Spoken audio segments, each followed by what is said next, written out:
tree or fig tree? Because Fig. Had the same one for about 27 years. Had one barrel in 1 year. It was so big I had to stir it in with 2x4s to keep it from tipping over. And I used the sawzall to get it out. we had the argument every year, and I won every single year until 5 years ago when I had to, for some reason, I was away.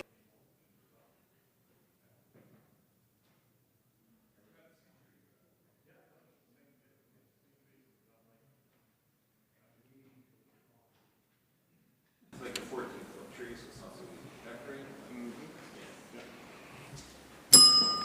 Introduction by members. Mr. Clerk. Introduction of bills. Orders of the day. Government House Leader. Thank you, Speaker. In this House, I called Committee of the Whole Bill 29, the Child, Family and Community Services Amendment Act.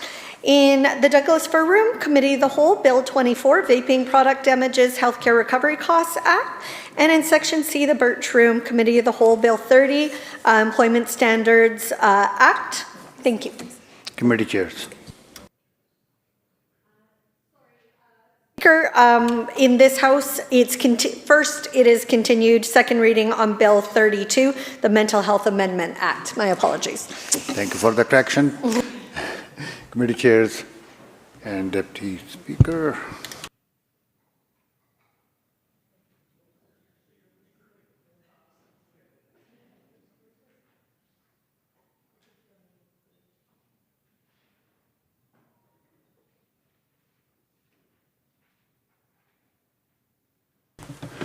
Thank you, members. We are continuing debate on Bill 32, the Mental Health Amendment Act number 2 of 2025, and we'll recognize our MLA from Skeena. Thank you, Mr. Speaker. I hope that you will indulge me. I had to get cut off earlier for lunch, so I'm just going to go back one paragraph so that I don't confuse myself here. If the deemed consent provision is removed, the Mental Health Act contains no framework for how treatment decisions are to be made for involuntary patients who refuse care. In that situation, the system defaults back to the general law of consent in British Columbia, the Healthcare Consent and Care Facility Admission Act.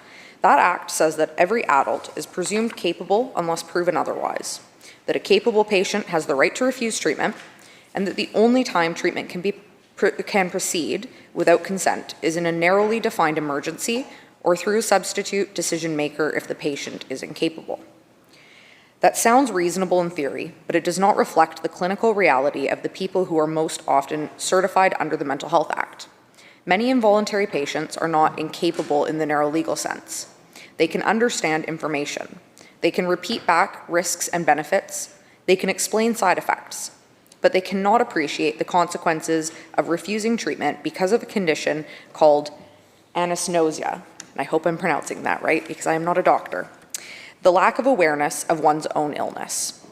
When we talk about consent and capacity in the context of severe psychiatric illness, we must recognize that British Columbia's existing legal framework was never designed to address the realities of conditions like schizophrenia, bipolar disorder with psychosis, psychotic depression, or the increasingly common toxic drug-related brain injuries we are seeing today.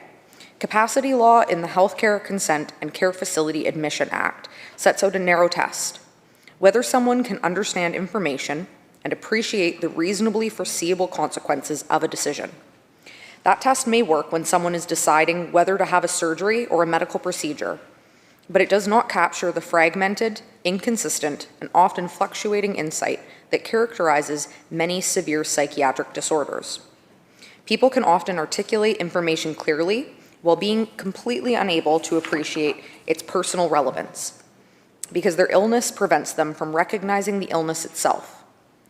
That is the clinical reality of anosognosia, and it is a reality our laws have not even attempted to describe, let alone regulate.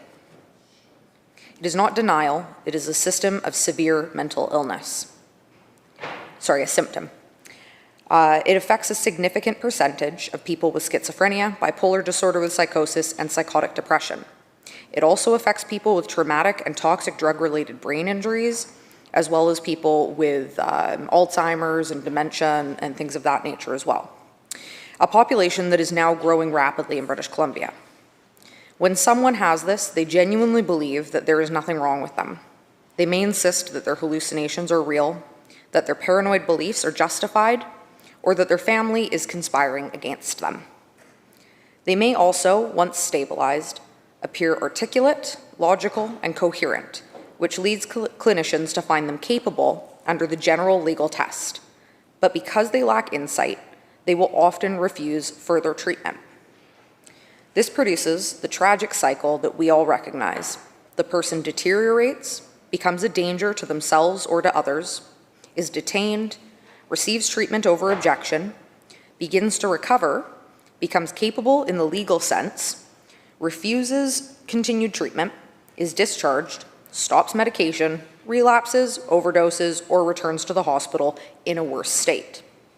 Families are left grieving, communities are left unsafe, and the individual's brain injury deepens each time. Without clear statutory guidance on how capacity should be assessed specifically for psychiatric decisions, clinicians are forced to make extremely high-stakes judgments in a legal vacuum. Some may interpret capacity broadly and conclude a patient is capable simply because they can repeat information back to them. Others may take a more nuanced approach, incorporating insight, history, pattern of illness, and risk. In rural and northern communities, including mine, where psychiatric coverage is limited, these assessments may be made by clinicians meeting the patient for the very first time, under pressure, in a chaotic emergency department, or worse yet, and commonly the case, virtually rather than in person. None of this inconsistency is the fault of the clinicians. It is the direct result of a legislative framework that has failed to define what capacity should mean in the context of severe psychiatric illness. The outcome is a system where two patients with the same conditions may have completely different rights, outcomes, and protections depending on who assesses them that day.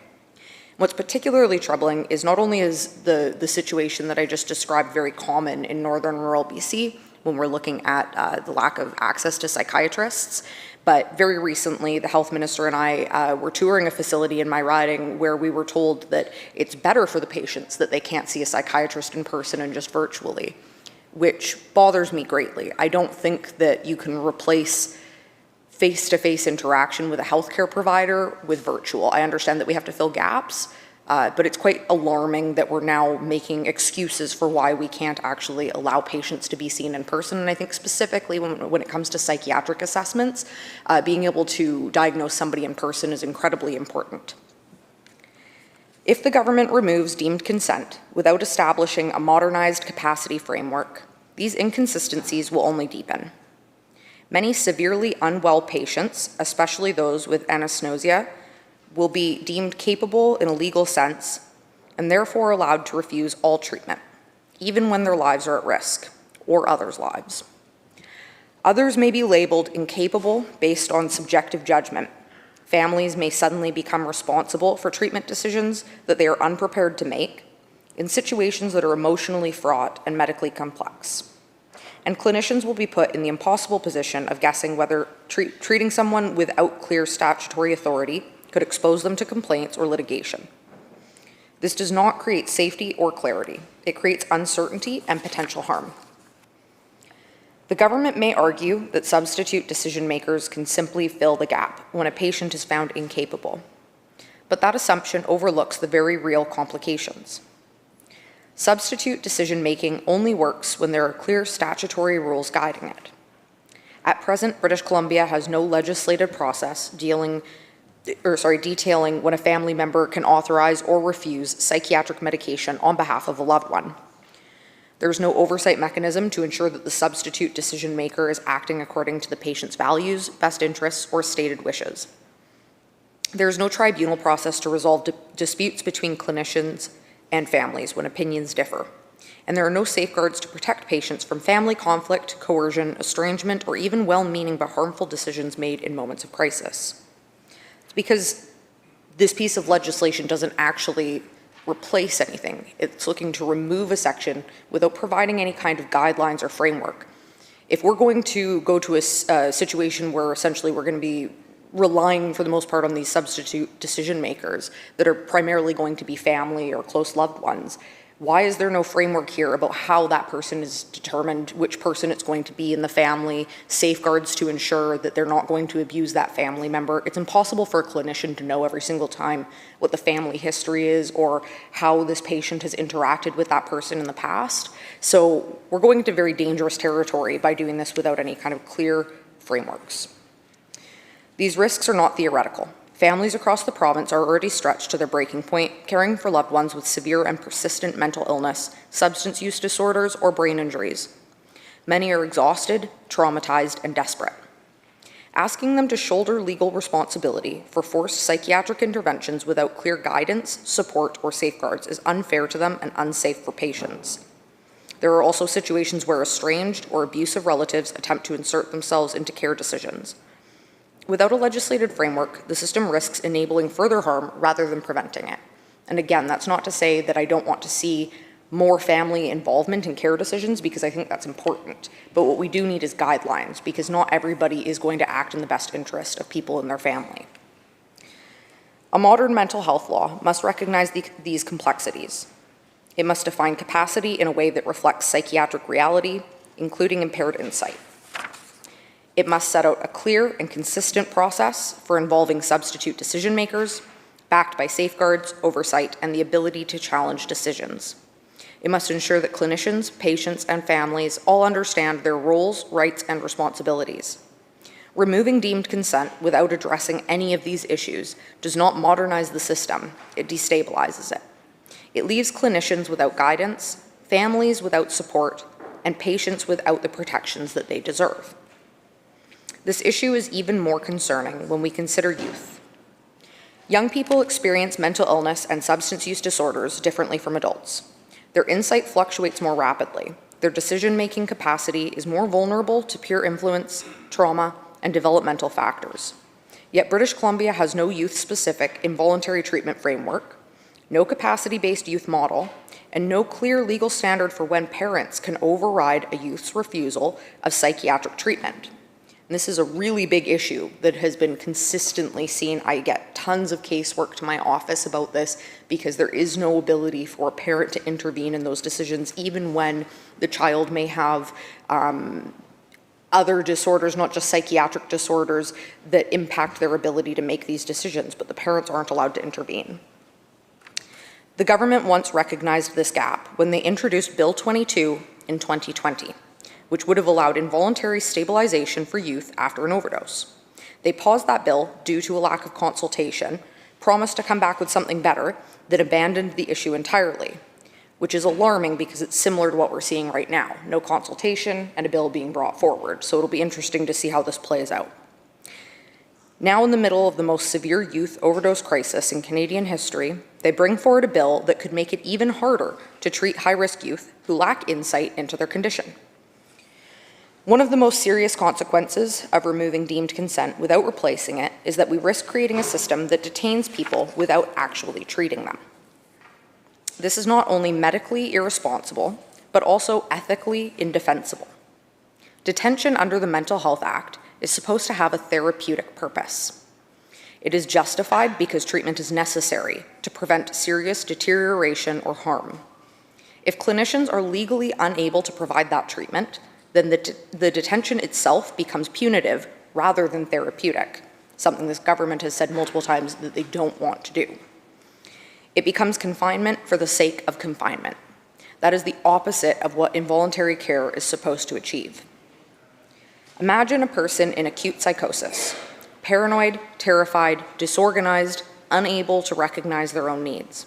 And imagine telling that person, "We can hold you here against your will, but we cannot give you the treatment that would actually help you become well." That is not compassionate care. That is not trauma-informed care. And it is certainly not recovery-oriented care. It is a failure of the system and a violation of the principles that this government claims to uphold. If this bill proceeds without a replacement framework, that is exactly the situation British Columbia will be placing clinicians and patients into. If Bill 32 passes without a replacement framework, that cycle will become more entrenched, not less. Clinicians will still be able to detain a person, but without the deemed consent provision that they will likely be unable to treat them, unless they go through the formal process of declaring them incapable and locating a substitute decision maker. And because the legal test for incapacity is narrow, many people with anosognosia will be labeled capable. That will mean that the very group of people who most desperately need stabilizing treatment, the people with the least insight into their conditions and the highest risk of fatal outcomes, will be the ones who are now allowed to refuse care. This is not a hypothetical concern. The government itself has acknowledged that drug-related brain injuries are now a widespread and growing problem. The Premier has spoken publicly on multiple occasions about people overdosing twice in a day, being revived in emergency, and being sent back out onto the street to overdose a third time. He called it bizarre. He spoke about the need for involuntary care in those situations. The government then appointed a chief scientific advisor, Dr. Daniel Vigo, who confirmed that involuntary care for this population could be delivered under the Mental Health Act, and that's under the existing Mental Health Act. This was 8 months ago that he said that, so again, I can't help but wonder why this is being couched as a necessary part of being able to move forward on involuntary care. Why are we not listening to the expert here? And what really concerns me about this is that when I had a briefing on this bill with the government staff about it, I asked about how much consultation had been done about bringing this piece of legislation forward, and I was told that Dr. Vigo, now bear in mind, Dr. Vigo is the one that said these changes were not necessary, has done consultation with psychiatrists. But the staff admitted to me that no consultation beyond that has been done on bringing forward this piece of legislation. So again, I am concerned that this is just about shielding the government because of this charter challenge, and I understand the desire to do that, but don't couch it as being something that's necessary to bring forward involuntary care, when the wording itself makes it seem as though it's actively working against that goal. Yet despite recognizing this, the government has made almost no progress in actually implementing involuntary care. So I must ask, how does it make sense to talk about using the Mental Health Act as a tool for involuntary care in the toxic drug crisis, while at the same time removing the very legal mechanism that allows you to treat people whose illness stops them from recognizing that they are ill? For years, experts, advocates, families, and clinicians have been calling for expanded psychiatric beds, expanded long-term treatment capacity, and vastly more community supports. The government has ignored those calls. We still have emergency departments functioning as psychiatric wards. We still have people admitted to medical surgical floors because there is nowhere else to place them. We still have hundreds of people discharged prematurely due to bed shortages. We still have Indigenous communities with no psychiatric services at all. We still have youth waiting months or years for a psychiatric consultation. A modern mental health law cannot function if there are no psychiatrists to assess people, no beds to stabilize them, and no community teams to support them after discharge. That infrastructure does not exist. And this bill does absolutely nothing to fix that. Even the scarce detox and treatment beds that do exist outside of the Redfish Healing Center are not designed for stabilizing long-term psychiatric or cognitive impairment caused by toxic drug exposure. They are not designed for the people cycling repeatedly through acute psychosis with no insight. They are not designed for people who need weeks or months of structured inpatient care to regain stability. Another glaring problem with this bill is that it assumes the province has the capacity to operationalize a modern consent system when it simply does not. Capacity-based legislation only works when the entire system is built around accurate, timely, and consistent capacity assessments. That means having trained psychiatric staff available around the clock. It means having clinicians who are capable of assessing acute psychosis, disorganized thinking, brain injury, or impaired insight in a reliable and standardized way.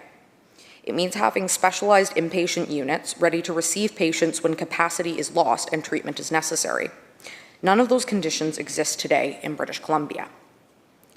Another serious issue is that lack of capacity exposes clinicians to enormous legal and professional risk.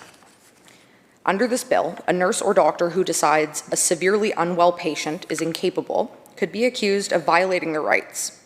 Meanwhile, a clinician who decides they are capable could be blamed when that patient deteriorates, harms themselves, or harms someone else. These decisions cannot be left to guesswork, but that is exactly what will happen without the resources needed to make proper assessments. We are setting clinicians up for failure and the government knows it. Giving them liability protection does not solve the problem. It merely shifts the risk. A modern system would give clinicians the tools that they need, not leave them to improvise in a crisis. The government also refuses to acknowledge that modernizing mental health law requires capacity, not just to assess and treat, but to follow up. People with severe psychiatric illness need continuity of care. They need intensive case management, assertive outreach, structured housing supports, and long-term stabilization. British Columbia does not have those systems in place. People are discharged with no follow-up, no plan, no appointment, and no support. We know what happens next: relapse, psychosis, overdose, hospitalization, sometimes death.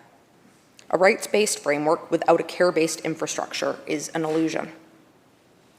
One of the most overlooked problems with this bill is that it deepens the inequality between rural and urban care. In Vancouver or Victoria, a patient refusing medication under a capacity-based system might at least be seen quickly by a psychiatrist. In the north, that same patient could wait days or longer for an assessment. In some cases, the assessment might not happen at all.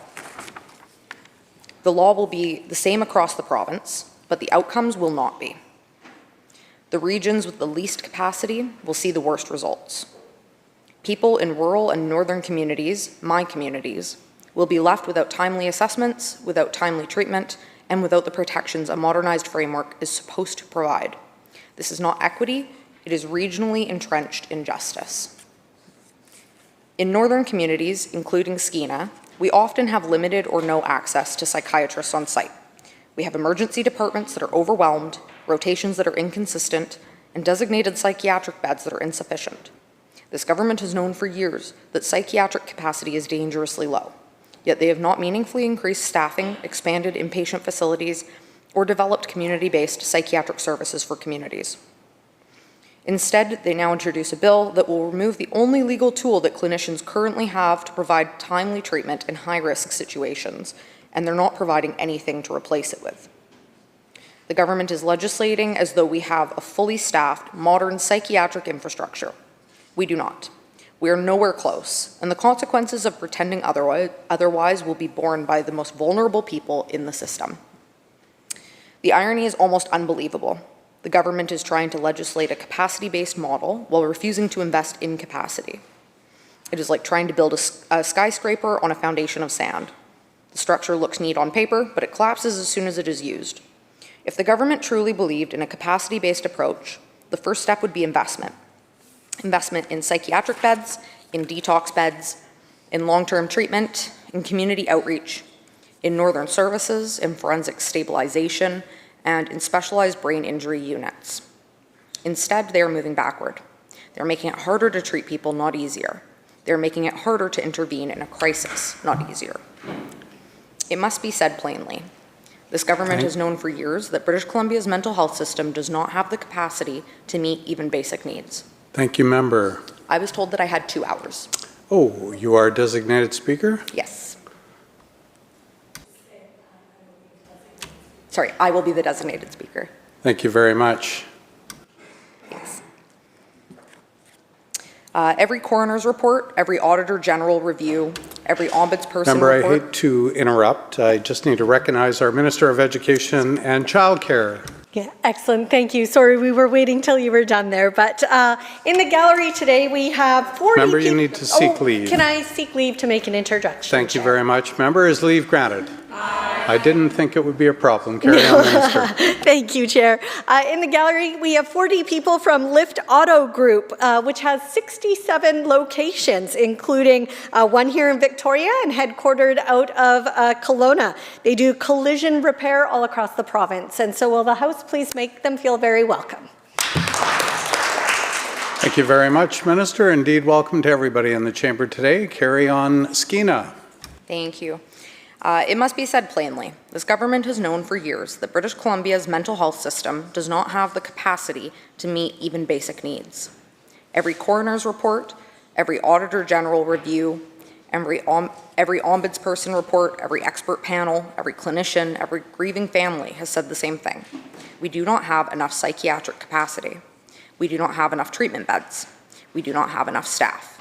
We do not have enough support for people after discharge. And despite knowing all of this, the government brings forward a bill that assumes the system is fully functional, and it is not. And their failure to act is costing lives.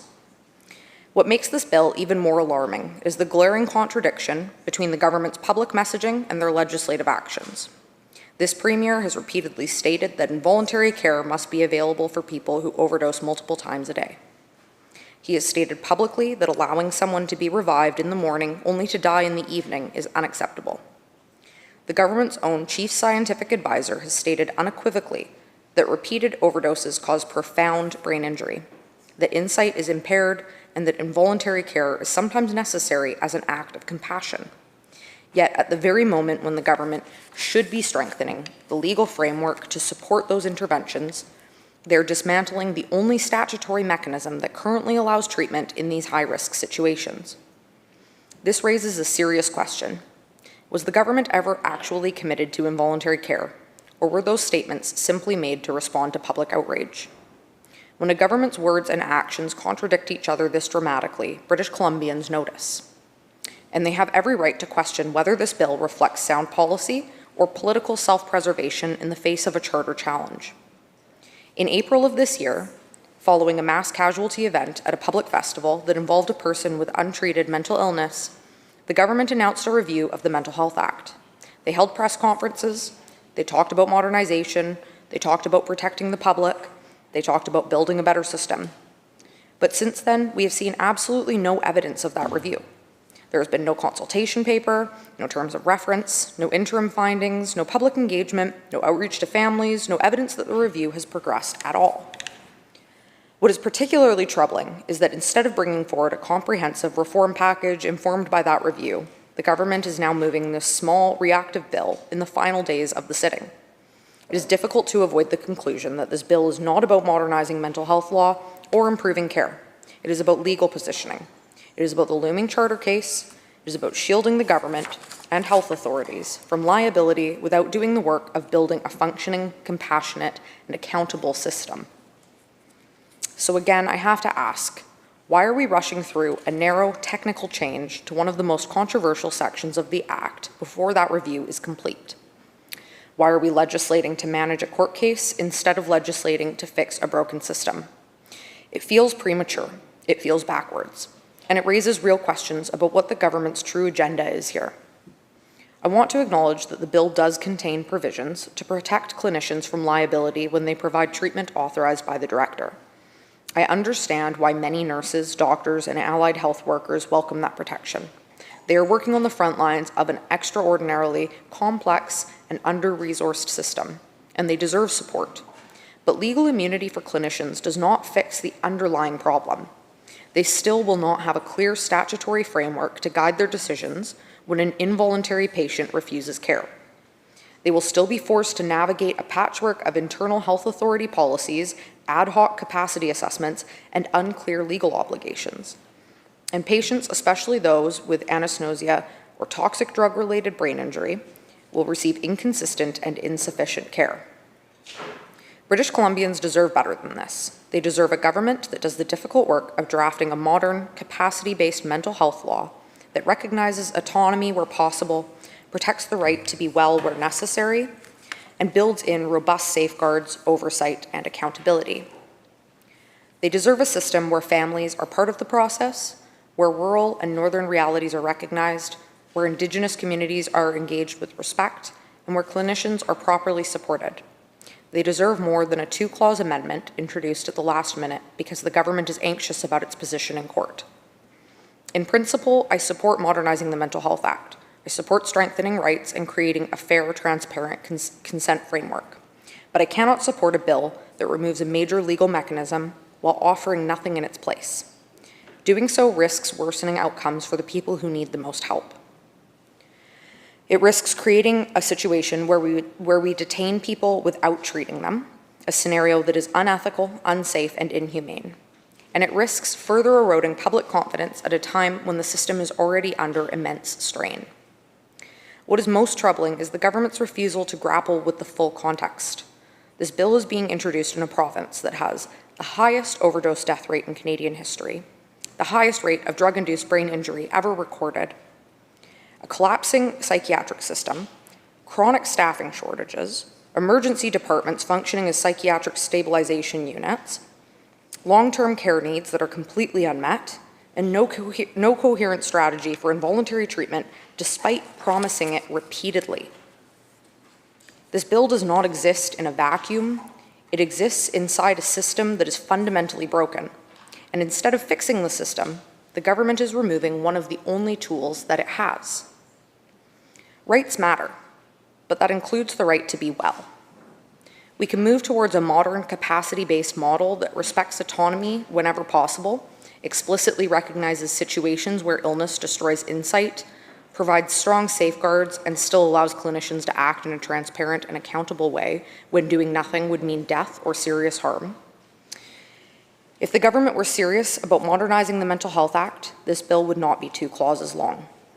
At minimum, it would include a statutory definition of capacity tailored to psychiatric decision-making.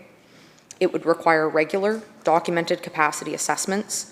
It would establish a clear process for authorizing treatment in cases where a patient is capable but at extreme risk due to impaired insight, patterned overdose, or severe psychosis. It would strengthen rights advice and legal advocacy. It would create oversight mechanisms, whether through the review board, an independent tribunal, or another body, so that treatment decisions could be challenged fairly. It would provide a structured role for families with clear limits, safeguards, and accountability.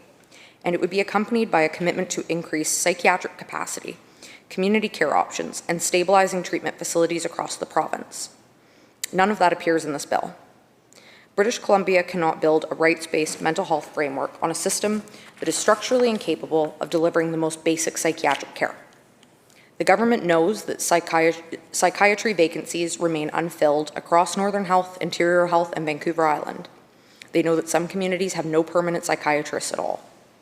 They know that emergency departments are so overwhelmed that psychiatric consults are often delayed for days or done virtually by providers who have never met the patient in person. They know that burnout among clinicians is at an all-time high. Yet they still bring forward a bill that hinges entirely on the assumption that clinicians have the time, training, and capacity to carry out nuanced legal assessments in the middle of a collapsing system. That is not modernization, it is magical thinking. British Columbians do not need a bill that protects the government from liability. They need a bill that protects people from dying. They need a mental health law that recognizes modern clinical realities, that balances autonomy with safety, that supports clinicians in making the right decisions, and that gives families a framework that they can trust. Instead, they are being offered a last-minute, legally driven amendment that does nothing to improve care, nothing to expand access to treatment, and nothing to address the devastating gaps that this government has acknowledged for years, but failed to act upon. British Columbians deserve leadership, not legal maneuvering. They deserve a government willing to confront the hardest issues in mental health and addiction with honesty, courage, and a genuine commitment to saving lives. This bill falls far short of that standard, and the people of British Columbia deserve far better. I want to take a little bit of time now to talk about some of the timeline here and why I have a lot of concerns about the way that this bill is being brought forward. I've touched on them already, but just to put it in perspective, we know that 8 months ago, Dr. Daniel Vigo, who is the expert on these matters, the expert that we were told we needed to have, this government needed to have him hired on so that he could give advice. And he said 8 months ago that for us to enact involuntary care, we did not need to make any changes to the Mental Health Act whatsoever. He's supposed to be the authority on this. He's supposed to be the expert.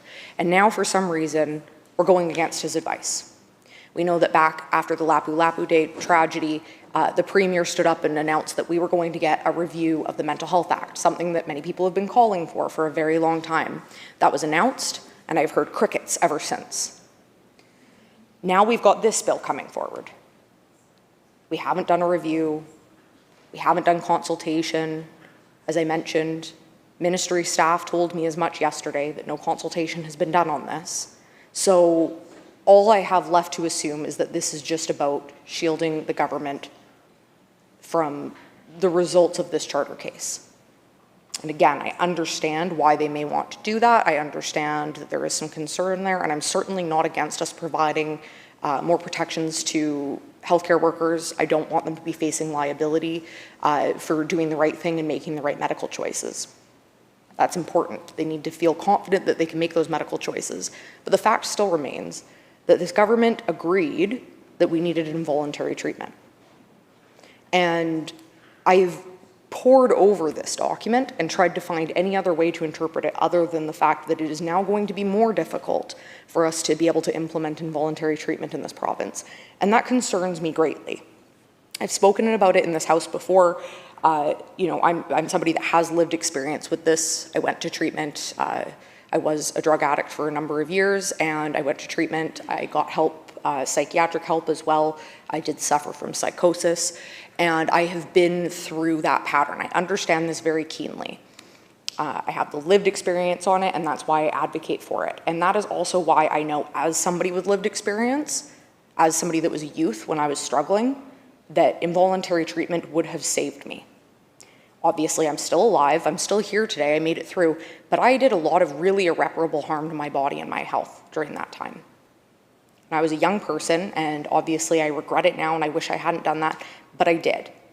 And my parents cared about me immensely. They wanted to do everything they could to try and save me, but there wasn't any mechanism for them to do so. I have the clarity now that I need as an adult to be able to look back, and I recognize that despite, my parents being excellent parents and caring about me a lot, I wanted them to pay attention to me. I felt like they didn't pay attention. If they would have forced me into treatment, if they had had a mechanism when I was 16, 17 years old, I guarantee you it would have worked. I know it won't work for everybody, but I can look back and I can see that now. I know it would have worked. It would have saved me. I went through a lot of things that I shouldn't have gone through as a young child, as a teenager, that I wish, obviously, I didn't have to go through. We need involuntary treatment in this province. We can't continue to wait. There has to be a mechanism. There are a lot of lives that could potentially be saved if we found a way to do that. So unfortunately, I am now going to spend the time to try and figure out some amendments that I can bring forward to this piece of legislation that will allow us to enact that. And I'm hoping that I can do a good job of it because I do not have a legal background, nor do I have a medical background. So I'm hoping that I can figure out a way to do that in a way that both sides of the House can agree on so that we can actually start enacting that framework. But the government still needs to take the responsibility on of building out that capacity to allow us to be able to take on that challenge. And what concerns me is, again, this is a government that insisted we had to hire this special expert in Dr. Vigo. We had to have him. He was the expert on this matter. He would be able to figure out what we needed to do to be able to solve the problems that we're facing right now. And we're actively going against advice that was given to us from him. There hasn't been consultation done on this. Again, I am not a legal expert, nor do I have a healthcare background. So I have concerns about the fact that this is now legislation that is likely going to get changed, and that's why I will bring forward the amendments, because I know that the government has more votes than the opposition and that this will move. So I'm hoping that the amendments will be ones that the government can agree to try and make this a bit safer and to ensure that it's actually going to achieve the outcome that we want it to. But this is really work that should be being done by people like Dr. Vigo. I thought that's why we were spending tax dollars on having him consult. So I have a lot of concern over the fact that this is actively going against what he originally had said that we needed to do. I do not think that this bill is actually going to do anything for the intended purpose of strengthening involuntary treatment care. I think that it is definitely going to help shield the government from any potential legal battles that they might have with this charter challenge, but it doesn't do anything to improve access to care in this province. And that concerns me. This is being brought forward as a healthcare bill, but it's feeling like it's more of a legal bill. I don't know where the government got the recommendation that just removing deemed consent and not replacing it with anything else came from, but I have concerns around that. Was there any consultation done with other provinces? Again, we are the only province left in Canada that still has these provisions. And yes, our Mental Health Act is incredibly outdated. I'm not saying that I'm against looking at updating it and making some improvements, but if there wasn't consultation being done, if we didn't consult with other provinces that have gone through this, learn best practices, understand what works and what doesn't, this feels incredibly premature. And the problem is, once you remove something like that, you can't just bring it back. There needs to be some kind of structure, some kind of framework that is brought in place of that to ensure that we are actually going to have a system that is going to be functioning, that can help to treat people that are suffering.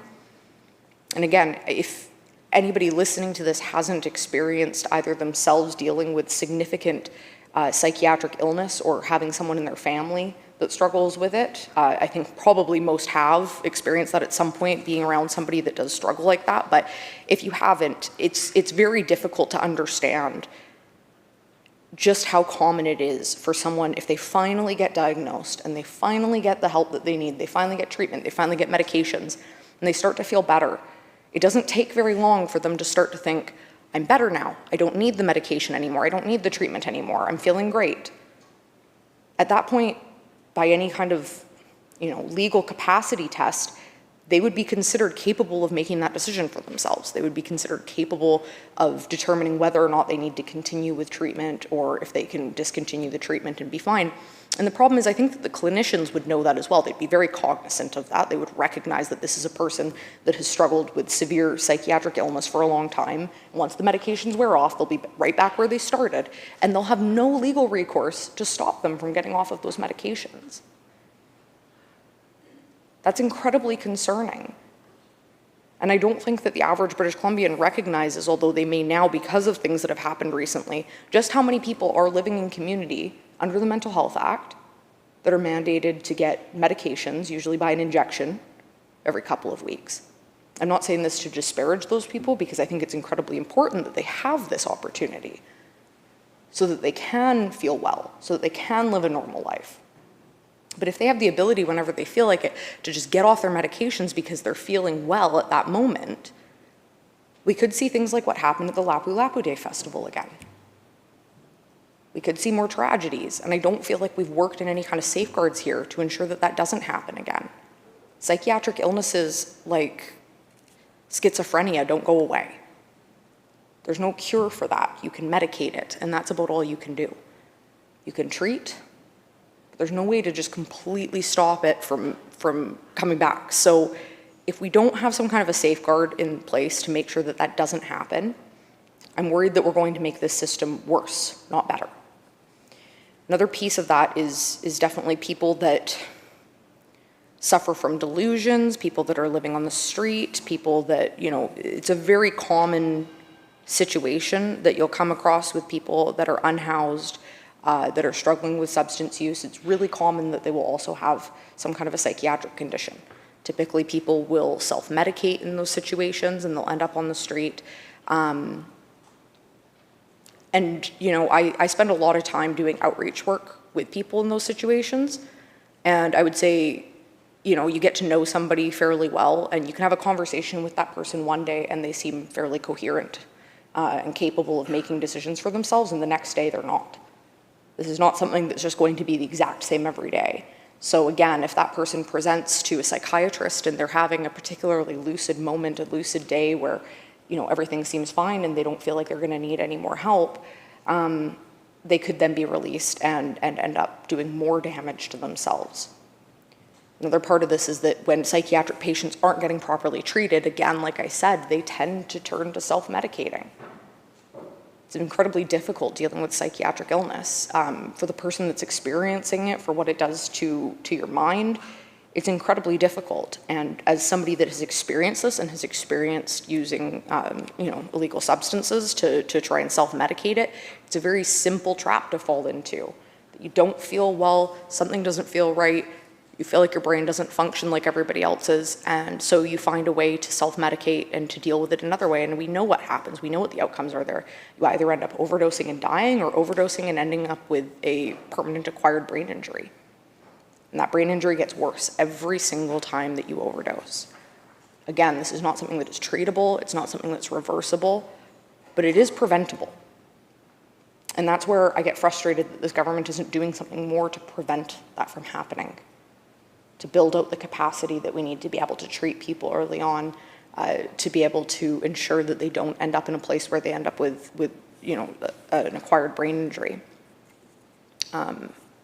I mentioned it to the health minister very recently when she visited my riding about the need for us to be able to take a look at this epidemic that we have now of people with acquired brain injuries as a result of repeated overdoses. Why are we not looking at legislation that brings forward better education for people on what repeated overdoses can do to you, can do to your brain? Many people think that naloxone exists now and it's okay because you can be revived and, there won't be any real consequences, but there are. Every single overdose means that you aren't getting oxygen to your brain and you are ending up with a brain injury. And you keep repeating that over and over again. And unfortunately, you end up with people that have lost all function and ability to care for themselves. And even further to that, why don't we have any kind of a facility for people that are in that position to be able to give them some dignity and some care? Why are we okay with just leaving them on the street? I don't know how to fix all of these problems because it doesn't seem like the government wants to fix many of them, but I am hoping that we can at least work across the aisle on this piece of legislation in committee stage and make some amendments that need to be made to ensure that it's going to actually work for British Columbians, that it's going to address the problems that it needs to address. Hopefully that it can address the problems that government's seeing right now and the potential of this charter challenge at the same time. I'm willing to work across the aisle and try and make sure that that happens, but what I'm not willing to do is risk that we move forward on a piece of legislation that may handicap us later from being able to implement involuntary care properly. I'm not willing to do that. And I will do everything in my power to ensure that that doesn't happen because involuntary treatment is absolutely necessary at this point. We cannot wait any longer. And when I began my speech, I did mention that, at this point, without bringing forward legislation in this session that allows for involuntary treatment, we will likely lose another 450 British Columbians by the time we show up here again for another session to potentially be able to bring forward that legislation.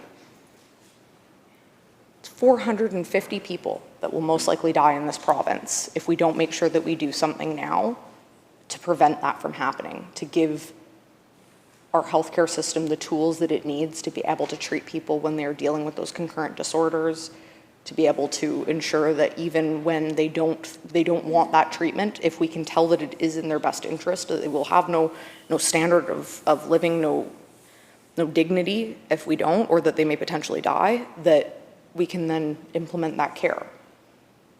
That is compassionate. That is important. It's not something that we can continue to ignore any longer. So I really hope that both sides of the House are willing to work on that in committee stage and work on some amendments to be able to make this legislation something that we can support. But at this point in time, I cannot support handicapping ourselves and not allowing ourselves to move forward on involuntary care. Thank you. Thank you very much, member. Recognizing the leader of the third party. Thank you, Mr. Chair. I'll get started and I'll wait for the lectern because I've got a few pages. I just want to start by appreciating the member for Skeena relaying personal lived experience, recounting it, and how important that is in this discussion. So thank you. I'm pleased to rise to speak to Bill 32. I'm still getting up to speed when it comes to being an effective critic for health and mental health in this legislature, but I am inheriting an immense amount of work and expertise on this file from my predecessors, Sonia Furstenau, Adam Olson, and the many caucus staff that have supported elected Greens. For years, the BC Green Caucus has been calling on this government to reform the outdated and archaic Mental Health Act. My colleagues have worked closely with health professionals, people with lived and living experience, disability, justice and human rights advocates to gain a comprehensive understanding of mental health legislation in BC. We've seen countless reports detailing the inadequacy of the current mental health regime and all the ways it must be reformed to meet basic standards of human rights and dignity. Honourable Speaker, this legislation hasn't been substantially updated in almost 30 years, and it contains much of the same wording from when it was first devised in 1964.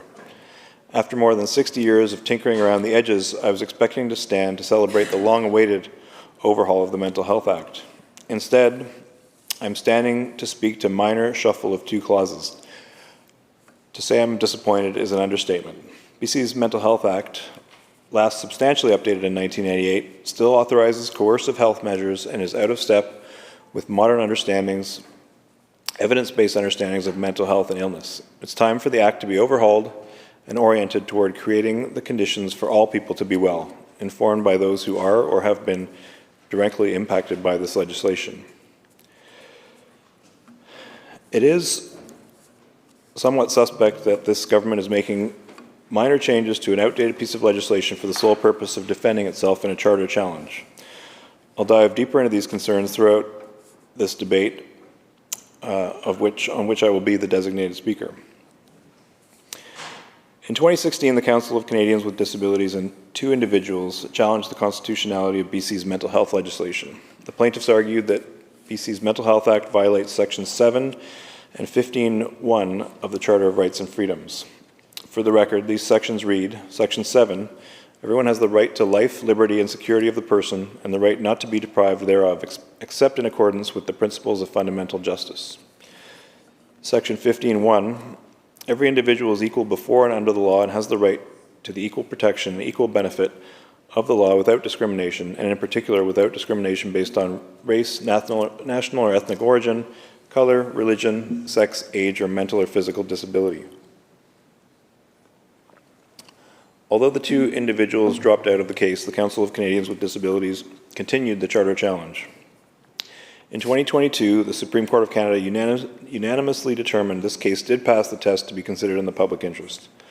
The legal case, known as the British Columbia Mental Health Act Charter Challenge, began earlier this year on May 29th. The final arguments took place between October 28th and November 6th.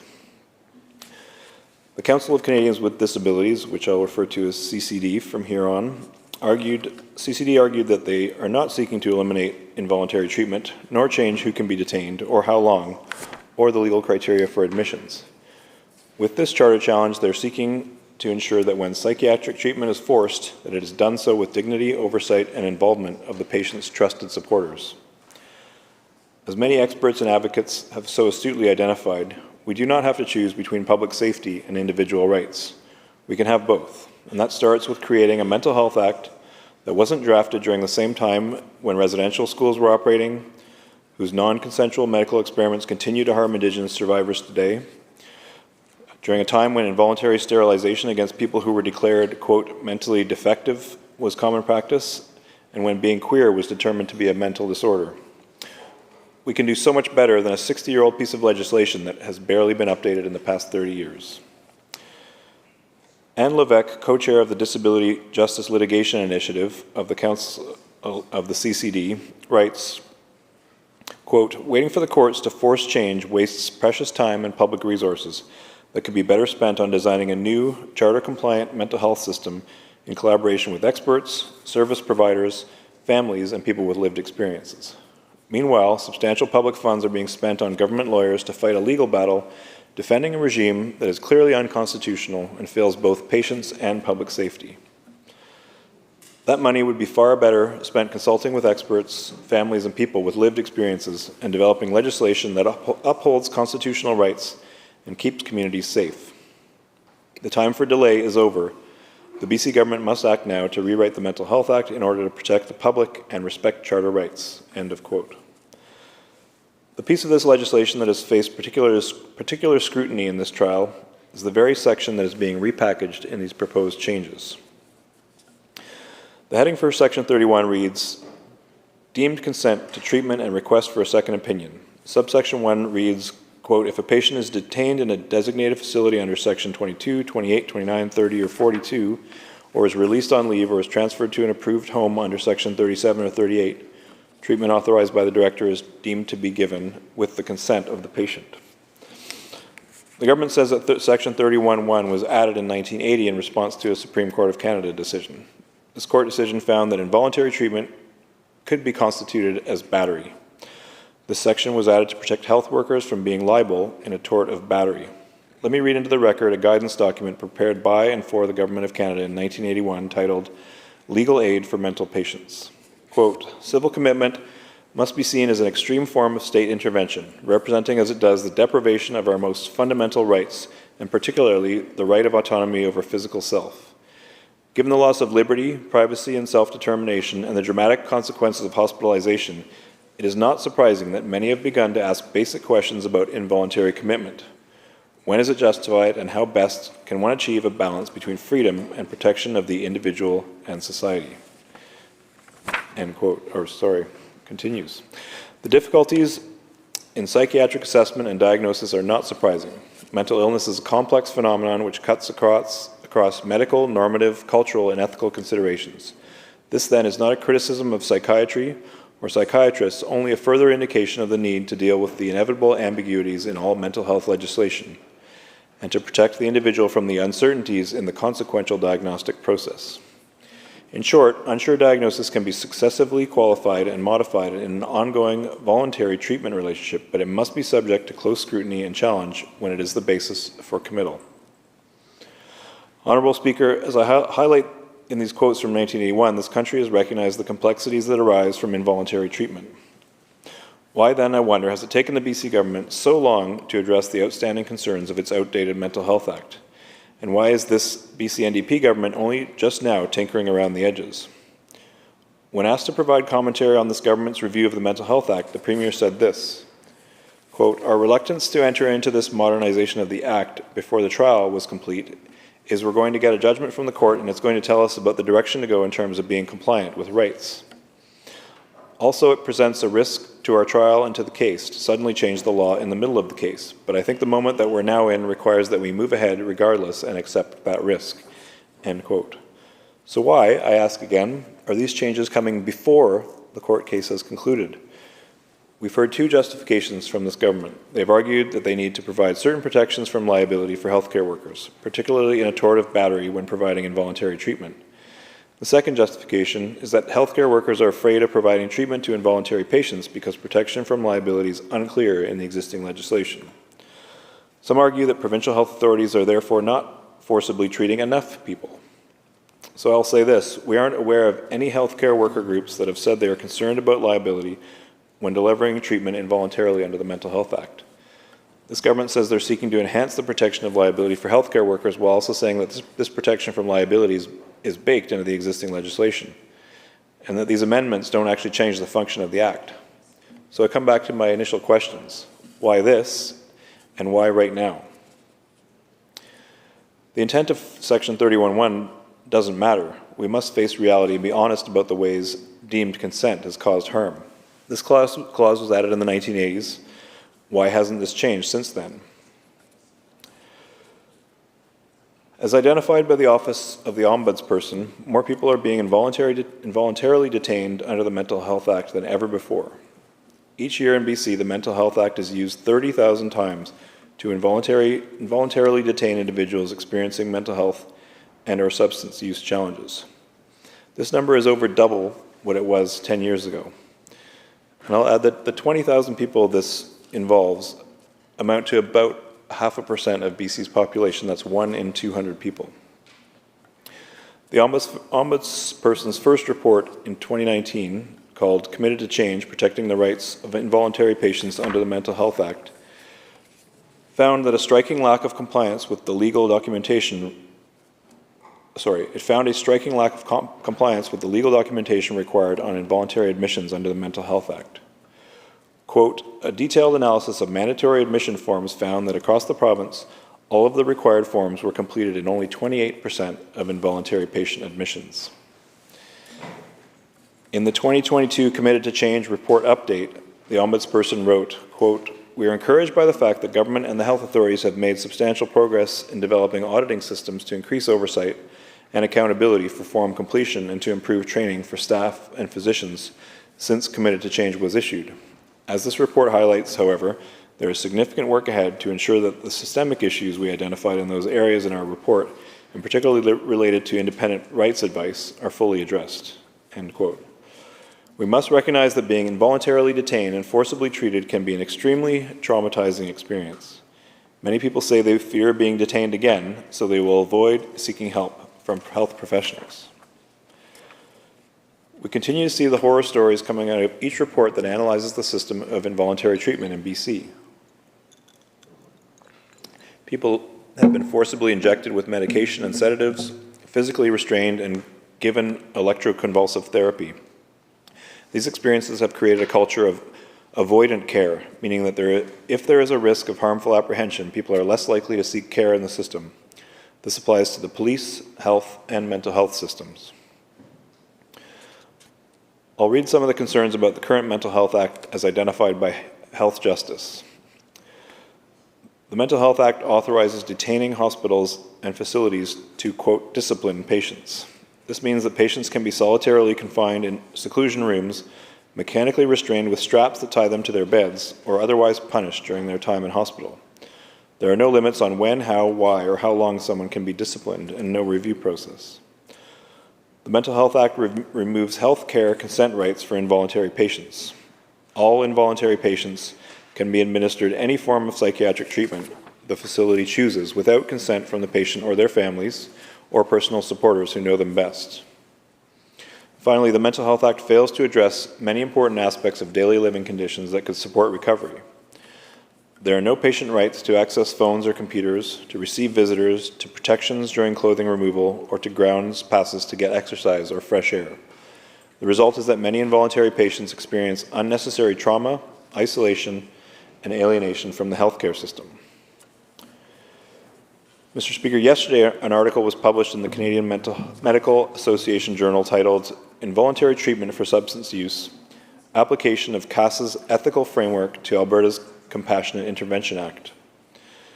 In the concluding sentences, the authors write, quote, resourcing evidence-based, community-led voluntary services would likely yield better substance use and mental health outcomes than involuntary care. Instead of instituting ethically fraught interventions with weak evidentiary support, Alberta and other provinces should strengthen and evaluate a full spectrum of patient-centered, evidence-based services, including supportive housing and community resources for patients who already require care under the existing Mental Health Act or are seeking trusted care on their own terms. Mr. Speaker, I've heard this time and time again. Many involuntary admissions are people who sought care voluntarily days, months, or even years before being admitted, but were unable to get connected with the right care at the right time. Mr. Speaker, to me this speaks to a fundamental flaw with our health system, and something this government has a particularly difficult time reckoning with. The least restrictive care is also the least costly, both in terms of financial cost and societal costs. Yet here we are, debating the merits of minor changes to an outdated act instead of talking about the systemic reforms that must happen to improve the well-being, health, and safety of our entire province. A mental health legislation framework can protect both human rights and public safety. It's not one or the other, but this government continues to operate as if it were 1981. In our current system, involuntary treatment can play a role in a comprehensive mental health system, but it must be used responsibly with proper supports after discharge. Alongside this, we urgently need a strong preventative approach and substantial investment in mental health services. When people are involuntarily admitted and treated in BC, they are often discharged from hospital with little continuing support. They may be discharged into conditions that are not appropriate for full and ongoing recovery or care. This government fails to identify an involuntary treatment regime that ensures people have safe housing when they're discharged or ongoing counseling and mental health supports. People will not magically get better after being detained for a few weeks or months. Mental health and substance use management are long processes, and we've heard already about the dangerous impacts of involuntary treatment without long-term care plans. People will be released with no safe place to be or to go. For people with substance use issues, the rate of relapse, sometimes fatal relapse, is incredibly high. Housing, nutrition, community-based counseling, and mental health care, these are all fundamental to creating the conditions to be well and thrive.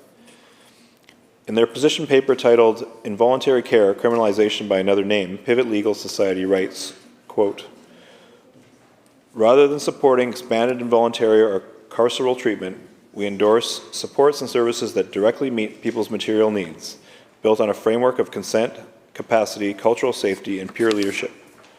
We call on all levels of government to invest in robust access to voluntary treatment options, including primary care, detox, treatment programs, publicly funded counseling services, residential mental health services, harm reduction programming, safe supply, family programming, culturally affirming options, and treatment modalities that reflect the intersecting identities of all those who seek and/or desire mental health and substance use support and care." End quote. So, Honourable Speaker, as I voice my criticism for this government's reactionary approach toward mental health reform, I will identify all the things that must be done to build a system of mental health care that truly meets the moment we're in. Firstly, as mentioned, we need a comprehensive overhaul of the Mental Health Act to bring it in line with human rights. BC's Mental Health Act has been criticized for non-compliance with the United Nations Convention on the Rights of Persons with Disabilities by the Special Rapporteur following an inspection of Canada, who found that, quote, "The Mental Health Act of British Columbia contains very broad criteria for involuntary admissions, and once detained, a person can be forcibly treated without their free and informed consent, including forced medication and electroconvulsive therapy." End of quote. This legislation provides little to no oversight or accountability. Where does liability then lie if and when harms occur? Experts and advocates have been calling on this government to create an independent office of the mental health advocate that would provide individual and systemic advocacy aimed at improving mental health care systems in BC. If there's no process for addressing concerns, systemic reform will never happen. We also need to improve the emergency response system. Far too often, police are the first to respond to people experiencing a mental health or substance use related crisis. Experts, advocates, people with lived and living experience, and those working on the front lines have stated that police are not an appropriate response to mental health crises. Crisis Centre BC has called for an equally strong investment in prevention, crisis response, post-discharge supports, and the dignity and autonomy of people in distress. Our priorities for emergency mental health response include: number one, integrating mental health as a fourth option in 911. 2, increasing crisis line funding to enhance capacity to manage diverted 911 calls and create consistent protocols for 911 operators, emergency responders, and mobile crisis teams to ensure coordinated and effective mental health crisis responses. Number 3, expand the PACT peer-assisted care team, now rebranded as Circle Crisis Response Community-Led, that has been highly effective in 3 communities. Partner with local organizations to introduce these teams in more communities and extend the service hours of existing teams. Gaps in the mental health system can result in very poor outcomes for those who are not being served. There's currently a glaring gap between the pediatric and adult mental health system. Our priorities include addressing the abrupt transition between pediatric and adult mental health care by ensuring seamless and effective connections to support services at all stages of life. There should be psychologists, counselors, and social workers in every school based on a per-student ratio. All students should have access to mental health professionals in their learning environments. Voluntary, trauma-informed mental health services must be available and accessible when people seek help. Currently, it can take months or years to get connected with the mental health care people need. The public system is failing to deliver the level of services needed, and many people seek support in the private system. The private system is unregulated and extremely expensive. For those who don't have the funds they need to seek private care, people are simply not able to access any level of mental health support. This can escalate and create conditions of crisis. The Charter Challenge has been proceeding since 2016, and the government could have introduced these amendments at any time. Why is it choosing now to make these changes? It appears the Attorney General and the Minister of Health know that they will lose this case as it currently stands and is seeking to make a Hail Mary. More than 20 years ago, the Supreme Court of Canada found that the right to refuse unwanted medical treatment is fundamental to a person's dignity and autonomy. The right is equally important in the context of treatment for mental illness. The CCD stated in 2022, the BC government could simply stop its campaign to preserve BC's outdated and unconstitutional forced psychiatric treatment laws and instead get to work building a mental health system that provides top-notch health care without trampling people's rights. Mr. Speaker, BC is an outlier in Canada. It's the only province where people detained under mental health laws are automatically deemed to consent to any treatment authorized by the facility, regardless of their wishes or capacity, with no right to name a substitute decision maker, no ability to appeal a treatment decision, no independent oversight. Treatment is often imposed through isolation, physical restraint, or security force. In summary, the third-party caucus is concerned that this is a small-scale reaction to a long-standing court case that overshadows the need for systemic reform, including better access to voluntary treatment and improving mental health-oriented emergency response. Mr. Speaker, we will be closely involved with scrutinizing this bill through the committee stage if it passes second reading. Thank you, Mr. Speaker.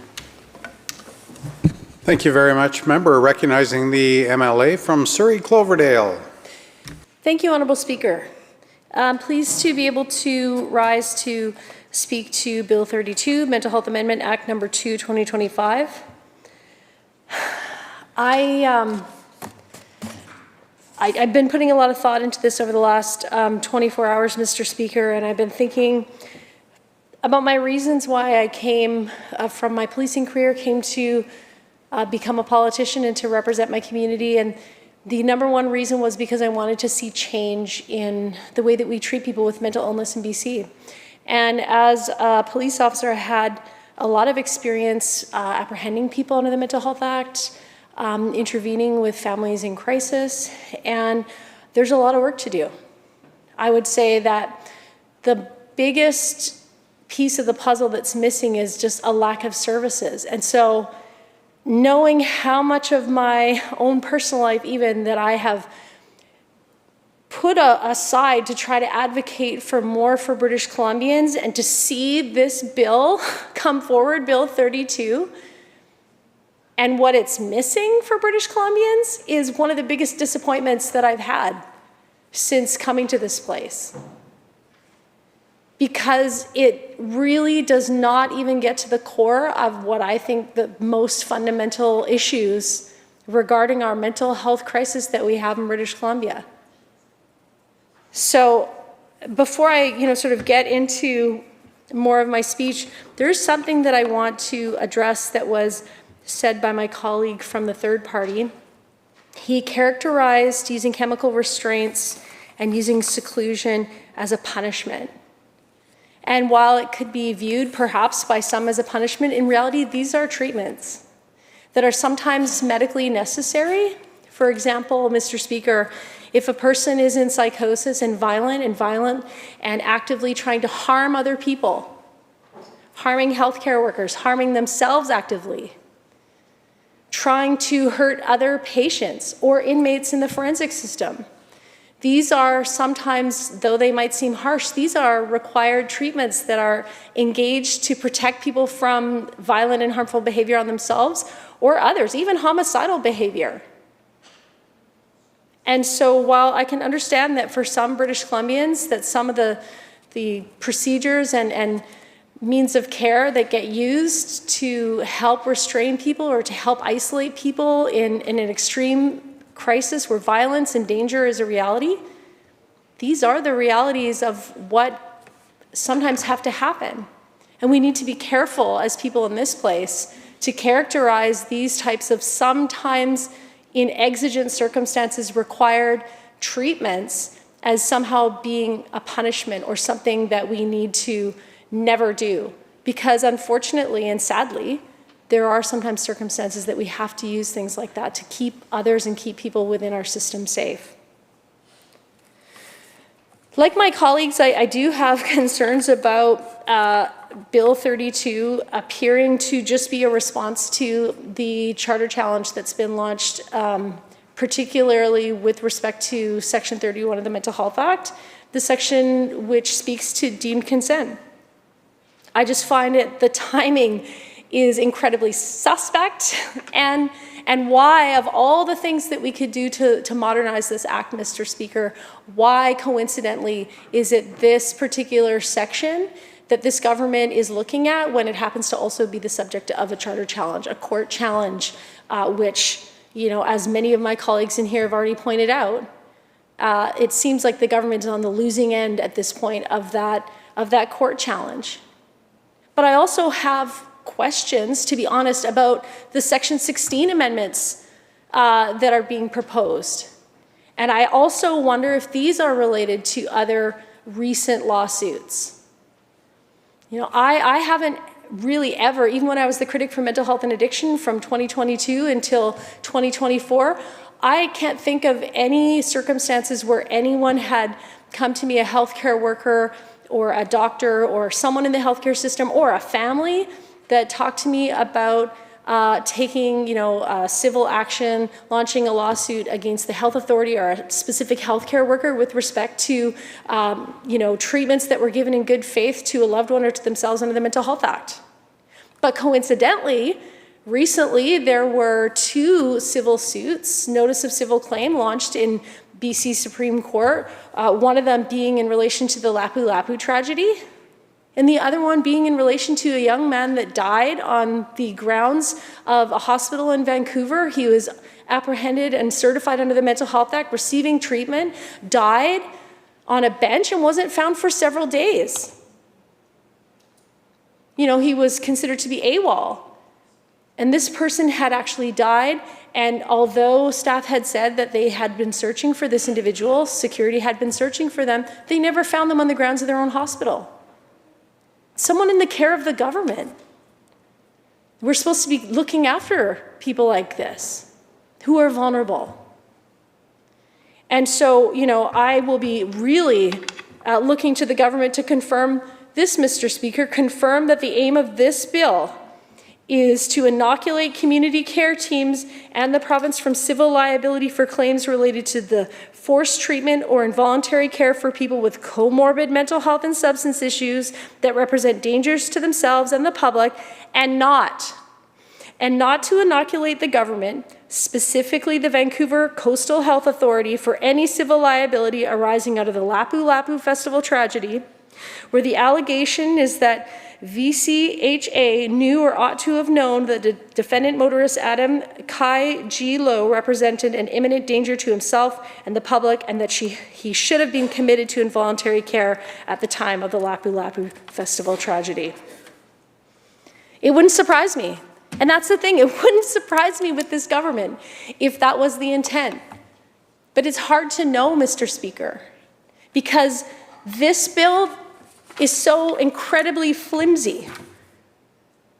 Given the scope of the challenge that we have in this province, to see 2 sections, and one of them is a complete repeal of deemed consent. And there's lots to consider with deemed consent. I think that the conversation and the debate as it continues talking about looking at ways to get consent from individuals under the Mental Health Act, to have them participate with consent in their treatments, this is a good debate to have. But what will the impact be of repealing that? Is there going to be consequences? For example, will this delay care? We have Redfish Healing Centre in the Lower Mainland. It services all of British Columbia for people with complex mental health and addictions concurrent. And there's at least a 3-month waiting list to get in there.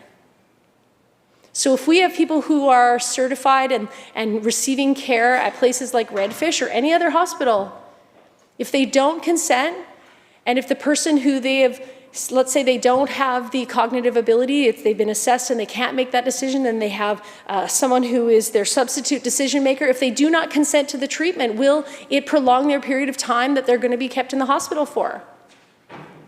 Because they don't have the support in terms of medication or a treatment plan that they need to then be discharged. So will it make the wait longer? Like my colleagues, I'm really concerned, to be honest, also about the fact that we have a repeal of Section 31, deemed consent, but I don't see anything else inside in terms of a framework within the Mental Health Act.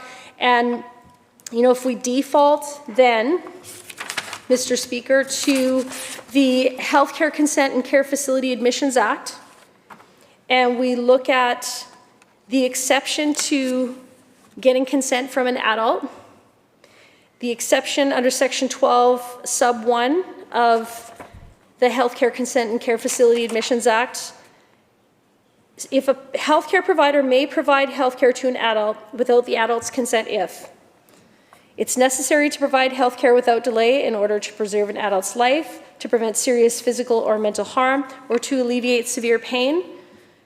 Sub B is the adult is apparently impaired by drugs or alcohol, or is unconscious or semi-conscious for any reason, or is in the healthcare provider's opinion otherwise incapable of giving or refusing consent. So perhaps this is something that should be added to the Mental Health Act. Why is it left out? Why are we leaving these gaps? Since 2017, this government has been in power and has had the power. And as my colleague from the third party pointed out, this charter challenge has been going on since 2016.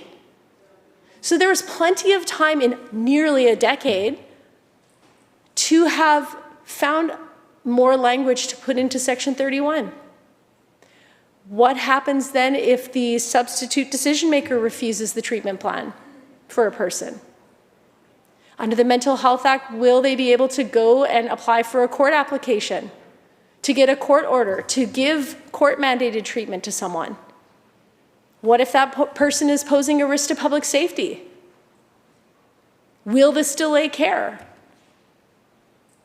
There's just not enough in this bill that tells us what's next, which is why I have such a hard time believing, Mr. Speaker, that this isn't just simply a reaction to a court case the government's losing. Because otherwise you would have more details here. This is far too important for our province not to have something more. But apart from the glaring omission, I would say, of not having a framework in place in the Mental Health Act, even to specifically talk about the other parts of other legislation that would then apply after the deemed consent would be repealed from our Mental Health Act, is a complete lack of a plan. What's the plan for British Columbia? This is a government that's overseen the deadliest overdose crisis in the history of not just British Columbia, of Canada. We have so many people with acquired brain injuries. We have people with concurrent disorders languishing on the street. We have an absolutely out of control crisis with people with untreated illnesses, mental illnesses on the streets, unhoused. And this is the bill. Since 2017, this is what they've been working on. They should be ashamed. This government should be ashamed of itself.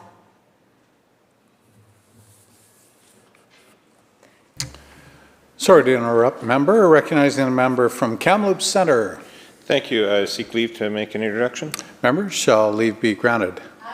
Carry on, Kamloops Centre. And thank you to the member. I was waiting for a pause, so that worked out well there. Thank you for that. Mr. Speaker, we have a group here from the Abbotsford Christian School and their teacher, Lindsay McGrail. It's 20 grade 11s and 4 grade 12s. We're currently debating a bill in front of the legislature that would make some changes to our Mental Health Act and access to care, or how health workers provide that care or not. And so hopefully you find this interesting, and you'll hear various speeches depending how long you're here. And will the House please make them welcome? Glad to have you join us, class. Now returning back to Surrey Cloverdale. Thank you, Honourable Speaker. And welcome to the schools that are coming in here to learn about our Mental Health Act today. So many things have happened just in the last 3 years, Mr. Speaker, that I think have been absolutely horrific for British Columbians. So many of the most significant and devastating tragedies that have ever happened in the history of our province have happened under the watch of this government and have a nexus to untreated mental illness and a lack of community services to support people who are in contact with our Mental Health Act. I'm going to read through a few of the significant ones that have happened, Mr. Speaker, because I think that in terms of this bill and highlighting just what a complete missed opportunity that this bill really represents, I want to read these into the record, Mr. Speaker. So these are examples of mental health system failures leading to violent acts in British Columbia from 2020 to 2025. unprovoked attack, September 2024, downtown Vancouver. A young man, 34 years old from White Rock, randomly assaulted 2 strangers. He fatally attacked a 70-year-old man near West Georgia and Hamilton Street, severed the hand of another victim, which was later reattached. He attacked that person near Richards and Dunsmuir Street. The suspect had a long history of mental illness, substance use disorders, and over 60 police interactions for mental health crises in Metro Vancouver. The system failures were that despite a September 2023 assault conviction that this individual had, he was released with quite light probation conditions and minimal oversights. Experts who gave their opinion on this cited chronic issues like long wait lists for psychiatric treatment, a lack of early diagnosis programs, inadequate mental health services in jails, and unheeded government review recommendations for better housing and community care following the Riverview Hospital closure. Of course, this year, April 2025 in Vancouver, a 30-year-old man drove into large crowds at the Lapu Lapu Festival, killing 11 people, including a 5-year-old child. Injured more than 24 others. The perpetrator of this, the accused person, profoundly ill, with severe mental health issues and a history of more than 50 police contacts related to crises.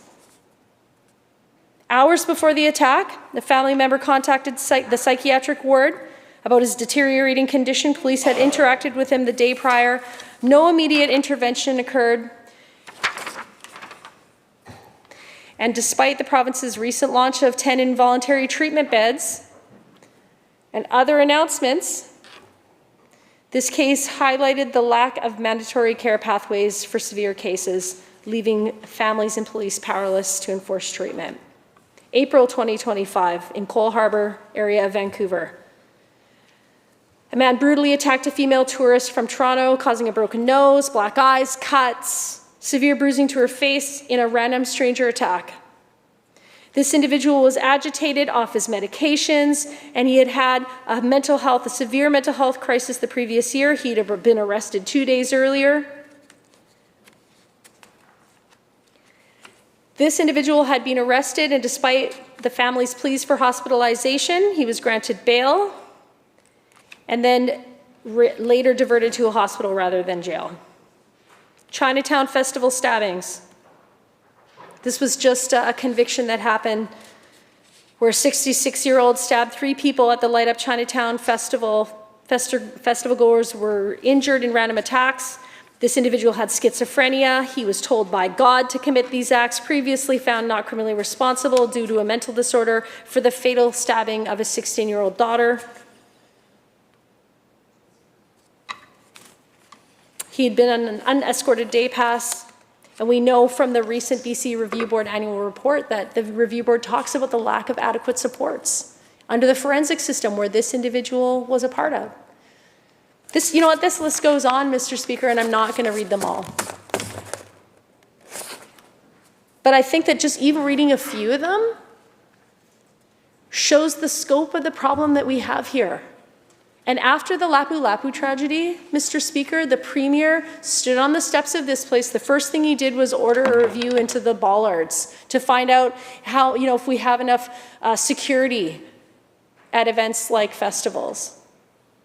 We're in a province that did the Olympics. Okay, we have FIFA coming. And the first course of action is to find out how to do security. Are you kidding me? You know how to do security. What you don't apparently know how to do is fix the mental health system. And Bill 32 isn't fixing it. After nearly a decade. It's outrageous. Instead of looking so narrowly at the Mental Health Act, which there's no doubt, as my colleagues have brought up, there's historic issues with even the context in different times of the Mental Health Act, involuntary treatment. There's many things that we could modernize and look at here. But it's not just the Mental Health Act, Mr. Speaker, it's the system that supports the Mental Health Act. You know, and so with Bill 32, as my colleague from Skeena had pointed out, we're talking about repealing deemed consent, allowing for, doing assessments of people's ability to make decisions, or allowing a substitute decision maker to be brought in, perhaps having to go to a tribunal or to the courts to seek a court order to treat people, all of which is not actually defined now after Bill or Section 31 of this bill of the Mental Health Act is repealed. But no context in terms of even how is this going to enhance the supports that people need. The government has not committed to a fulsome review of the mental health care system. They don't have a plan that we can look to, that we can point to. And this is a government that loves plans as a way of showing that they're doing something. They put out these plans and they love to have a press conference. You know, they have one for sexual violence. Very good. These are good plans. You know, they have ones for addressing post-secondary. They have lots of different kinds of plans that you can point to, but none for this. One of the most significant issues that our province is currently facing, and there is no plan. In their news release, where they were announcing Bill 32, they gave themselves credit for the number of beds that they have built over the last almost decade since 2017. It's less than 100 beds a year. Pardon me? She said she started from scratch, Members, if we could focus on our Bill 32 this afternoon. I wouldn't expect a government that's failing this spectacularly at mental health to heckle me while I'm giving a speech on their failures in mental health. I just read from a bunch of examples of how this government's failure has killed British Columbians. Are you kidding me? You've got to be kidding me. And to be heckled when you're trying to point out the fact that this government since 2017 has developed no plan. And I get it. You don't agree with the way that the previous government implemented and designed Redfish Healing Center that started Foundry, that you took over as a government. Thank goodness for the previous government. Because then you didn't really start from scratch, did you? You had a foundation on which you could build something. But instead, you've been without a plan, and Bill 32 is not a plan, Mr. Speaker.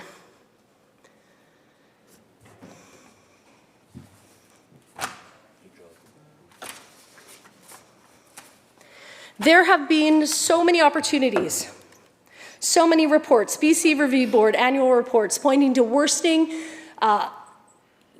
outcomes, worsening numbers of beds, supports for people with mental illness. What is missing from Bill 32 is a whole lot. And I do not believe, Mr. Speaker, that this is anything more than a response to litigation as a means of trying to skirt their own responsibility to the community, to the public. I'm going to conclude my statements on Bill 32 for now, but I will participate in the committee stage if it passes second reading. But I would expect the government to do better. If you counted the speeches that were given in here, Mr. Speaker, not just for bills, private member bills, 2-minute statements, 5-minute statements, mental health debates, this has been one of the most significantly spoken about issues in the entire province. And the fact that what the government introduces after nearly a decade in power is repealing one section and one amendment is a disgrace. Thank you, Mr. Speaker. Thank you, member. Recognizing our Minister of Social Development and Poverty Reduction. Thank you, Mr. Speaker. Let me first say, as clearly as possible, in response to comments from both the member from Skeena and the member from Surrey Cloverdale, And I appreciate greatly the voices that both of those members bring to this debate and to this chamber. It is important. These amendments are unrelated entirely to the tragic events at the Lapu Lapu Festival in April. This is about protecting healthcare workers and supporting them while they provide the crucial frontline care to vulnerable populations. And I'll also say, and I'm so glad we've got so many people in the chamber listening to this really important debate. I'm going to talk for a little bit, but just in case you're going to leave soon, this is an amendment that is about protecting a service that we already have in the face of a court case. This is not the review of the Mental Health Act. That work is entirely ahead of us. This is the smallest amendment because it's the amendment that we need right now in this time, providing some needed clarity in the operation of the Mental Health Act, confirming that doctors and nurses and others cannot be sued for doing their jobs in good faith and with reasonable care, and honestly, making sure that we keep the tool that we have right now before we then do the work that is already underway of reviewing the Mental Health Act and working together. We can't predict what the courts will decide, but in the meantime, we are doing everything we can right now to protect involuntary care in the province so that people who require it can continue to receive treatment under the Mental Health Act, and also so that the brave and dedicated people who provide this essential care are not put in jeopardy for doing so. So that's the part of my speech that is just really trying to correct the record. I'll now speak in more detail to this very limited amendment, not the last amendment to the Mental Health Act that this government will be bringing. Big picture, when adults and young people are in crisis, we want them to be met with compassion and care. That's why we have been working to build up a comprehensive system of mental health and substance use care. It is described in the plan that was adopted in 2019, Pathway to Hope, and we've been building it out. Child and youth mental health care, harm reduction, addiction treatment, recovery services.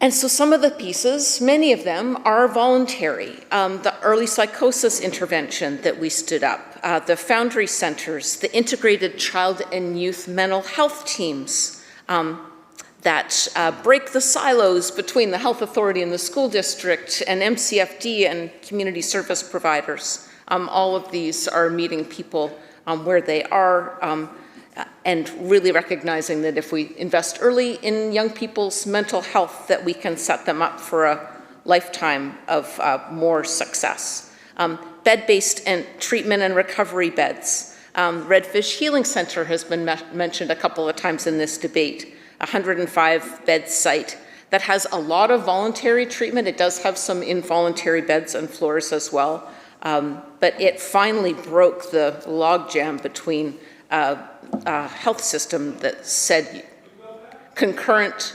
Well, I opened it when I was the minister, and I was so glad to see it open in 2021, right? Let's stay focused on 32, folks. Yeah.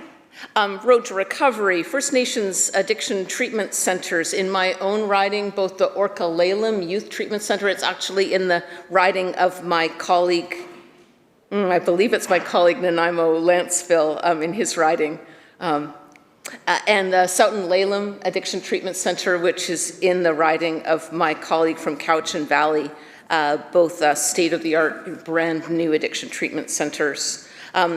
Assertive community treatment teams that operate 24/7 in a bunch of communities, including mine in Nanaimo, Gabriola Island, mobile integrated crisis response programs pairing police along with mental health professionals to respond to mental health related crisis calls. All of these voluntary supports have been really important to build up, and they continue to open, and we continue to find new ways to tackle some of the really wicked problems that are in front of us. Those are all voluntary supports. But when someone is so unwell that they can't make decisions about their own safety and their own health care, we have a responsibility to step in with compassion and with care. When used correctly and consistently, the Mental Health Act ensures people suffering from severe mental disorders get the timely care and protection that they need, even if they are unable to seek it themselves. We have a quote from a patient who received involuntary care. Initials are EW. So, quote, "My experience with involuntary treatment provides a huge sense of relief, and it's the only reason I'm able to function, knowing that if I fall down, something's there to catch me. I won't agree with it at the time because I'm in a different state of reality, but it catches me before I make a decision I can't come back from, like using hard drugs, committing suicide, or harming someone else. I just have confidence that professionals who've worked their whole lives are there to fix my brain or at least stabilize it so I can pick up the pieces again." So that's why involuntary care is necessary and important. The Mental Health Act states that a patient can only be involuntarily admitted if all of the following 4 criteria are in place. The person suffers from mental disorder that seriously impairs their ability to react appropriately to their environment or to associate with others. The person requires psychiatric treatment in or through a designated facility. Third, the person requires care, supervision, and control in or through a designated facility to prevent their substantial mental or physical deterioration or for their own protection or the protection of others. And finally, the person is not suitable as a voluntary patient. So physicians and nurse practitioners apply their clinical assessment to determine the appropriateness of involuntary admission. The vast majority of people with mental health conditions are effectively treated on an outpatient basis, but the Mental Health Act ensures access to care in situations where the person is unable to seek care themselves due to a state of severe mental impairment. Now, right now, Mental Health Act admissions occur at 75 designated facilities, including 37 hospitals that are designated as psychiatric units, 13 hospitals that are observation units, which allow shorter-term admissions, and 25 facilities that are provincial mental health facilities. Those are inpatient facilities. And as I mentioned earlier, some of these beds are at Redfish. There are more Just pause than... for a moment, Minister.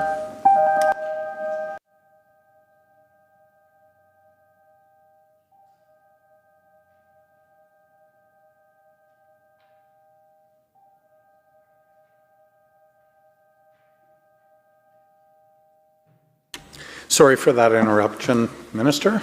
Thank you, Mr. Speaker. I was listing the Mental Health Act admission locations, 75 different designated facilities. There are more than 2,000 mental health beds across the province, and 17,000 individuals were admitted involuntarily last year. Some of them admitted repeatedly, so some of the numbers you see are higher than 17,000, but those are individual pieces. And I read these numbers out hoping that my friend and Nanaimo Mayor Leonard Krogh is listening in, because as we have had debates over the years about whether there are facilities and whether we need to build additional facilities, I'll often remind the mayor that we do have, notwithstanding the closure of Riverview, which admittedly was done very poorly so far as not having in place the kind of community care and the more decentralized facilities that had been committed to at that time. Notwithstanding that failure, there are right now many, many people that are held against their will within our existing medical system. In addition, there are 18 involuntary care beds at Alouette Homes in Maple Ridge and 10 beds at Surrey Pretrial Services Centre that opened in the spring of 2025. These are both under the trial we're doing around secure care. And work is also underway to open an additional 100 involuntary care beds in Surrey and Prince George facilities. We're also building more than 400 acute care mental health beds at new and expanded hospitals throughout the province. Whenever you see a new hospital opening, we have psychiatric facilities built into them. They will be available to people as these hospital projects are completed. One recent example is the new Seven Sisters facility in Terrace with 5 new mental health and substance use beds, replacing an old, outdated facility. So I'm going to read another quote, this time from a parent of her daughter who received involuntary treatment. She said, quote, "My daughter would likely be dead or in prison if she had not been treated in a timely manner when hospitalized for threatening and bizarre behavior when in psychosis from schizophrenia. We are grateful that the Premier is amending the BC Mental Health Act to affirm treatment of involuntary patients upon hospitalization. Treatment stabilizes and enables someone with a serious mental illness to regain judgment and begin to heal," end quote. That's Shirley Chan, the past president of Pathways Serious Mental Illness Society. And so for all these reasons, I support Bill 32 and its amendments to Section 31(1) of the Mental Health Act to replace the dated language of the existing section with very clear language that exists in other health laws in the province that say that healthcare workers are protected when they are delivering this involuntary care in our province. We are in court right now defending the involuntary care provisions of the Mental Health Act. We think it's important that these provisions exist and that they remain. We think it gives people an opportunity to rebuild their lives after facing catastrophic mental health challenges. It's important that this tool remains, and so we're in court making these arguments right now. And this change we're introducing in the legislature doesn't make that court challenge irrelevant, doesn't have an impact on whether or not the court's able to grapple with this really important question about what limits are on involuntary care or treatment. I recognize, for the reason that the House Leader of the Green Party outlined, involuntary treatment and the conditions with which patients experience inside the healthcare system are not uncontroversial, and it's vital that that care be delivered in the most dignified and careful and human rights-based framework. But this, and so it's important that the courts are grappling with this question of involuntary care or treatment. This amendment in Bill 32 just provides healthcare workers with the certainty that regardless of the outcome of that court case, those workers will be protected in delivering care. We need to be very clear that regardless of the outcome of the court case, healthcare workers will be protected in the work that they do. So the outcome of this provision passing is that it protects the healthcare workers involved in delivering involuntary care so that they know with certainty that they're protected in the work that they do. And frankly, for families and for patients, that the tool is protected. That's why this is such a short bill, because it's very narrow. We are updating the language to reflect other health laws in this province that say very clearly that the healthcare workers who administer this care under these other sections of the Act are protected from being sued. It doesn't talk about patients having deemed to have consented. It just states, if this amendment passes, that the law is standing behind these healthcare workers who deliver this care and that they're protected from being sued. We know involuntary health care is essential, and we know that it saves lives. If the amendment passes, then these amendments will, if Bill 32 passes, then the amendments will reduce confusion that has emerged about the authority within the Act to authorize involuntary treatment and to better protect healthcare workers providing involuntary mental health care to patients. We want healthcare workers to be able to focus on providing quality care to their patients. And these amendments won't have an impact on the way that healthcare is provided under the Act. This is This is status quo, carrying on while we do the other work of reviewing the Mental Health Act and bringing in the amendments that other members opposite have described. Together, these changes will help clarify and protect the purpose of the Act, which is to provide treatment to people who require it. This is not the first time that we've amended the Mental Health Act recently in this legislature. Mr. Speaker, you'll remember that during the spring 2022 legislative session, we introduced legislation to amend the Mental Health Act so that people involuntarily admitted under the Act could access support from an independent rights advisor. You'll remember that those changes were introduced by the Attorney General because the Mental Health Act's responsibility is split between multiple ministers. I certainly experienced this when I was Minister of Mental Health and Addictions. The rights-based part of the legislation sits within the Attorney General, and it was the AG that brought that forward. That was embraced by the legislature, and it moved forward, and we now have an independent rights advisor who talks with patients at the point of their involuntary admission about what their rights are and lets them know that they have the ability to get a second opinion, for example. And no, this legislation is not part of the Mental Health Act review. That is underway. That is work that we are committed to doing. This is just another small step in the way, along the way, as was the spring 2022 legislative change. I'm now going to leave the mechanics of the health worker protection provisions of Bill 32 and just speak for a couple of minutes about some of the associated work that is also supporting people on their journey towards full mental health. These are commitments and actions that have been identified in the poverty reduction strategy that I am responsible for, where with inputs from tens of thousands of people across British Columbia, we developed a vision of British Columbia where people find meaningful and rewarding work, employment services, and other tools and supports that can help them out of poverty.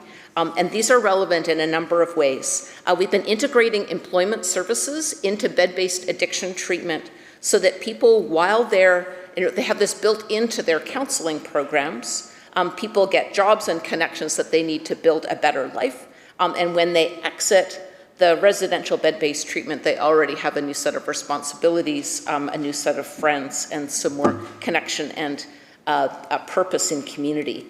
My ministry granted in 2023 $5 million to the BC Canadian Mental Health Association, and it is using that to pilot this program that I've described, integrating employment services with addiction treatment in recovery centers in 5 different communities. For example, Nanaimo.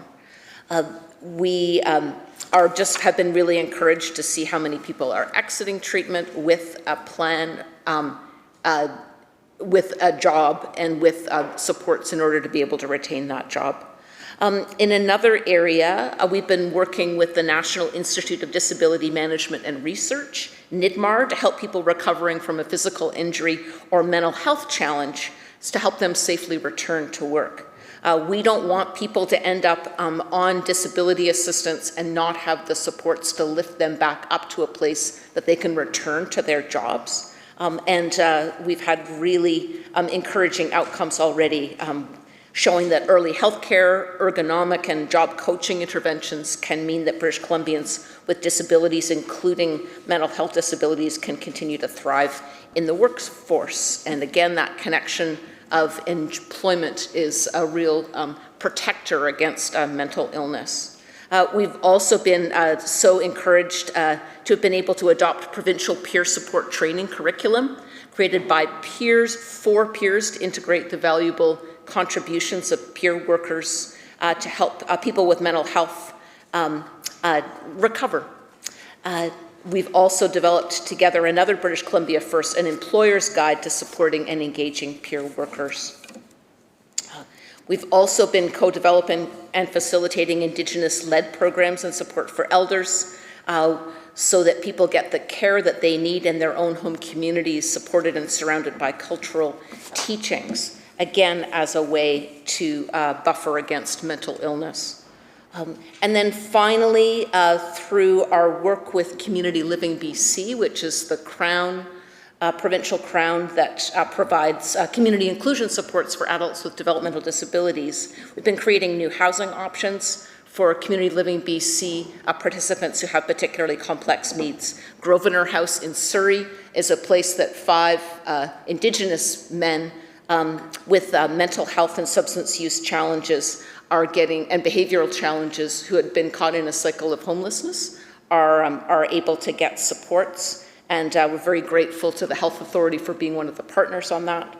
And we have a construction starting next year in Prince George, 10-unit complex care housing, the first of its kind, a cooperation between BC Housing, Northern Health, and Community Living BC for adults with developmental disabilities who have mental health challenges.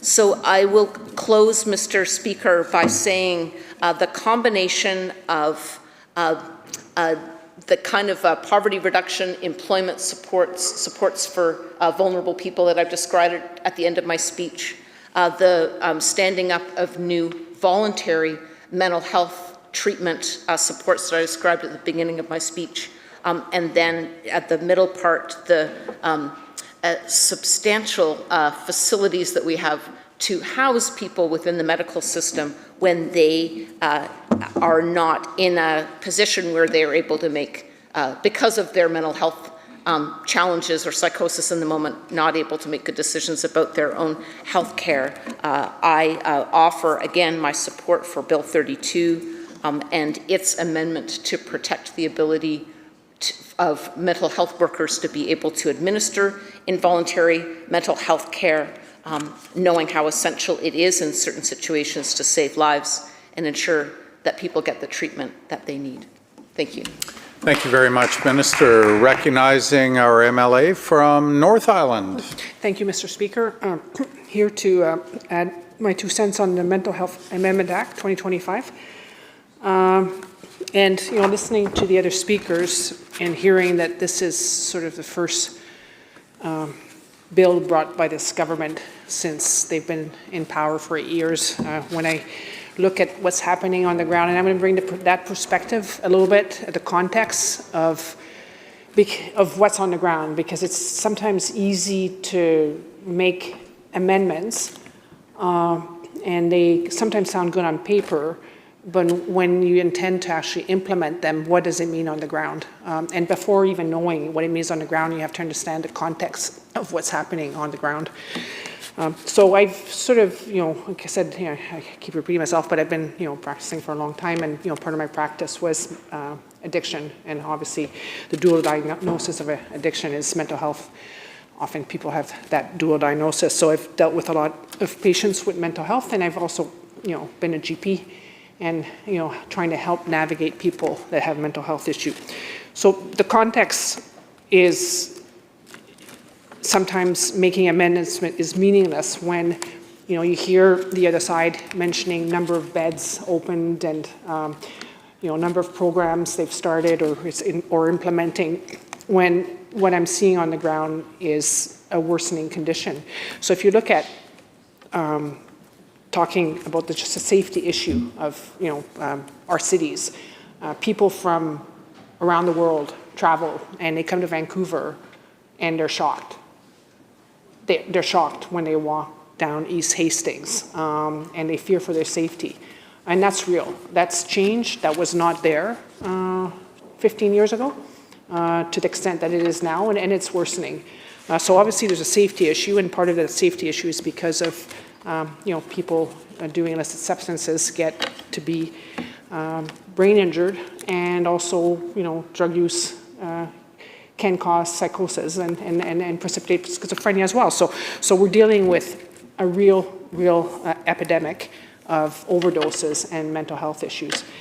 And if you're looking at the access to mental health beds, so if we're talking about a patient coming into emergency department, in terms of the safety of the front lines, and so basically Section 31 removes a provision that deems patients to have consented to treatment if the director has authorized treatment.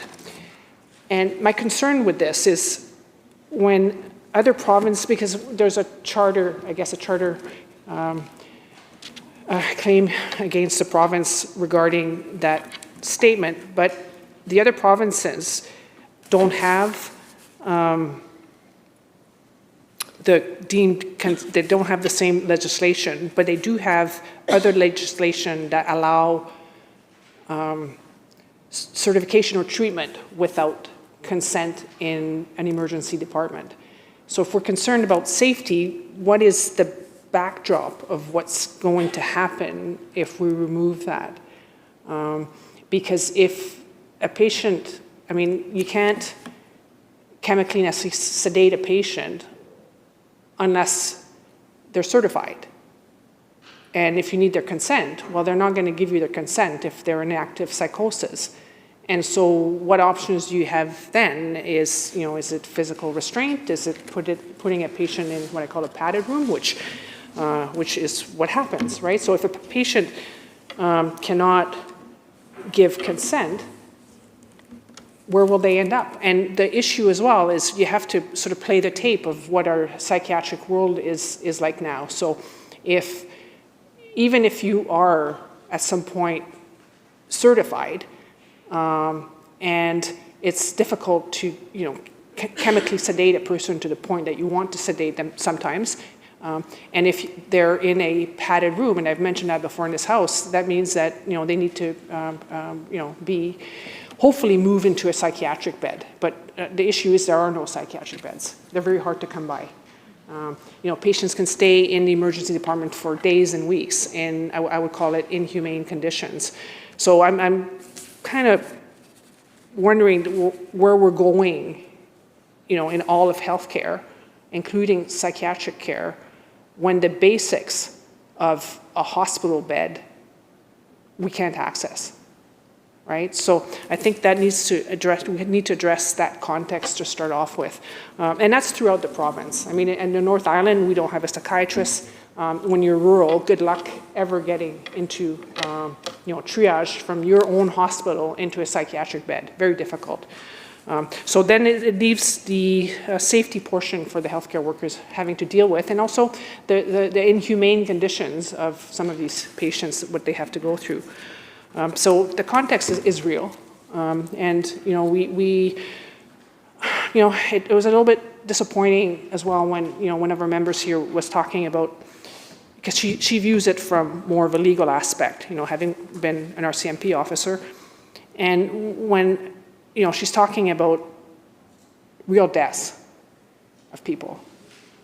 I mean, we do have to show some compassion here. So it's one thing having legislation, but also we need to have compassion for what's happening on the ground and people, what people go through when somebody has died, right?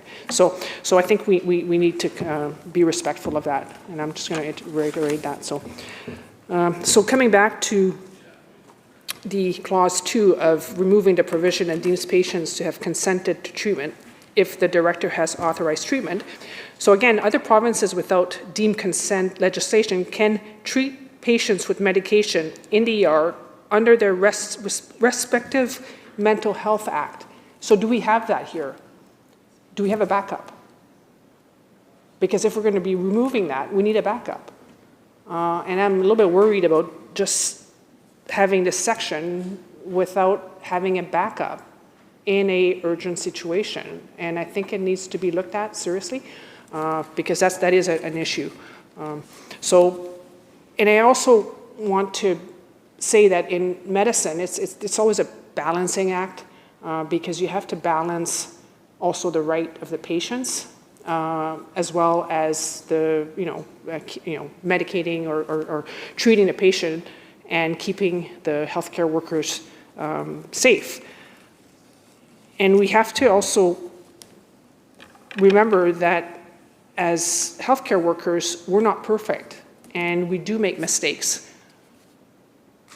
All of us. And as a healthcare worker, I'm liable for my mistakes because I'm not perfect. And that's why we all get insurances, because we know that potentially at some point a mistake will be made.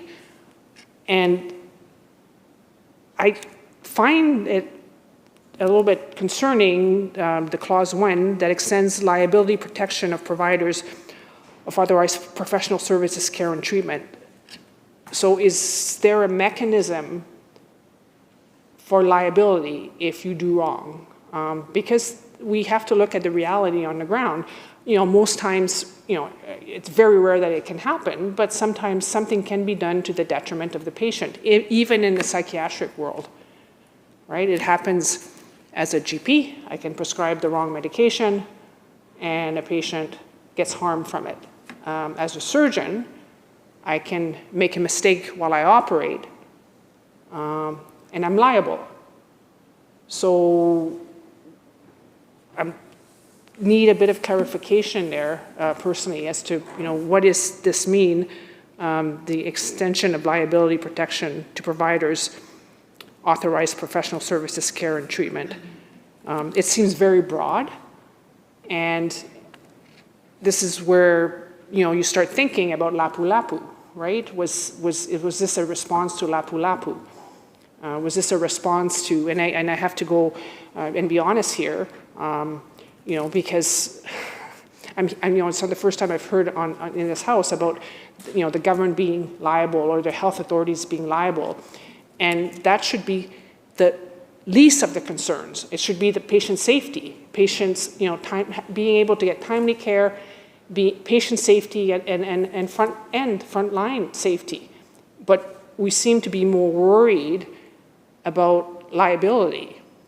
And I think that's maybe a dangerous precedent to set if that's what this clause is saying. So I just kind of think that should be discussed because, like I said, we have to balance the needs of obviously the medical community as well as the needs of the patients. And I think this clause 1 seems to favor one side over the other.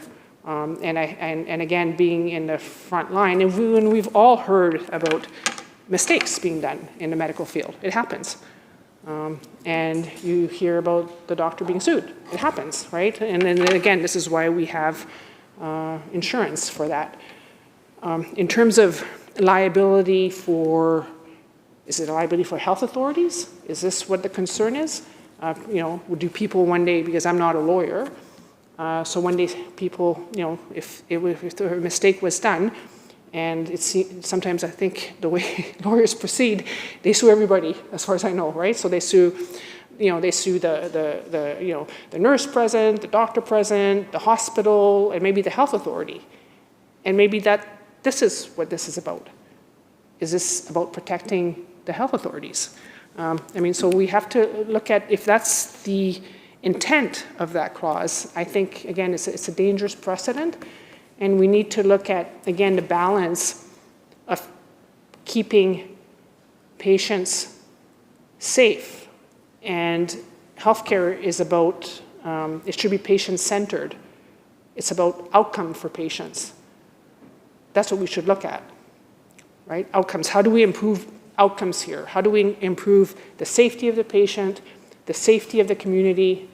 And I think those two clauses, as far as I see it, don't improve the situation at all on the ground, or and especially as well clause 2, not having a backup to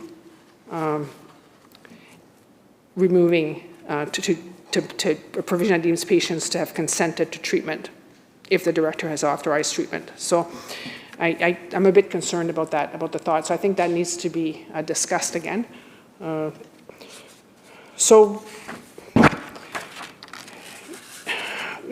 We go back to how to keep the community safe, and part of how to keep the community safe if we're dealing with psychiatric issues is access to timely care. And right now, we don't have that. So there's numerous, sort of stories we can talk about. A previous MLA talked about her, one of actually a physician whose son was certified in hospital and left on a day pass or left for a smoke and was called AWOL. And he was found 4 days later on hospital grounds, right? Is that patient-centered? Are we thinking about the patients? Or is anybody liable in this case where somebody doesn't even bother to look around the hospital grounds to find a young man's body that was there for 4 days? I came across a story recently, and a very reputable forensic psychiatrist contacted this family and told them that their son is one of the worst cases he's ever seen. Worst case he's ever seen.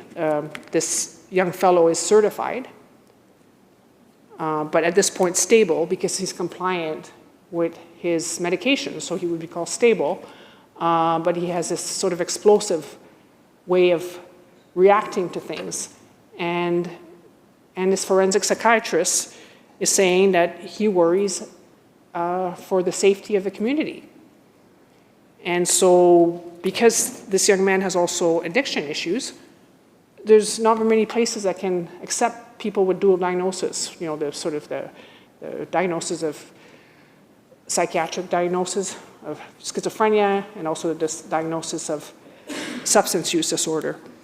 And there's, Redfish right now, one place, Redfish. And the wait time for this patient to get into Redfish, and again, he's been sort of identified as one of the worst cases I've ever seen, is 3 months. 3 months, right? 3 months to get into care. So we're failing. We're failing in provision of the basic psychiatric care, and it snowballs from there. So we can do as many legislation as we want, simple, put 2 clauses, and but on the ground, will that change anything? No, it just protects the providers maybe from liability. There's a case in front of the court regarding a charter for consent, and is that the reason this is happening? And if that's the case, I mean, it's again not a solution to what's happening to the ground. So I feel that we need to continually bring forth and shine the light as to how difficult the situation has become. The overdose crisis is continuing. We're not dealing with the I would call it the epidemic of brain-injured people that we're dealing with. And unfortunately, to prevent, this is all about prevention if we can, right? Because the numbers will keep growing, and we need to prevent the growth of this. And one of the ways to prevent it is by educating our youth.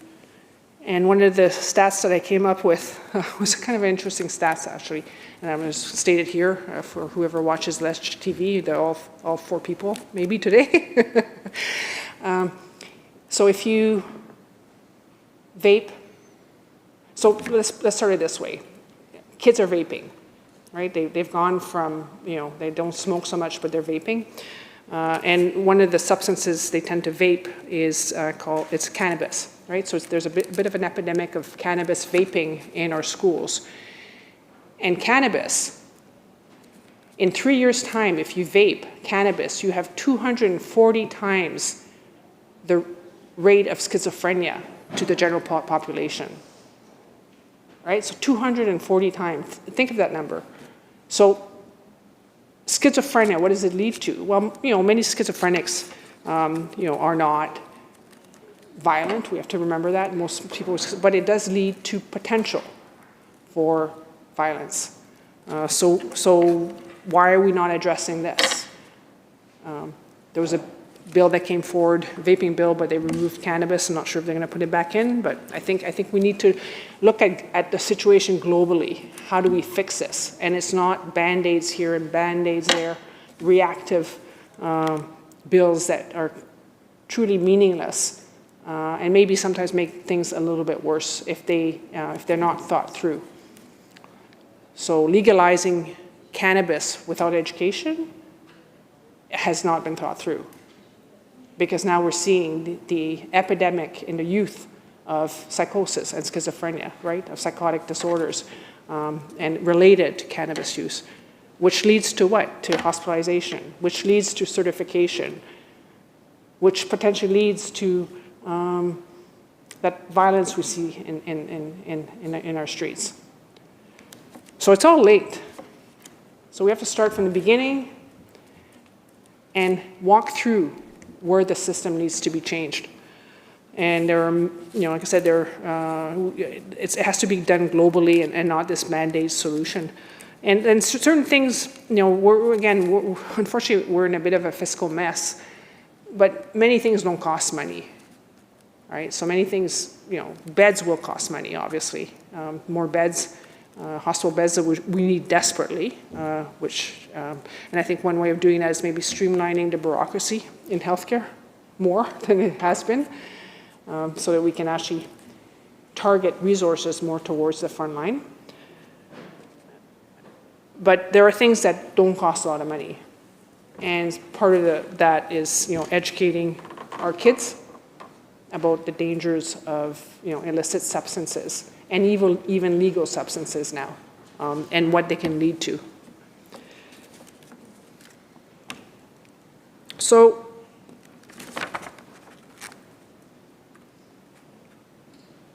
what does certification mean?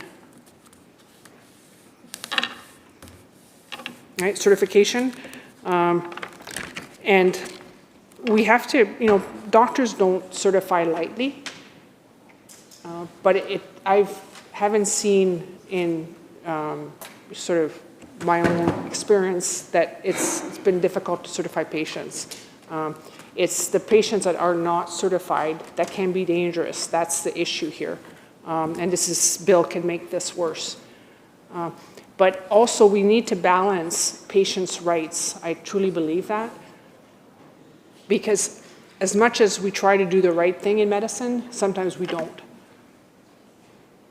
And we can harm patients, and they can be harmed for life by what we do. It's called, iatrogenic harm. And if you look at, statistics of, deaths, overall deaths, iatrogenic is quite high up there. And it's not done purposefully, but it does happen. And we need to be vigilant to make sure that we're not part of that as well. So when you remove liability, as much as I would like to think that all healthcare providers are excellent, they're like politicians or like plumbers. Some are better than others. And so, we need to have protection for patients. And I think, removing liability might lead to more certification or more quickly to certify patients. And is that a good thing or not? And I think that needs to be discussed. I think there's a balance. Are we at that point where we're doing the right thing? I don't think so. I think it needs to be discussed, and I think we need to also listen to patient advocates that have gone through the system to make sure that they have a voice in this chamber. So any legislation has unintended consequences, and we need to make sure we address all those. And again, the clause 2, the unintended consequences, to me, is that in an emergency situation, that's when you need to be able to act quickly. And we're not enabling that. And this is, I think, a safety issue for healthcare providers without that backup. So, in summary, I'd like to say that overall, the whole Mental Health Act needs to be reviewed. I think this is a bill that is more geared towards protecting the government. And I don't think it addresses the issues that we're seeing in the front line. So thank you very much, Speaker.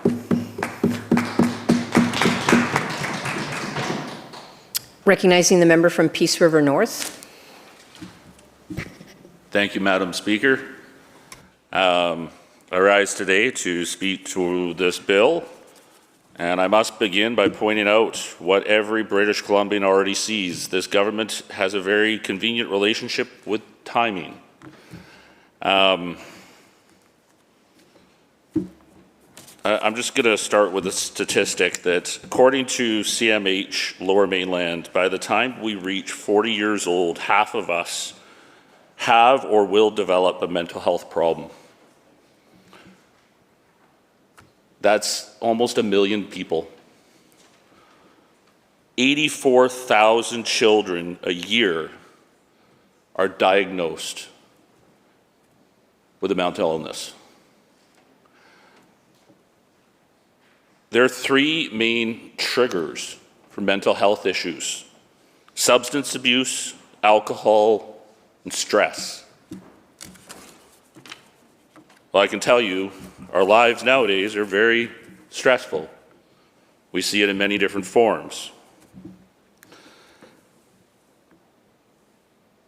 It's convenient that in times like today, that one of those items is substance abuse, that I've asked previously in this House whether or not the Premier would remove the federal drug exemption that's allowed illicit drugs to pour onto our streets and in communities all over our province. These are the precursors that can affect and influence mental health all over our province for British Columbians. But when I've asked that question, I get no response. And when it comes to the main fixes and what we see with Mental Health Act, as what has been brought up by my colleagues, one that has just spoken, and one from a fellow colleague that's an independent, where I love her passion and how dedicated she is about the subject. We're not seeing the fix to the main issue. Instead, the fix that we see is to the liability for the government, because they're broke. They don't want to be sued and prosecuted. Every time they find themselves backed into a corner, every time a scandal surfaces, every time the public starts asking the hard questions, suddenly the minister appears with a brand new bill, waving it like a shiny distraction and hoping nobody looks too closely at what's actually inside it. And here we are again. Bill 32 isn't about improving mental health care. It isn't about beds, reducing wait times, or giving families in crisis real support. No, it's about protecting the system from accountability. Let's be honest and call it what it is: a liability shield, dropped into this legislature at the exact moment when the ministry's failures are piling up so high the public can't ignore them anymore. Clause 1 of this bill extends liability protection for authorized professional services, care, and treatment. Sounds harmless on paper until you realize what it actually means. It means the government is trying to protect the system from responsibility before it ever protects the patients trapped inside it. This amendment doesn't strengthen rights, it doesn't offer safeguards, it doesn't add oversight, it doesn't address the revolving door of mental health-related detention, release, crisis, repeat. But somehow, at this moment, at this precise moment, when British Columbians are losing faith in this government's ability to handle anything, the minister has decided that liability protection is their urgent priority. Imagine that. This government refuses to protect nurses from burnout, refuses to protect communities from violence, refuses to protect families trying to access care, but they have no problem rushing in here to protect themselves. Then we have Clause 2, which quietly removes a long-standing provision that deemed patients to have consented to treatment under certain conditions if authorized by the director. At first glance, this looks like a step forward. But again, look at the timing. This government has spent years ignoring mental health in crisis, families begging for help, years ignoring police, paramedics, and frontline workers who say the system is collapsing, years refusing to acknowledge the failures of involuntary care, the lack of follow-up services, and the dangers released into communities when patients are discharged without supports. And now suddenly, they are worried about consent. No, this is not about compassion. This is about optics. This government is changing the law just enough to appear responsive, but not enough to fix anything. The NDP's trademark, legislative theatre, paper solutions to the real problem. British Columbians aren't fooled anymore. If this government were serious about improving mental health outcomes, we would see real investments into long-term care, not liability protections. We would see mandatory follow-up and community supports, not new legal cover for the director. We would see transparency audits, accountability, not rushed. Last-minute amendments dropped quietly into the House when public attention is elsewhere. The people of this province deserve a government that acts because it's right, not because it's politically convenient. They deserve a mental health system built on responsibility, not one protected by legal shields. They deserve reforms driven by patient care and not driven by the political survival of a minister or premier. Bill 32 is not reform. It is reputation management. And British Columbians deserve better. I will be voting no to this bill because the only thing it does is take away British Columbians' right for civil recourse if they are treated wrongly by the system. And I will always choose what is best for British Columbians and not a government that encourages a federal drug exemption that fuels this crisis. Thank you, Madam Speaker. Recognizing the member for Kamloops Centre. Thank you, Madam Chair, and I rise to speak to Bill 32, the Mental Health Amendment Act. And it's interesting, 2025, because the government keeps characterizing this as this is their first attempt at the mental health amendments in their 9 years of government. But it's not their first attempt, and that's why it leaves me with a lot of skepticism and worry about this bill, because their first failed attempt was on June 23rd, 2020 in this House, when the Mental Health Amendment Act, Bill 22, was introduced. And it was failed because then Premier Horgan decided to pull the bill and trigger a general election a year early, simply because he wasn't sure if he could actually pass the bill. That was deemed to be flawed. That was deemed to have not had proper consultation. That was deemed to have not talked with Indigenous communities about how this would impact them and the care for their kids. And it was around involuntary care for youth, but involuntary care nonetheless. Now, at that time, the seats in this House were 42 for the opposition. The official opposition had 42 seats. The government actually only had 41 seats. They were propped up by 3 seats of the Greens, which had morphed into 2 and 1 with an independent at that time. and a speaker that was independent. So not dissimilar to the vote makeup, although on the technicality side of how a vote would advance in this place or not, the speaker wouldn't have broken a tie at that point. He would have just tied the vote and he wouldn't have even voted. My point being, that was the government's first crack at trying to do something meaningful to the Mental Health Act. And in their almost 9 years in government now, this is their second attempt. 2 clauses that do nothing more than try to shield the government from outstanding legal cases that are out there right now, as I see it. Nothing meaningful in the 5+ years from when Premier Horgan pulled Bill 22 with the promise that after the election there would be more consultation and a new version would be brought forward to this House for proper access to involuntary care. 5 years, 5.5 years ago now, that was said. That commitment was made. 2 general elections ago. And this is the best the government has. And the government has the audacity, government members, to heckle and try to take victory laps for things that they have or haven't done in the 8.5 years that they've been government. Today.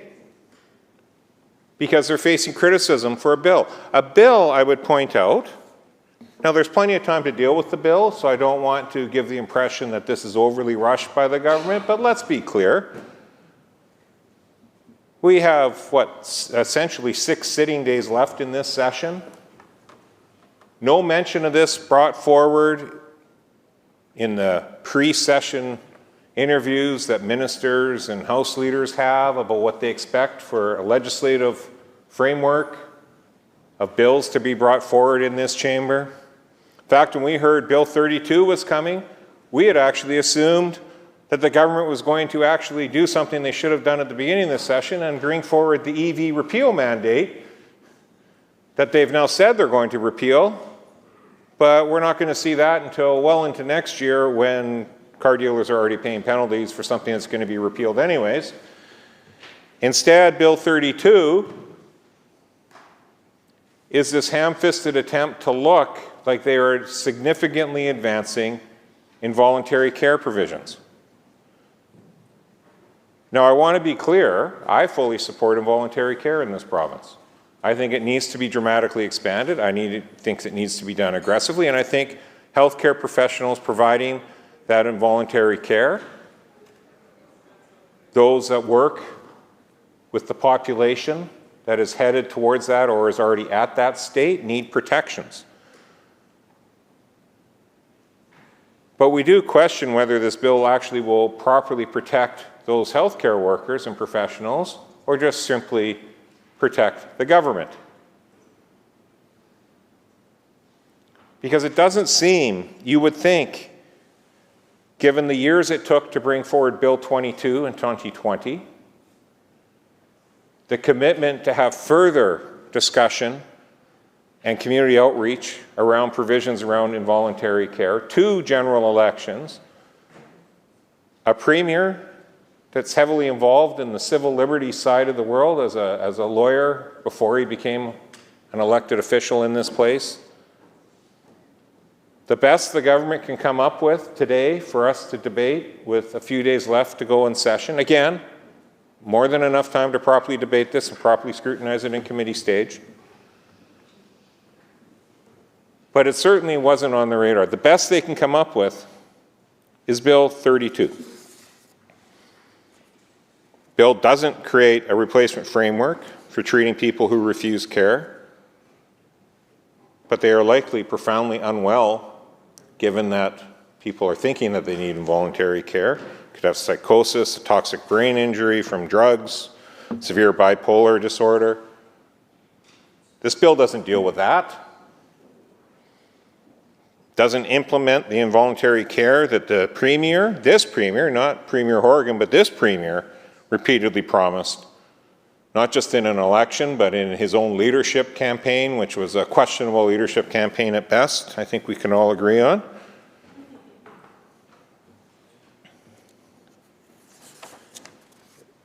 That's the underlying worry, I think, that the government is hearing and refusing to acknowledge, in fact, wanting to push back to speakers in this place that have had the audacity to point out their failed track record when it comes to things around mental health, access to mental health services. It's one thing if the government is just using the spin they use, and at one point one of the heckles was there was nothing in place when we took government, nothing at all.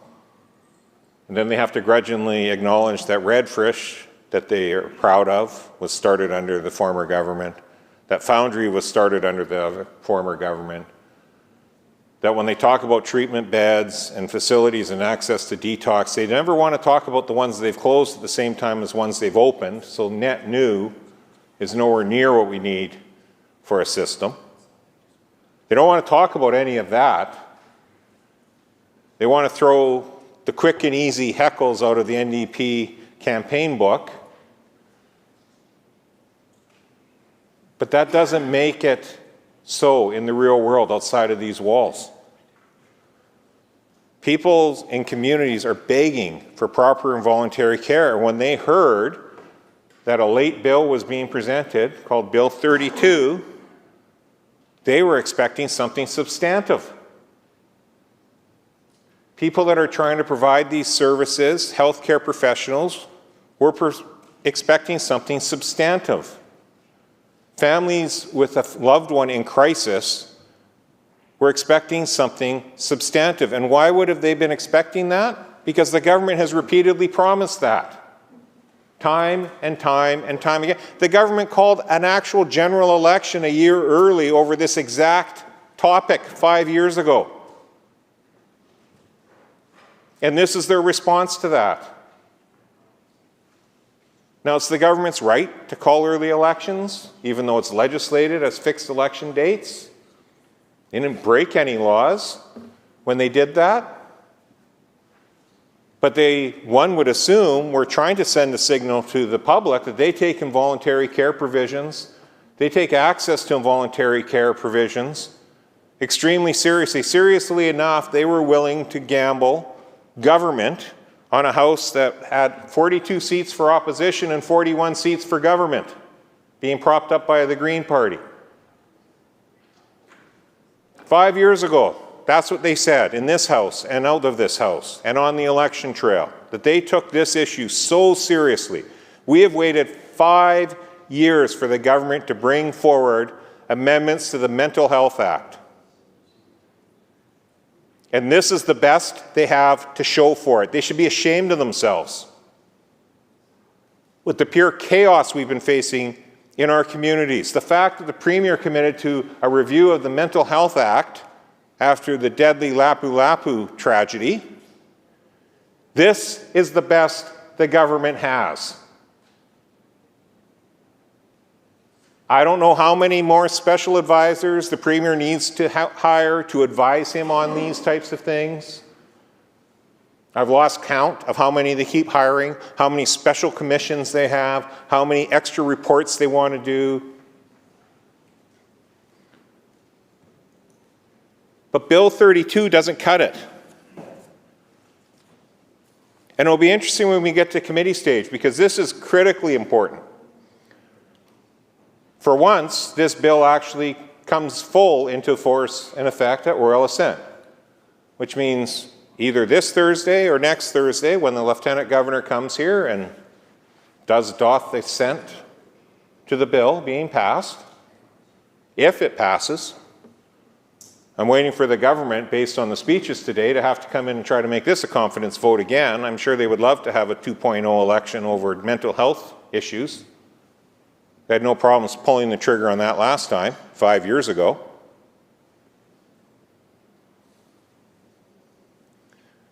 This bill comes into effect on royal assent. Normally, when we go to committee stage, the answer we get back from ministers on a wide range of very consequential, meaningful questions we ask is, well, that's left for regulation later on. We haven't figured that out yet. We still need to consult. We'll wait for the regulations. You'll have to wait for the regulations to answer that question. You just need to pass the legislation and trust us. So the regulations will be okay. We haven't worked that out. We need further consultation. We'll have more consultation, and then we'll tell you. They couldn't even tell us what the fee for an FOI was going to be because that required more consultation. Magically, the document with the fee was signed 15 minutes after the bill came law. Apparently, it was a pretty fast consultation in this government's mind. They couldn't tell us on Bill 44 what the housing regulations were going to be because they had to work that through. They required more and more consultation on that. A week later, a 57-page policy booklet of regulations was dropped on every municipality to explain the new housing legislation regulations. But they wouldn't answer it to us in committee stage because it was subject to regulations that hadn't been worked out yet. So the good news is, this is all in Bill 32, subject at royal assent. Which means we expect, as an opposition, the public expects full disclosure from this government on every question asked. Not deflection, not you'll have to wait till after the bill's passed for us to be able to talk about that, not, well, that's subject to cabinet confidentiality, not, well, we can't talk about that because it's in front of the courts right now. That's the irony of this. Bill 32 is going to affect an outstanding court case that's been in front of the court since 2016, and you watch, the government's going to start saying, well, we can't talk about that. It's before the courts. We can't talk about that. It's before the courts. Tried and true line from this government, because they're in court a lot. They don't win very often. My nickname for the Premier back when he was the Attorney General was Ofer, because they never seem to win anything. So, questions of a very serious nature on Bill 32. How will involuntary treatment work once deemed consent is removed? The public, healthcare professionals, families deserve an answer from that. Because they're already in court that this bill is trying to address. Which means Bill 32 is going to get dragged into court too. If not on the existing court case, on a future court case. And for the viewers at home, why that's important, lawyers on both sides of any court action will pull the transcripts from our committee stage. They will pull the minister's speeches, not opposition speeches, but the minister's speeches, to find out what the government's intent of a bill is and what the government's intent around certain clauses was when laws are passed in this place. And that's why it's important that the government actually provides answers and not vague, you'll have to wait for a regulation, which, as I've covered off in Bill 32, is not an excuse for them anymore. So how will involuntary treatment work once deemed consent is removed? How will capacity assessments now be required for every single involuntary patient? Because what we've seen a lot of times is either the government's really well thought through a piece of legislation and the regulations that go with it, but they don't want to talk about the regulation until after the fact, or they actually haven't thought it through, and we're sitting here 2 years later and they still haven't taken any action on a piece of legislation that they deemed was critically important at the time. Again, all those excuses are gone with Bill 32. What happens when a capable patient refuses antipsychotic medication? What framework replaces deemed consent for treating psychosis or concurrent disorders, brain injuries from overdoses, or youth in crisis? Remember, Bill 22, back 5 years ago, triggered an election because it had to do with youth involuntary care provisions. How does Bill 32 deal with that? What framework is replacing that deemed consent for youth? Government has had 5 years to come up with an answer for that. Let's hope they actually have it. And why? Why now? The government has stated, well, not only did they state 5 years ago that they were going to review the Mental Health Act and did nothing, and had done nothing up to Lapu-Lapu of any significance, and then after Lapu-Lapu it was politically convenient to re-engage a mental health review that we've heard scarce little out of, but it's still apparently underway with yet again more outside advisors for the Premier. Apparently 400,000+ public service workers can't be trusted to provide the advice and expertise the government needs. They have to keep hiring outside advisors that have close ties to the Premier to advise them. But why now? Why are these two clauses in Bill 32 here now when that Mental Health Act review, which has been long coming, long suffering, waiting for it, literally, in people's households all across this province, why now? And does this even do anything on the Premier's commitment around expanded involuntary care? Or does it simply maintain the status quo and try to get the government out of the legal quagmire they're stuck in court because of years of inaction? The hope with Bill 32 was that it was going to be meaningful. The hope for Bill 32, it was going to actually show a path forward. That's why there was the urgency. That's why it came in late. That's why it came in several weeks after all the other legislation we were led to believe was brought forward in this place. Again, plenty of time to properly debate it. We've had long back and forth here today already. There'll be plenty of time for committee stage. This isn't about the typical maneuver that this government has done with 3 days left in the legislative calendar and dropping a major piece of legislation. So there's hope yet for EV mandates to get repealed, I guess. But this government always makes more out of what they say a bill is than it actually is. And so on Bill 32, I can see it right now. I can see the NDP spin machine kicking into gear. BC Conservatives say they're for involuntary care, but they're voting against it. This is not involuntary care. I want to be really clear about that. Not sure how the Green Party is going to vote, but if they vote against it, it'll be spun the same way for them. Because they got blamed for the last election. It wasn't even a confidence vote. That's the interesting thing. Bill 22, 5 years ago, was not a confidence bill.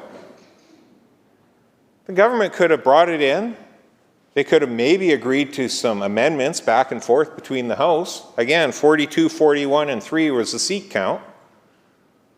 You know, they talk about working across the aisle, working together. They could have used that as the framework, could have actually accepted that maybe they have some flaws in it and needed some improvements. Or it might have just failed altogether. Government didn't have to fall over it. It wasn't a confidence vote. The only thing the Greens were tied to for that whole 3 years leading up to it was to support budgetary and throne speech confidence votes. It was the NDP that decided to say this is such a critically important issue, we're going to go to an election over it, and 5 years later, the sum total of that work is 2 clauses that shields them from a lawsuit.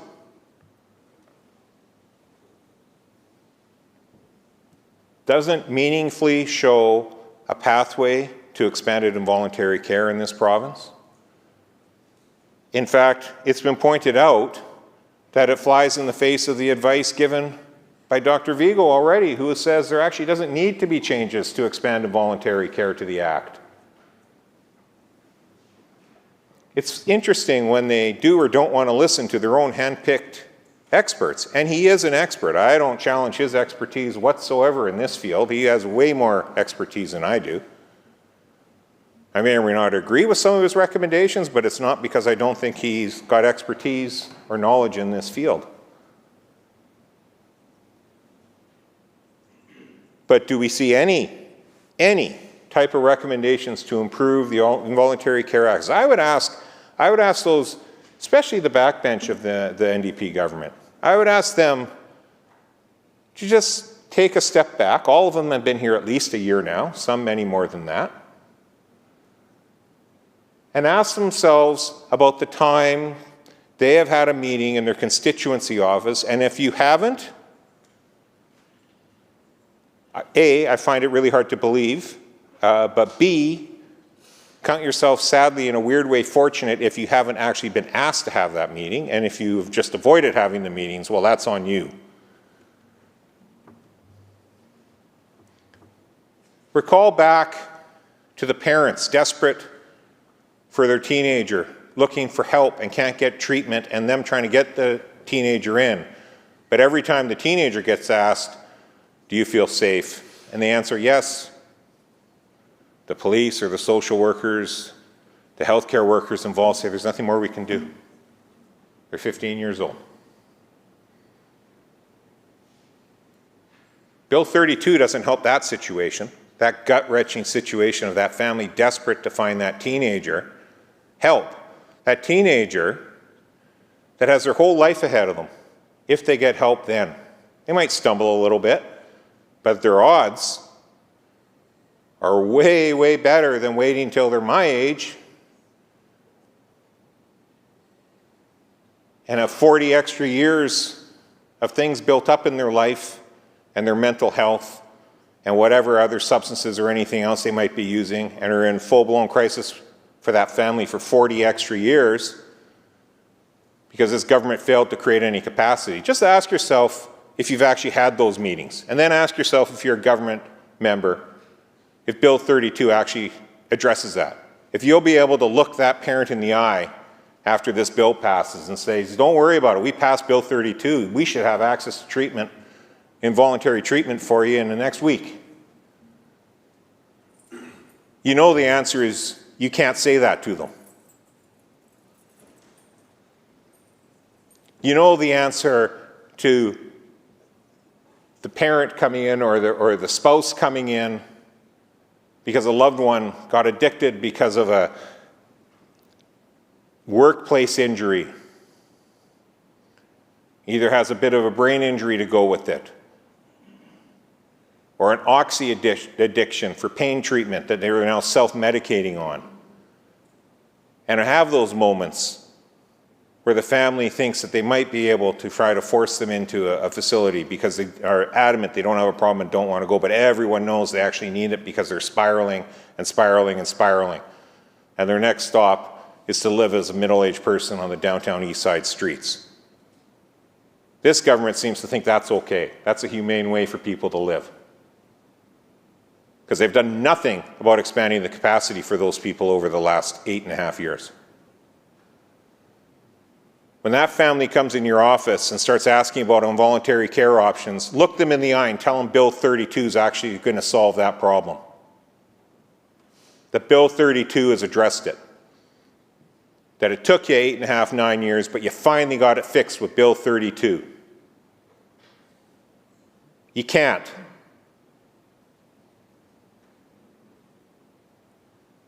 It is a complete moral failure. This is a government, frankly, that I'm amazed they must be cauterized because they don't ever seem to get nosebleeds standing on the moral high ground they all like to preach down on us from on a wide range of topics in this place. And they're going to stand up in this place and try to spin this like this side of the House doesn't care, that this side of the House doesn't want people to get treatment, that this side of the House is against involuntary care. Nothing can be farther from the truth.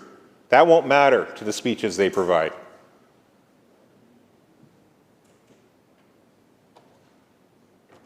Because it's all about making sure their narrative gets out there. To try to deflect away from the fact that after 9 years, the best thing they can do to offer for mental health amendments is a 2-clause bill in Bill 32 that shields themselves from an existing court action.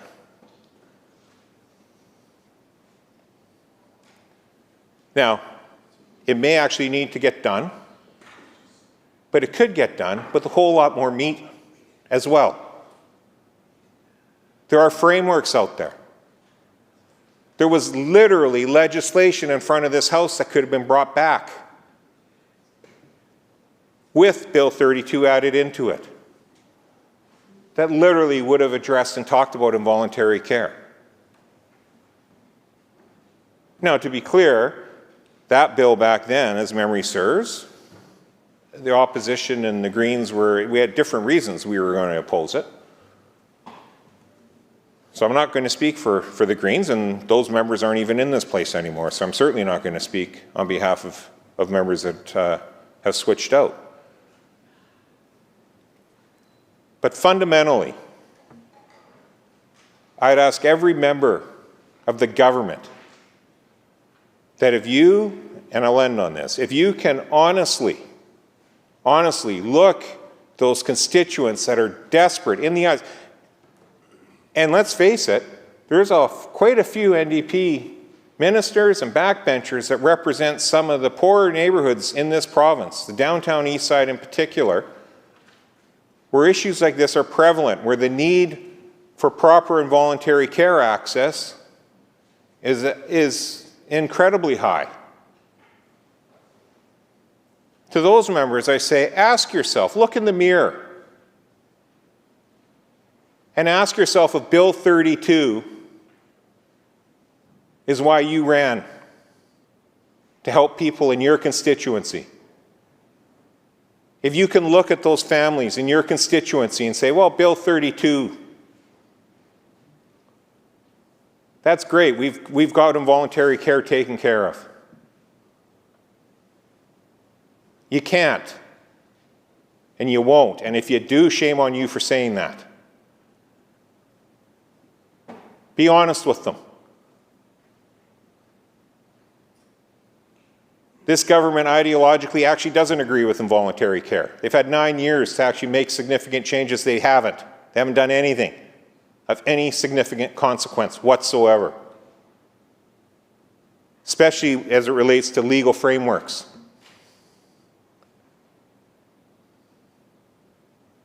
Be honest with them about that.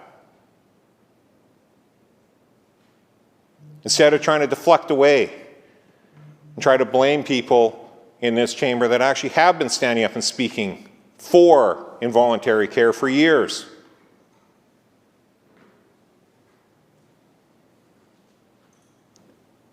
There's a time to do what's right for your constituents, not what's right for your political leader.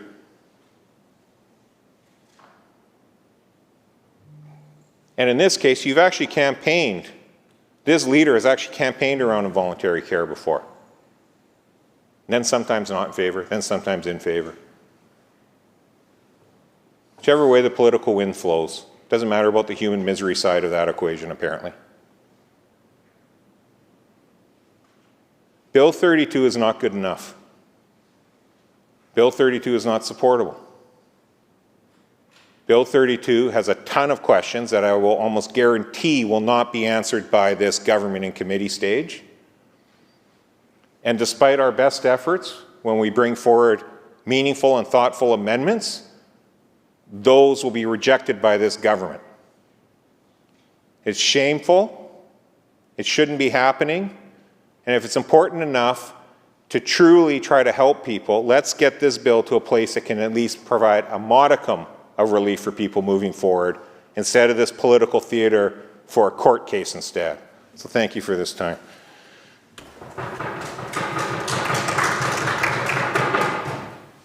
Recognizing the member from Abbotsford Mission.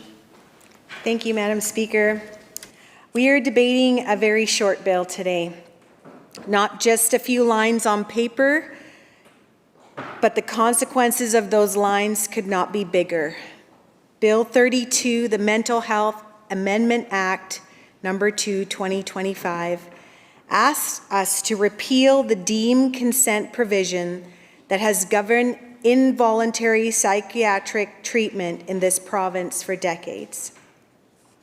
The government says this is modernization, that it's about strengthening rights, that it's just a cleanup, but everyone who works in this field, clinicians, families, legal experts, people with lived experience, knows the truth. This bill is incomplete, premature, and dangerously out of sequence. Because the reality is simple. Repealing deemed consent without providing a replacement framework does not modernize mental health law. it destabilizes it. It takes an already fragile system and removes the only tool clinicians currently have to treat people who are too unwell to recognize they're sick. The bill solves a legal problem for the government, not a clinical or public safety problem for British Columbians. Today, I want to offer a balanced speech to acknowledge the government's intent, to acknowledge the real rights issues at stake, but to also show clearly why this bill, as drafted, will harm the people it claims to protect. I want to begin in good faith. There are real concerns with BC's existing deemed consent model. We are the only province in Canada where involuntary admission automatically gives psychiatrists the legal right to treat a patient without assessing capacity or seeking actual consent. There is no mandatory capacity evaluation. There is no substitute decision-making structure. There is no statutory appeal process for treatment over objection. So that is why the obs-person, legal scholars, disability advocates, and people who with lived experience have raised concerns for years. And that is why Section 31 is now under active charter challenge. So yes, there is a real rights conversation to be had. And yes, the government is right to be thinking about modernization. But modernization is not a slogan. Modernization is not repealing one clause in isolation.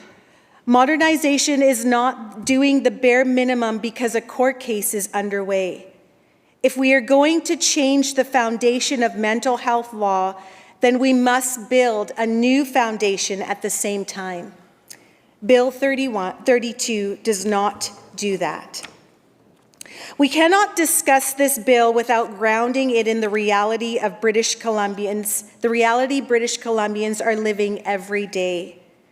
Since the toxic drug emergency was declared in 2016, more than 16,000 people have died.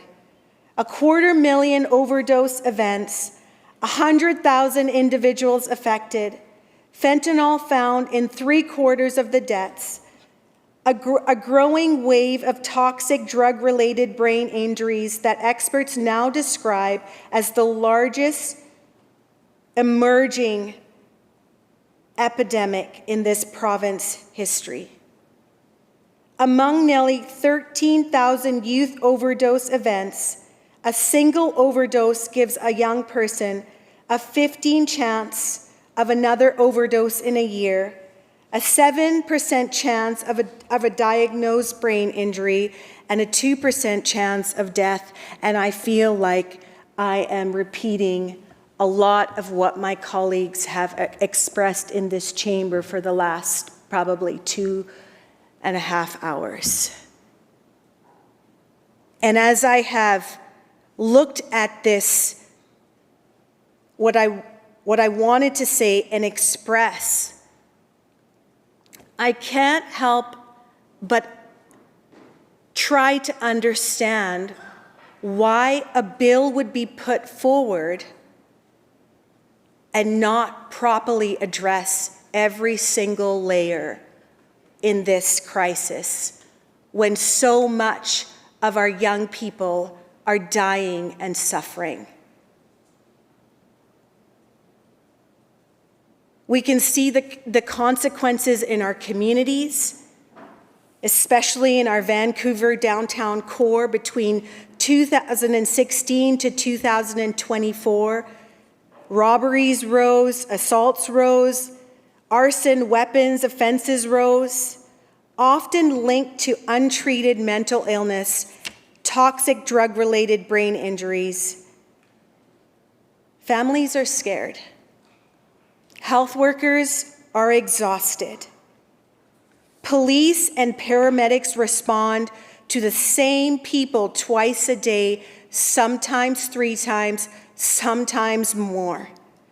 The public sees it, families live it, and clinicians endure it, and it is our responsibility in this House that if we are presenting a bill, that it is thought through and detailed in a way that actually answers the problems that we are facing, and not trying to just cover up. We are in the middle of a crisis. There is mental health, illness, and toxic drugs, homelessness, and public disorder colliding. And the government brings forward a bill that removes the only existing legal mechanism for treating someone who is involuntarily detained because their illness prevents them from recognizing they are sick. This is not modernization, this is backward. And I cannot help but get passionate about this, because sometimes it's really sick that in the position that we hold, that we do not do the work that is necessary and needed to actually come up with solutions that are detailed and take into consideration every member of society. So the people that work in the system, the people that are affected by the system, the families. This bill does 2 things. It repeals deemed consent, and it expands liability protection. That's the entire bill. Repeals deemed consent, the section that currently allows clinicians to treat involuntary patients when they object, and it expands liability protection for clinicians when treatment is authorized by the director. That's it.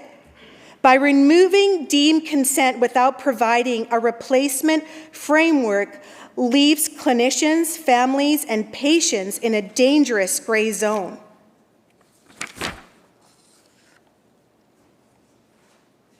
So the law says, the law today says, a person can be detained involuntarily under sections 22 or 28 of the Mental Health Act. But the authority to treat them comes from section 31, the deemed consent provision. If we repeal section 31, as this bill does, the entire system defaults to general healthcare consent law, the Healthcare Consent and Care Facility Admissions Act. The Act says all adults are presumed capable. A capable patient has the right to refuse care. An incapable patient requires a substitute decision maker, and forced treatment is only allowed in very limited emergencies. On paper, that sounds rights protecting, but in practice, it creates a crisis because many people certified under the Mental Health Act, particularly those with psychosis, bipolar disorder, toxic drug-related brain injuries, are not capable in the narrow legal sense, even though they are profoundly unwell. They can repeat back risks and benefits, articulate information, and appear coherent, yet have zero insight in their condition, as many of my colleagues have gone into detail about. Under the general capacity test, these patients will often be found capable and therefore entitled to refuse all treatment. And when they are at high risk of serious harm, even when they are at high risk or serious harm or death. Meaning, we could detain them, but we could not treat them. This is the most dangerous implication of Bill 31.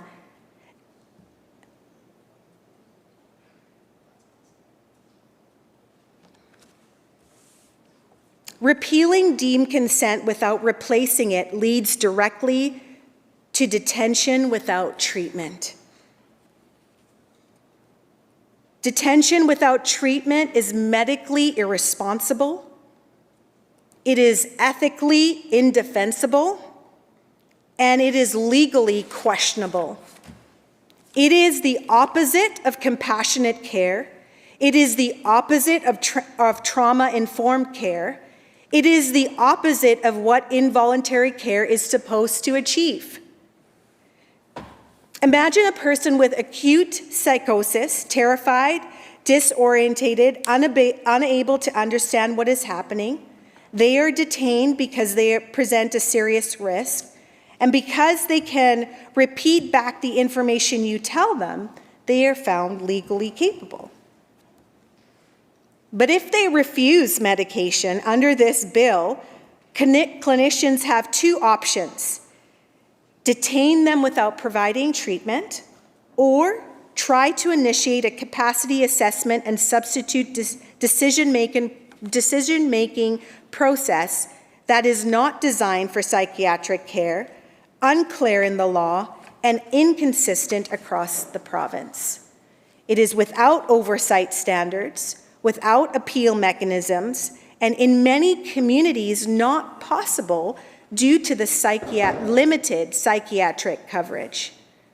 This is not patient-centered care. This is not rights-based care, and it is certainly not safe. Families know this. They've already lived this nightmare. Clinicians know it. They are terrified of being left out without authority. And communities know it. They see the people revolving through emergency rooms again and again. Repealing deemed consent without a replacement framework worsens the very outcomes the government claims this bill will fix. This bill is particularly dangerous for our young people. There is no capacity-based youth model. There's no clear ability for parents to override a youth's referral of psychiatric treatment. There is no legal structure for stabilizing youth after an overdose. And you heard from my colleague firsthand her lived experience today in this place of how, if that did exist, how much of an impact and a life changer that would be. In 2020, the government introduced Bill 22 to address this, but then they abandoned it. Now, in the midst of the worst youth overdose crisis in Canadian history, the government brings forward a bill that makes it harder, not easier, to treat youth with impaired insight. This is unacceptable.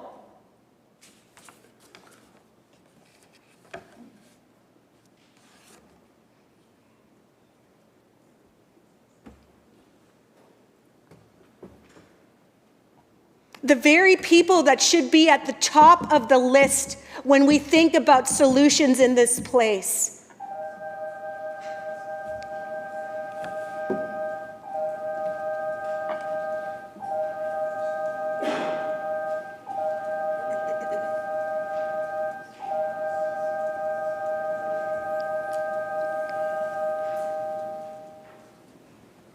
So yes, we will hold you accountable.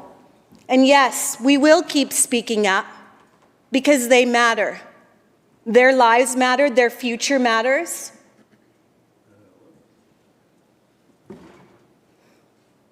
In rural and northern regions, the consequences are even sharper. Many hospitals do not have on-site psychiatrists. Our emergency departments are overwhelmed and oftentimes closed. Inpatient psychiatric beds are scarce. Community supports are thin and non-existent. And now the government wants to remove the only mechanism clinicians currently rely on to stabilize people quickly in a crisis. This is not modernization, it is abandonment. These contradictions are glaring. The Premier has repeatedly said involuntary care is needed for repeated overdoses.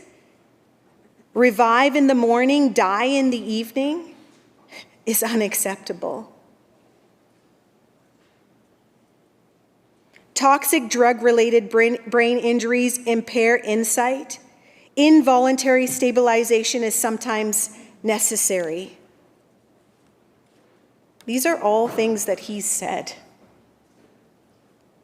His chief scientific advisor said the Mental Health Act already allows involuntary care for these cases. Yet, this bill removes the only mechanism that makes that possible with no replacement, no framework. So British Columbians have a right to ask, was the Premier even serious about expanding involuntary care?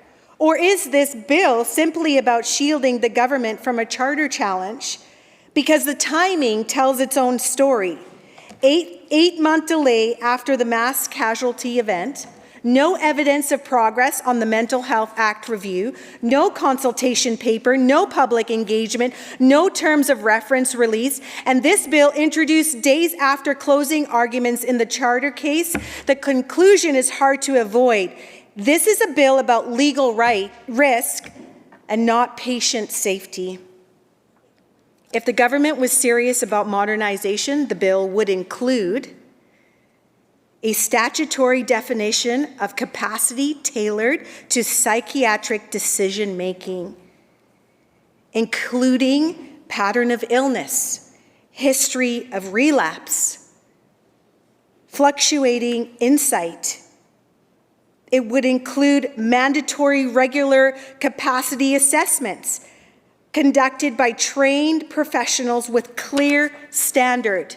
It would include a structured substitute decision-making framework with oversights and appeal mechanisms, right advisors, and safeguards for family involvement. It would include a clear process for treatment over objection. That balances autonomy wherever possible.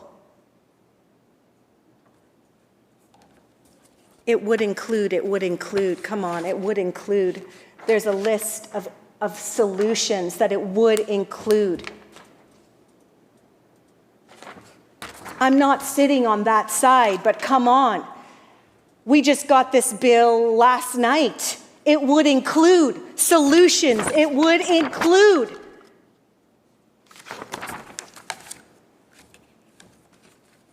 It would include transparent oversight and reporting. It would include trauma-informed and culturally safe framework. It would include real investment into mental health capacity.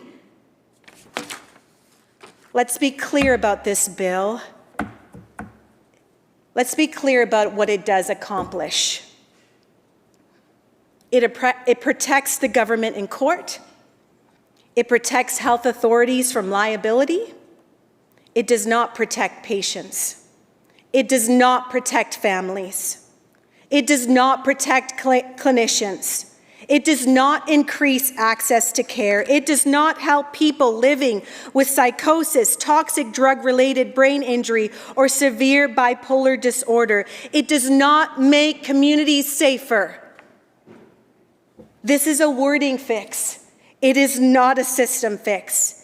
This legislation that moves risk off of the government and on to families and clinicians and the most vulnerable people in the province. I want to be clear. I support strengthening rights. I support modernizing mental health law. I support ensuring that people have meaningful autonomy wherever possible. But genuine rights mean more than the right to refuse care.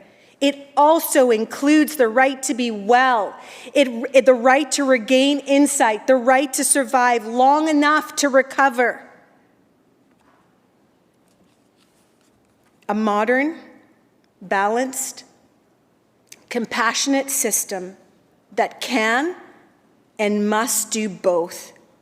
Protect autonomy whenever possible and intervene when severe illness destroys insight. Rights and safety are not opposites, they are partners. British Columbians deserve a government that does the hard work, the real modernization, the real consultation, the real system rebuild. They deserve a mental health law that recognizes and protects life, protects autonomy, protects clinicians, protects families with a clear, compassionate framework. Instead, they are being handed a bill that is rushed, incomplete, legally driven, clinically unsafe, and fundamentally misaligned with the Premier's own promises. This is not modernization, it is not leadership, and it is not how we protect the most vulnerable people in our province. I cannot support a bill that removes a major legal mechanism and replaces it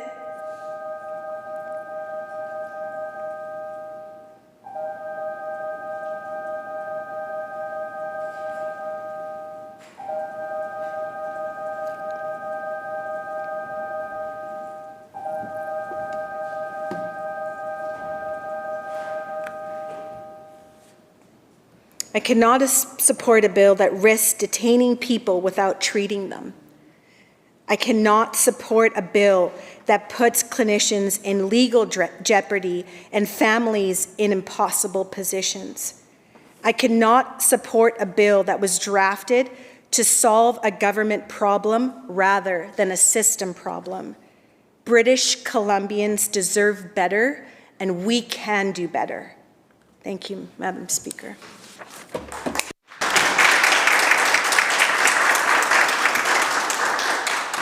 Recognizing the member from West Kelowna Peachland. Thank you, Madam Speaker. I rise today to speak to the Mental Health Amendment Act, a bill that, while brief, has serious consequences for mental health care, clinician protection, and public safety in British Columbia. This legislation removes the deemed consent clause from our Mental Health Act and adds liability protections for healthcare workers treating involuntary patients. On its face, this bill looks technical, but the context behind it is anything but technical. It exposes a deeper truth about the state of mental health care in British Columbia and about how urgently this province needs meaningful reform. Madam Speaker, British Columbians deserve clarity. This bill is not appearing because government is leading a reform effort. It is here because government is expecting to lose a charter challenge in court. Section 31 sub 1, the deemed consent clause, is being challenged as unconstitutional. If the court rules against the government, the section becomes invalid. And when that happens, the liability protections for healthcare workers that rely on that section would collapse with it. This is critical, Madam Speaker. Our charter ruling does not instantly erase a section from the statute the moment the judgment is released. Courts may declare a provision invalid immediately, or they may issue a suspended invalidity, giving government a set time, usually 6 to 18 months, to repair the defect. Because of that uncertainty, government is now rushing a thin, extremely narrow amendment to shield itself from the fallout of losing in court. Let us be honest, this is a bill designed to mitigate legal risk to government, not to strengthen patients' rights, not to expand care, not to protect the public, and not to improve outcomes for people suffering from severe mental illness or addiction. Madam Speaker, the Charter guarantees every Canadian the right to life, liberty, and security of the person. Thank you very much.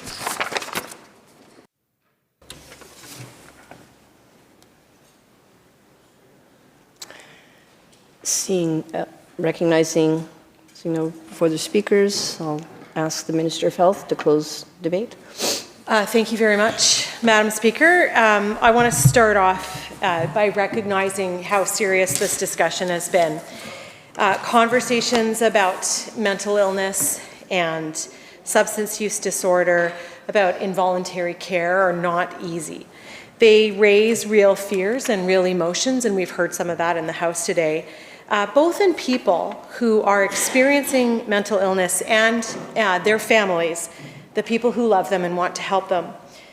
Madam Speaker, in carefully defined situations and with the legal safeguards that protect a person's rights and dignity, involuntary care is a necessary and life-saving part of our mental health system. And it is our firm belief that involuntary care is part of our mental health care system. I want to review briefly about what this bill is specifically focused on, what it's actually proposing to change. And that is that the overall wording of the Act will be clarified so that it's more explicit, that its purpose is to provide treatment to people who are seriously ill and unable to seek help themselves, rather than a vague duty. Madam Speaker, the section of the Act that we've been discussing today, 31 sub 1, was added to the Act in 1981, well after the Act was first introducing the scheme of involuntary care here in this province. It has for decades been intended to offer legal protection to healthcare workers treating people admitted involuntarily. We are proposing to add a new liability protection provision under Section 16 with clearer wording so that healthcare workers know that they're legally protected when they provide care under the Act. And this will give people and families greater assurance that when involuntary care is used, it's for the right reasons under the Act, and it's not because of unclear wording. This clarification protects the existing system of mental health care, especially for those people with serious and very complex needs. And I also want to be clear, Madam Speaker, that we continue to stay focused on building the system of voluntary care, although that's not the subject of this particular piece of legislation, this bill. Madam Speaker, we've heard from a number of members here today, and I want to take the opportunity to correct the record on some of what may be a misunderstanding. First of all, Madam Speaker, several members have referred to this bill as being something that actually removes the ability to be able to treat patients involuntarily, at least in many situations. And Madam Speaker, this could not be farther from the truth. The reality is this legislation ensures that healthcare workers are able to continue to deliver involuntary care and are supported to do so with clear legislation that is backing them.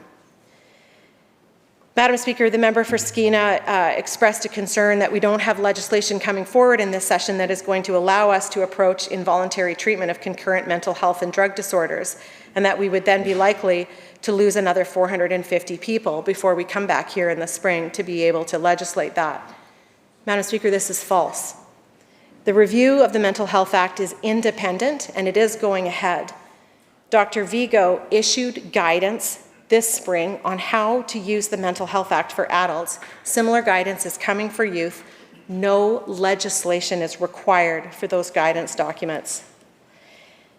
Madam Speaker, several members referred to the opinion that Dr. Vigo offered about 8 months ago that no changes were needed to the Mental Health Act to be able to begin with involuntary care for people suffering from concurrent disorders, substance use, acquired brain injury, severe mental illness. And that perhaps that meant that we don't need to make these changes if we want to see involuntary care move forward. Now, Madam Speaker, Dr. Vigo's point is important because it confirms that this bill is not about expanding or restricting the ability to provide involuntary care. It remains exactly what it is today. Section 31 sub 1, the deemed consent provision, is currently under constitutional challenge, as many members have spoken about today. If that section is struck down without a replacement, healthcare workers who provide essential psychiatric treatment under the director's authorization in a mental health facility could lose the legal protections that they rely on, and we do not want that to happen. It creates real risk for clinicians and patients. Several members have asserted that if the deemed consent provision is removed, the Mental Health Act contains no framework for how treatment decisions are to be made for involuntary patients who refuse care. This bill specifically addresses that risk by replacing outdated language with clear liability protection, consistent with other parts of the Act and with standards in health law. It does not change who can be admitted, when involuntary care can be provided, or how treatment decisions are made. It simply ensures that frontline staff can continue to provide care safely and confidently when acting in good faith. Section 8 of the Mental Health Act is the provision that allows for involuntary care. Madam Speaker, it was also noted that by a member, the member from Skeena, that, quote, we must recognize that British Columbia's existing legal framework was never designed to address the realities of conditions like schizophrenia, bipolar disorder with psychosis, psychotic depression, or the increasingly common toxic drug-related brain injuries we are seeing today. Madam Speaker, the amendments that we're debating today are directly relevant to people living with schizophrenia and other serious mental illnesses. They do not change the criteria for involuntary admission or treatment, but they ensure that when care is provided under the Mental Health Act, that clinicians have clear legal protection. That matters because these patients often require urgent intervention to prevent harm, and any uncertainty about liability could delay treatment at critical moments. And I want to point to the words of Hardeep Thind from the BC Schizophrenia Society, who said, quote, the BC Schizophrenia Society supports the province's update to the Mental Health Act. These amendments demonstrate the government's commitment to care for and support people living with a serious mental illness. These changes ensure that people who need treatment receive it, including those who are too ill to recognize and understand their condition and refuse treatment. Patients, family members, caregivers, and healthcare staff all benefit from shorter hospital stays, reduced use of restraints, and needless suffering. So, Madam Speaker, let me close by saying that it is clear that this amendment is about ensuring healthcare providers can make decisions in the best interests of their patients. As an example, back in 2021, the province announced the expansion of the Early Psychosis Intervention Program. We now have more than 50 locations where people can be assessed and get connected to care. The province has funded the hiring of up to 100 specialists to provide this care and support young people and their families in the program.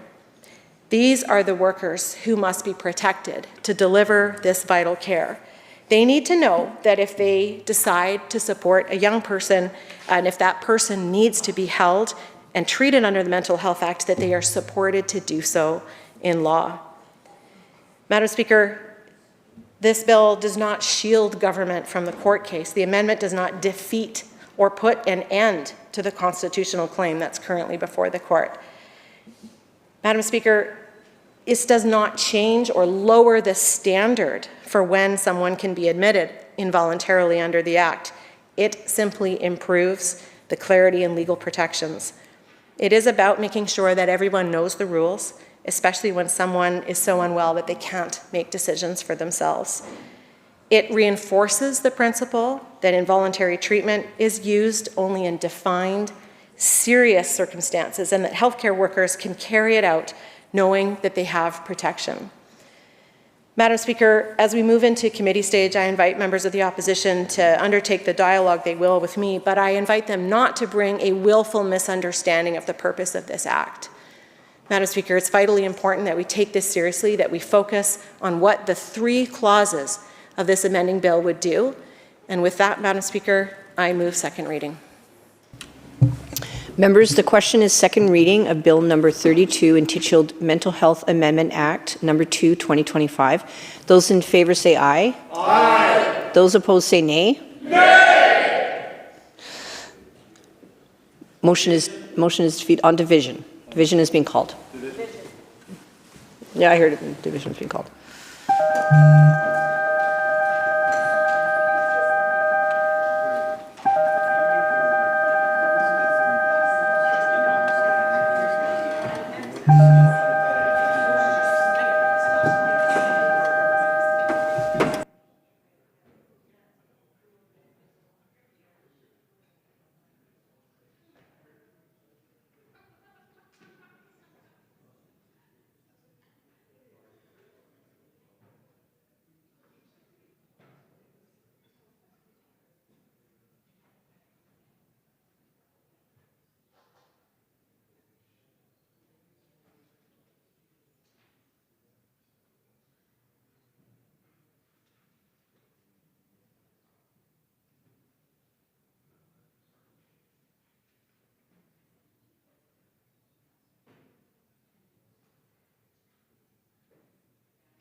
Members, the question is second reading of Bill number 32, Intituled Mental Health Amendment Act number 2, 2025. Those in favor, please rise or indicate.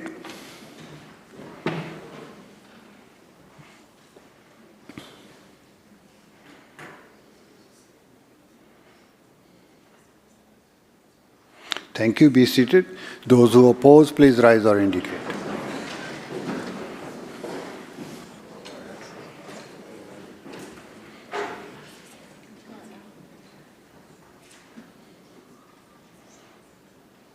Thank you. Be seated. And Madam Clerk will connect with a member participating remotely. Please keep your mics on. Turn your mics on. Emily Chapman. I vote nay. Minister Lohr. I vote aye. Emily Phillip. I vote aye.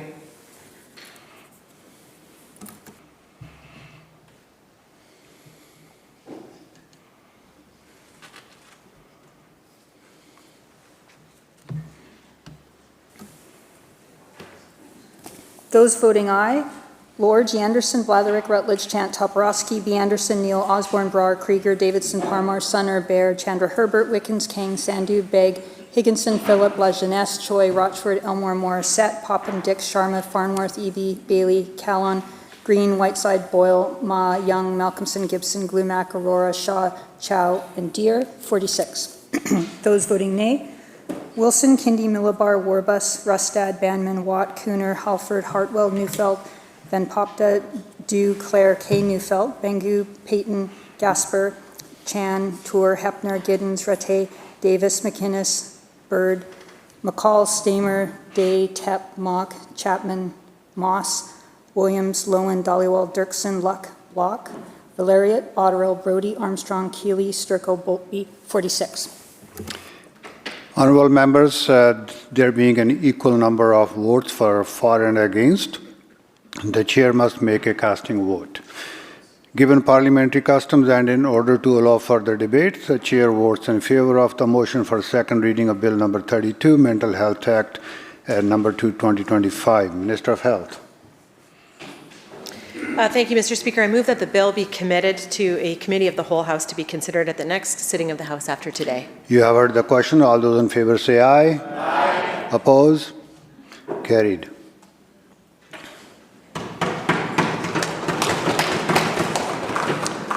Government House Leader. Thank you, Honorable Speaker. In this chamber, I call committee stage for Bill 29, Child, Family, and Community Service Amendment Act.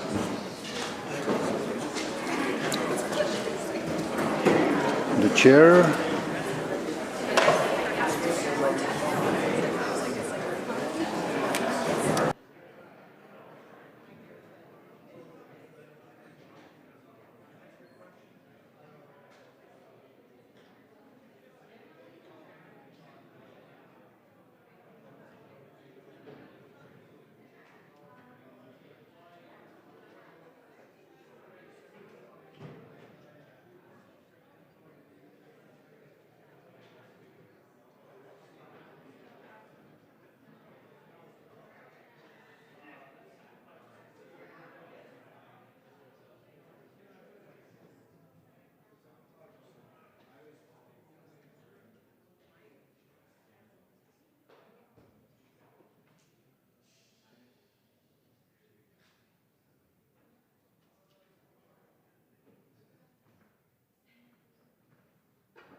Okay, I'm just going to call a 5-minute recess to allow us to set up, get established before we get into committee.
All right, we'll call the chambers back to order. We're in committee stage for Bill 29, Children, Family and Community Service Amendment Act 2025.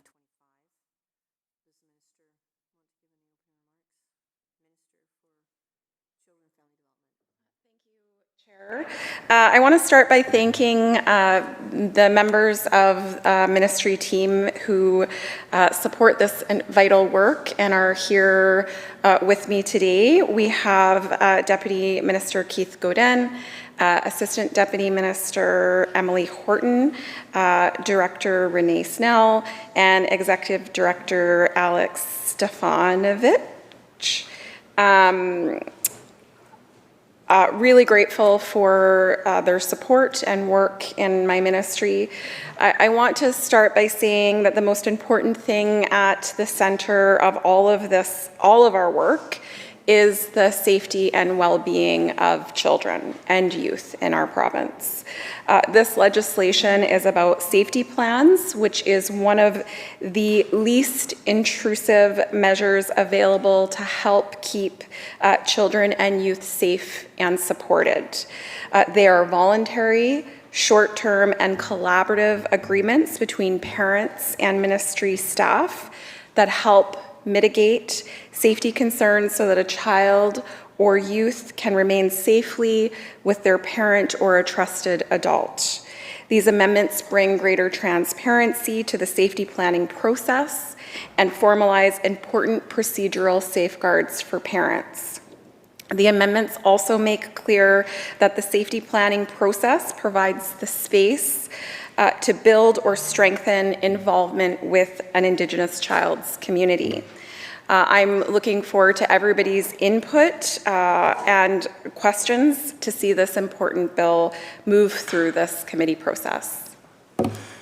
Thank you very much, Minister. Shall Clause 1 pass? Aye. Recognizing the member from Prince George Valemount. I just had some opening remarks that I wanted to share. Please share. Okay, thank you.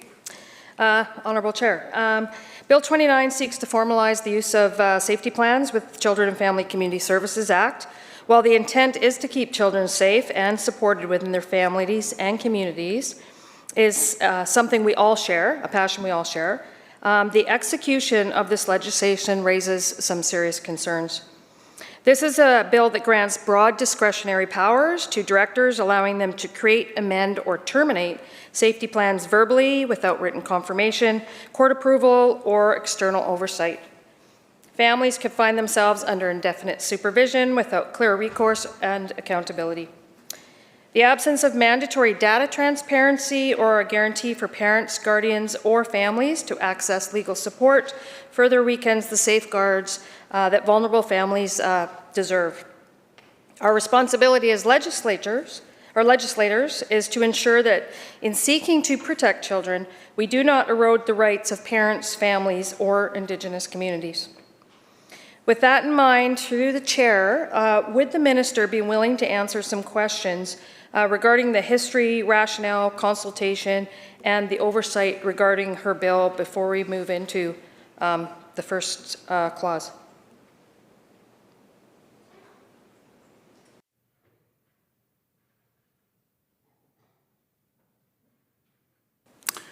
Recognizing the minister. Thank you, Chair. If it pertains to the bill, I'm willing to answer any questions. Recognizing Prince George Valemount. Thank you, Chair.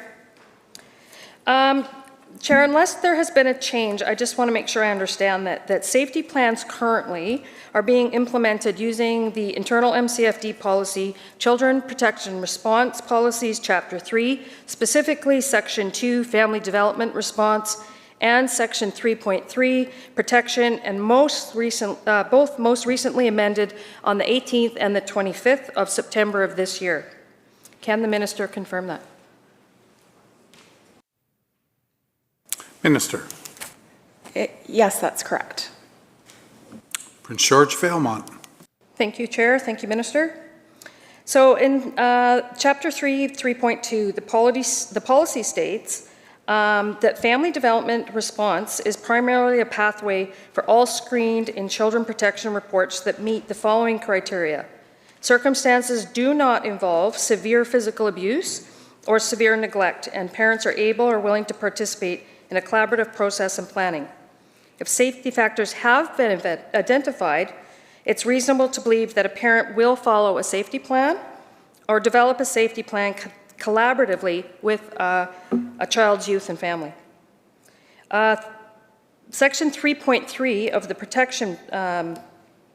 protection policy states that parents, in these particular circumstances, protection vice the family development response are for children that are in severe physical abuse or neglect situations. And if parents are unable or unwilling to participate in a collaborative assessment and planning, or if there's an open case on a family and at least one child or youth is out of the home due to protection purposes, and the alternative to child protection investigation for responding to screened-in protection reports is to revert back to family development response. Chair, I would appreciate the minister helping myself and those of the public that are watching tonight how the family development response actually, the process works. This may seem unrelated to Bill 29, however, for myself and for the public to understand the suggested legislative changes, we have to understand how safety plans are currently used, and can the minister confirm that the FDR process commences with a report regarding a child or youth at risk?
Minister.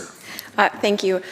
I think I'm going to allow a little bit of leeway because I'm not sure that I follow how the question is in relation to Clause 1 of the bill, but I will do my best to answer the question. So both safety planning and a family development process are least intrusive measures to work with families when a concern comes in. So if there's a call that comes in and there is a safety concern, a protection worker would look at a safety planning process while that concern is being assessed or investigated.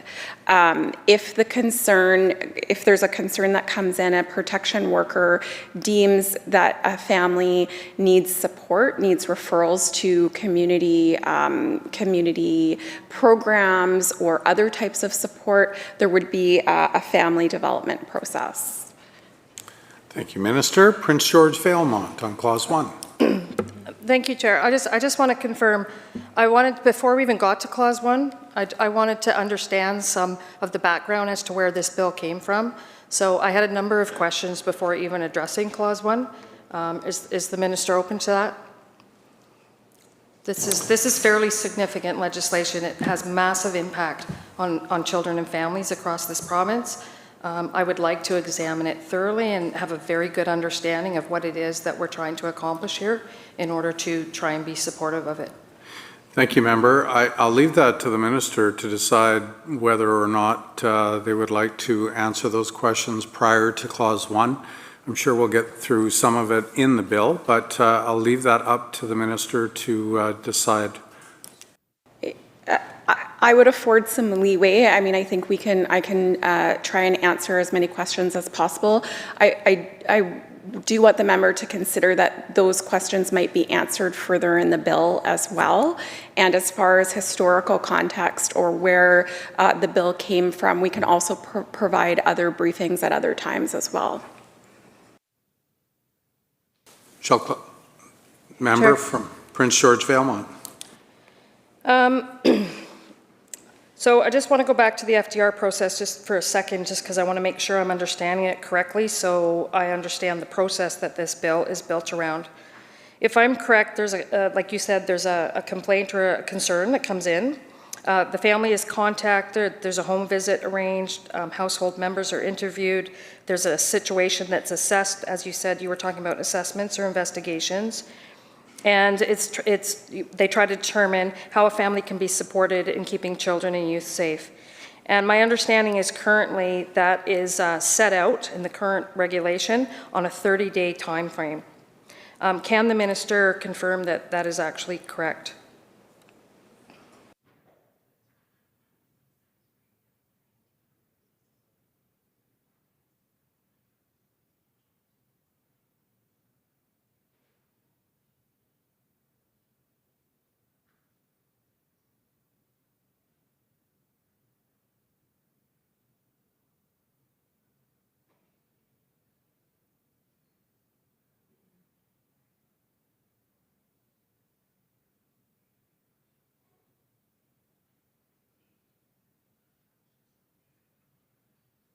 Minister. Thank you, Honourable Chair.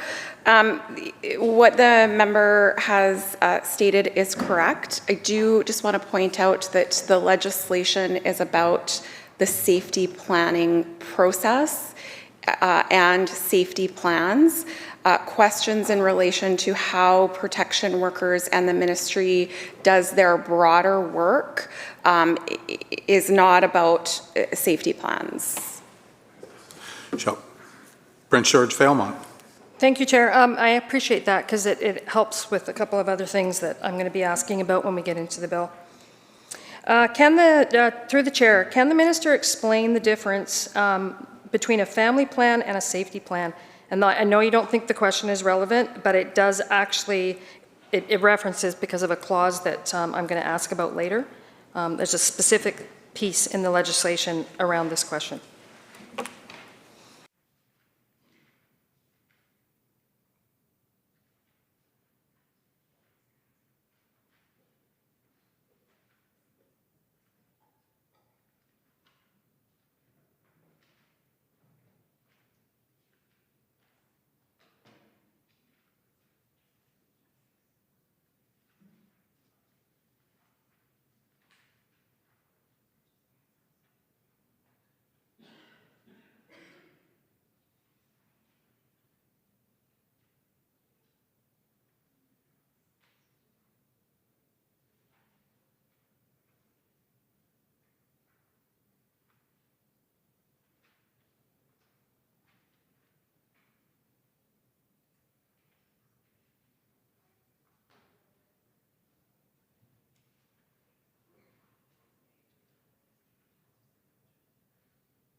Minister. Thank you, Chair. So a safety plan is a short-term voluntary agreement between the director and a parent to ensure a child's immediate safety during an assessment or an investigation. In contrast, a family plan is a longer-term strategy created with the family to support the child's ongoing safety and well-being. The family plan is used once an investigation or an assessment is complete and has been determined that ongoing protection services are needed. So just for the members' information, when a report comes in, the report is screened and there are a number of actions that a protection worker takes. First, they determine whether a child is Indigenous or not. Then they determine whether a child is in a life-threatening situation. If it's determined that it's not life-threatening and that protection doesn't need to happen right away, they assess the report that has come in, and there's either a protection response or there are other responses that are taken. Thank you, Minister. Shall Clause 1 pass? Prince George Vailmont.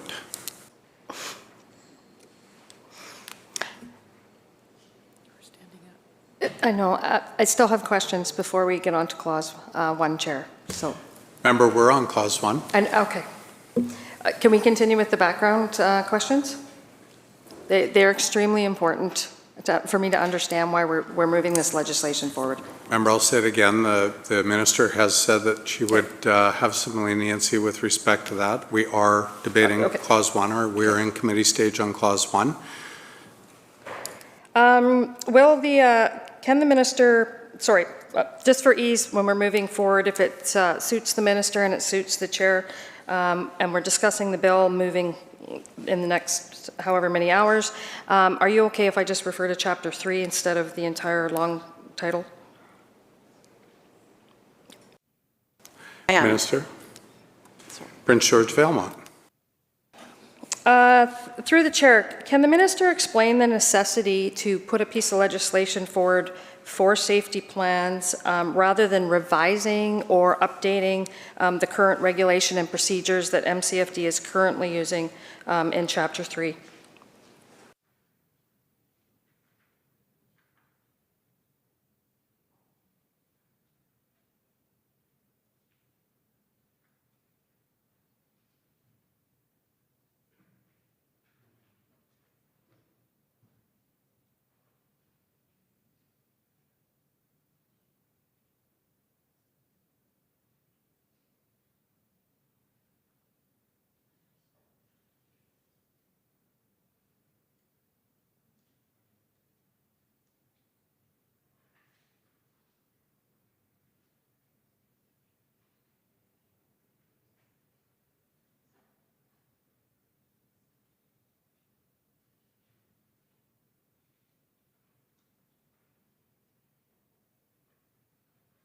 Minister. Thank you, Honourable Chair. So Chapter 3 is policy. And we do update policy to ensure there are things like consent and timelines. And what this does is it enshrines those expectations in law. So the rights of parents are enshrined in law around the safety planning process. Thank you, Minister. Prince George Vailmont. Thank you, Chair. Thank you, Minister. Minister, through the chair, can you help me understand, or can you let myself and the public know how social workers, caseworkers, directors, and parents will be made of the new made aware of the new legislation, and how the Chapter 3 is actually going to be updated and amended in regards to that legislation?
Minister. Thank you. So firstly, whenever we introduce legislation, we do a comprehensive engagement process with stakeholders, with representative of children and youth, with Indigenous communities, and so that happens prior to introducing legislation. We also, anytime there is changes to legislation in MCFD, there is, firstly, I would like to just express that this legislation is catching up to policy. So you reference Chapter 3, that policy exists. Having consent of parents, that exists. And so, like I said, we're enshrining those rights in law. And when we strike laws, we also ensure that there is training for staff, that they have opportunity for that training. We have practice consultants who work alongside staff to ensure that there's continuous quality assurance. And we also post publicly on our website that everybody can access. Thank you, Minister. Prince George Vailmont. Thank you, Chair. Appreciate that answer, Minister. Through the Chair, can you explain, is there a standard or a regulatory time frame for that policy to be updated once the legislation actually comes into, it's enacted? It doesn't state it in the transitionary part of the bill, so I'm just curious what that time frame looks like.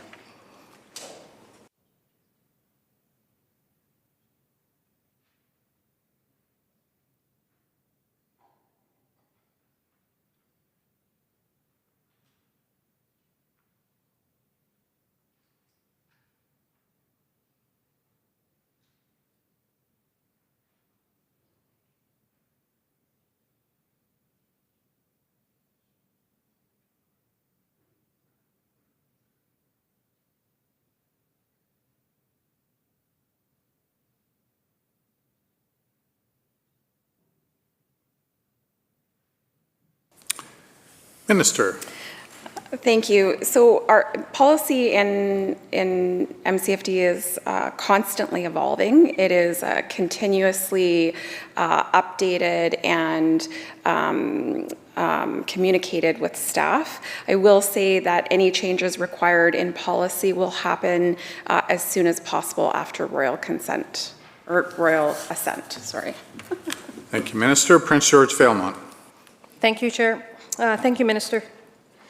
Can you provide a list, or can you give us, can you give me some idea and the public some idea of who the stakeholders were that you engaged with? Were they care agency? Were they parent groups? Were they actual families with MCFD experience? Who were the First Nations groups that you met with? Did you talk to the Association of Social Workers? Were any of these people or more groups consulted prior to determining the necessity for the actual legislation, not amendment to Chapter 3?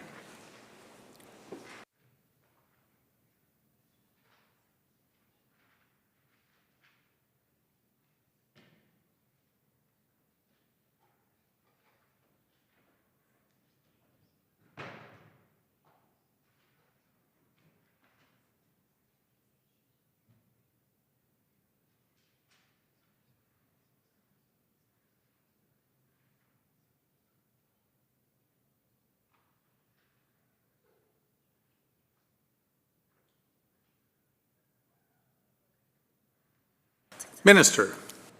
So I can give the member opposite a comprehensive list. I'll do an amalgamated one right now.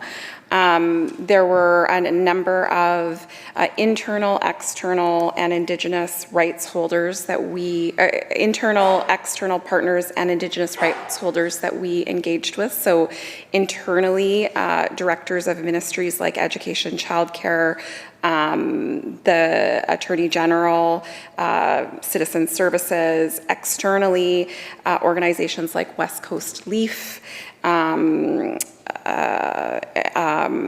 representative of children and youth, and then in some Indigenous partners include Modern Treaty Nations, Métis, and others, but I can provide the member with the comprehensive list. Thank you, Minister. Prince George Vailmont. Thank you, Chair. I'm actually familiar with some of the organizations, at least externally. I mean, yes, some people in the House, but definitely some of the ones that you mentioned externally. Were they given a copy, like a draft copy of the bill prior to this coming forward? And what feedback did you actually get from those, some of those agencies?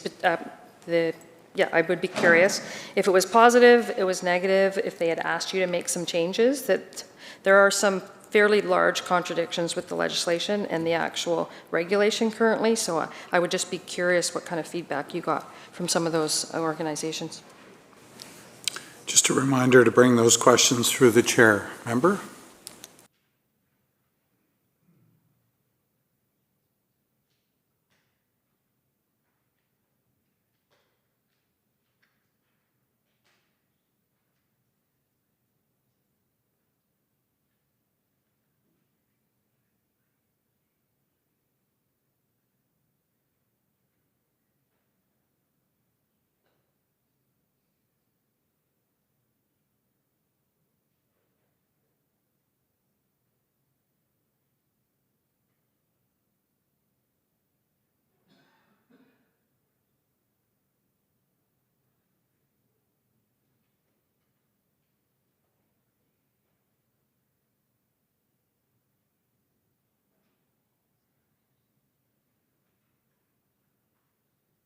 Minister. Thank you, Honourable Speaker. Just a reminder again, I think asking questions about engagement on the bill is fair. I'm not sure how it's really in relation to Clause 1. However, I will say that all of the groups that I mentioned that we engaged with were in favor of the bill. Some comments include from the representative of children and youth. So they support maintaining the voluntary nature of safety plans and defining scope and roles more explicitly. There were engagements also with the public guardian and trustee. And so all of the feedback was in support of the bill. Thank you, Minister. Prince George Vailmont. Thank you, Chair. Through you to the Minister, how will the Minister ensure that the consistent use of safety plans across regions, given the current inequities and staffing shortages that are being reported and felt?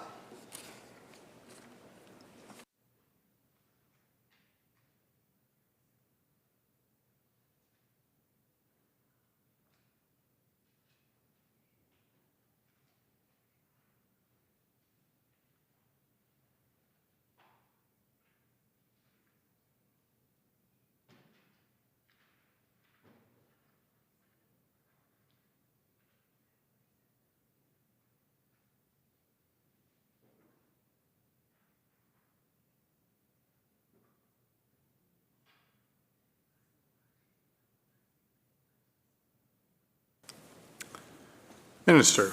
Thanks, Chair. Safety plans, as I mentioned before, have been used across the province as an effective, least disruptive tool. We are not anticipating a large increase in workload. There will be training on the bill. Safety planning, again, is already a part of our policy, and the legislation is largely formalizing best practices.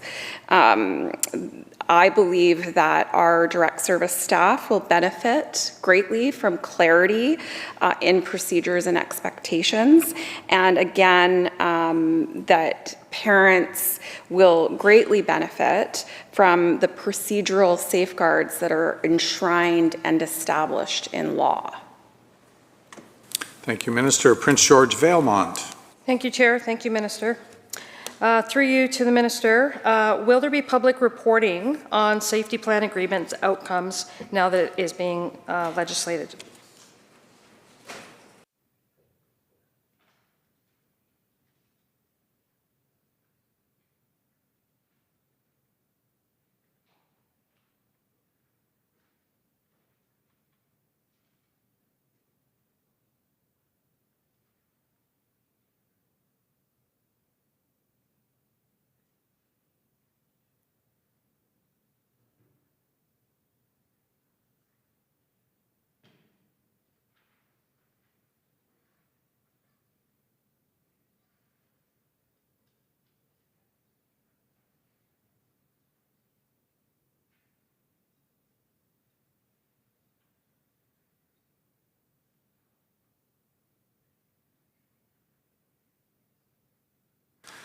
Minister of Children and Family Development.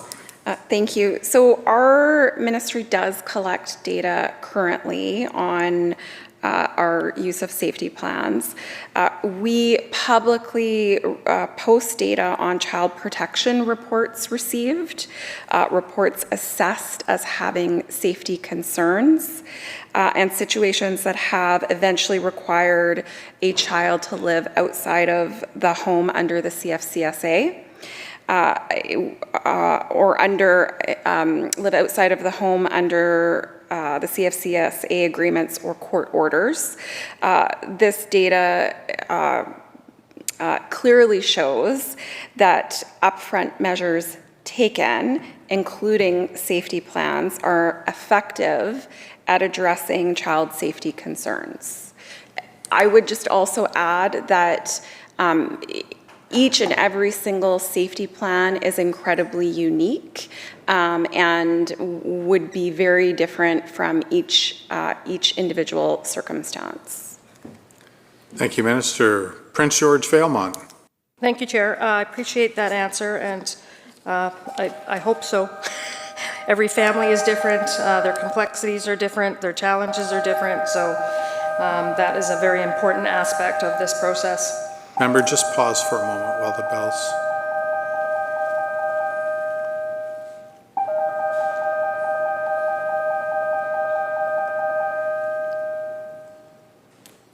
Apologies. Carry on. You didn't ring the bells. It's all good.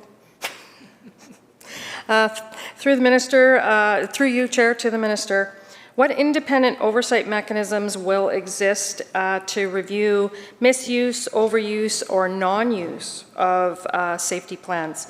I understand the intent of the bill and that you want to enshrine parents' right and better protect children, but sometimes these things actually have a negative impact. It's not intentional, but it does happen. So I would be curious to know what steps the ministry is taking to look at that and to address it if it happens.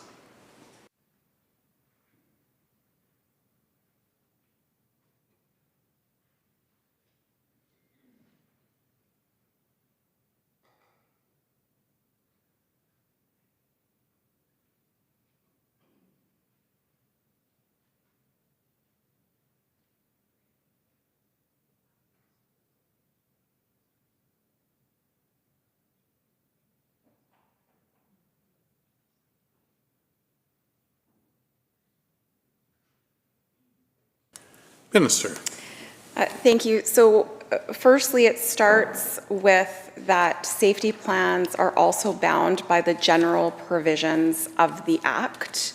So all of the paramount considerations in the Act are applicable to safety plans. In addition to that, as safety plans are a part of a child protection assessment, it's subject to all of the accountability measures that exists for child protection assessments, internal and external. So there could be escalation to the team leader or the director of operations to external reviews, for example, by the representative of children and youth. Safety plans, as I have mentioned, are intended to be short-term measures that are often utilized while waiting for an assessment or a decision or potentially a court order. By incorporating safety plan provisions under Part 3 of the CFCSA, the CFCSA administrative review and practice review processes will also be available to review in relation to safety plans. So these sections allow parents and children involved in safety plans to request a review for MCFD to investigate whether the safety plan was carried out appropriately and require the review to be completed within 30 days unless otherwise agreed. As with the rights of parents under safety plans, the director is also legally required to make available information relating to reviews to parents and anyone else who may be entitled to requesting one. Statutory decisions made by a CFCSA director may also be subject to a judicial review.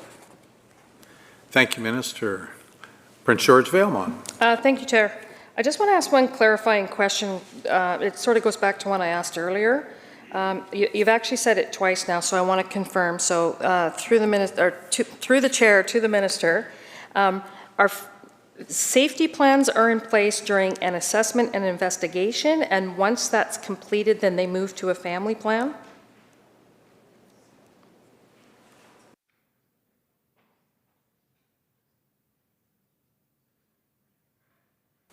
Minister. I just want to let the member know that this is actually in relation to Clause 3. So we can come back to answering that question when we get to Clause 3. Thank you, Minister. Prince George Vailmont. Thank you, Chair. Thank you, Minister. In practice, and I agree that safety plans are often presented as the least intrusive alternative to apprehension, but non-compliance can lead directly to removal. Legal commentary notes are available that the failure to comply with safety plans may result in the immediate removal of a child, underlining the coercive context. While the CFCSA itself has not been ruled unconstitutional, serious concerns do arise when ministry decisions interfere with parental rights, with procedural fairness, timely disclosure, or evidence-based risk assessment, all of which may violate Section 7 of the Charter. I would very much like to explore some of those concerns with the minister in regards to how these safety plans are going to be implemented and how parents' rights under Section 7 are going to be protected.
Minister. Thank you. So a couple things in relation to that question. First and foremost, safety planning is a part of a continuum of planning or actions that child protection workers must take. And so each and every single, we've discussed this earlier, that every single circumstance is very unique and decisions must be made in those moments based on that uniqueness. But the actual act, the provisions of the act that are paramount, there are a number of those things included the safety and well-being of children, the rights of children. Also included is best interest of the child. So child protection workers make decisions based on those paramount parts of the Child, Family and Community Services Act. With respect to rights, the amendments do assure that safety plans are voluntary. So safety plans, the parties must understand the nature and the consequence of the agreement. The director must communicate with prospective parties in a manner appropriate to their abilities in an effort to help them understand the terms and the conditions of the safety plan, including the right to withdraw from the safety plan. Before entering into the agreement, the director must also inform parents that they can seek legal advice at any time. The director must make all reasonable efforts to confirm the agreement in writing. The written agreement must also include an acknowledgement that the parties may seek legal advice at any time. The proposed legislation will make clear that parents and others who are parties to the safety plan may withdraw from the agreement within a set number of days described in the agreement. The agreement can be discontinued, or the terms of the conditions can be revisited if a party no longer agrees to them. All directors carrying out safety planning will ensure parents are aware of the voluntary nature of the agreements and their legal rights to seek advice, as I mentioned.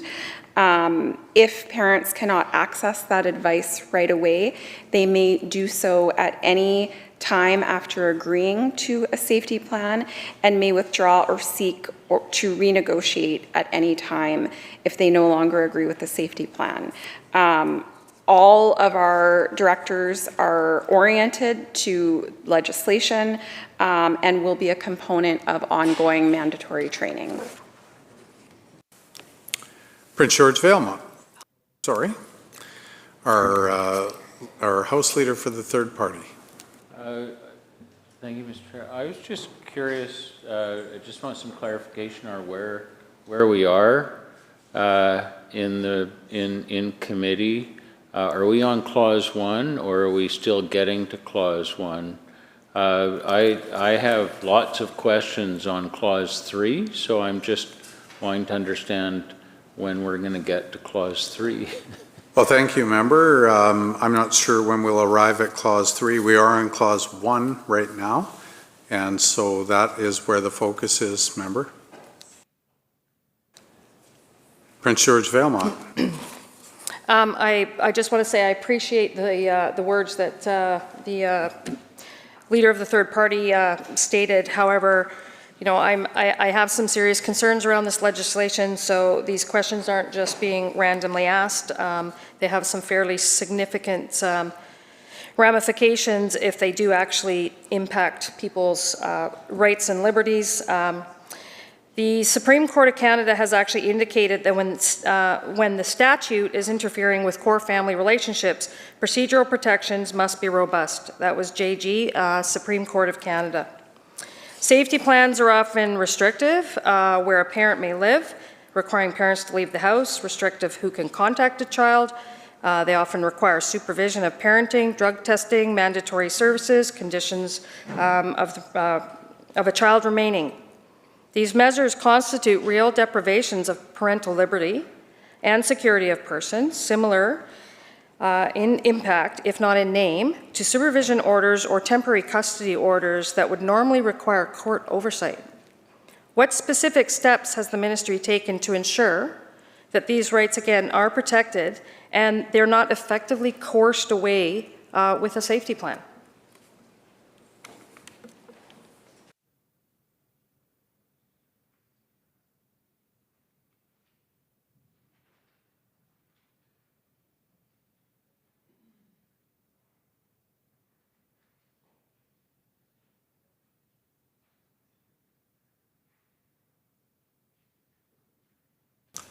Minister. Thank you, Chair. I believe I just answered this question.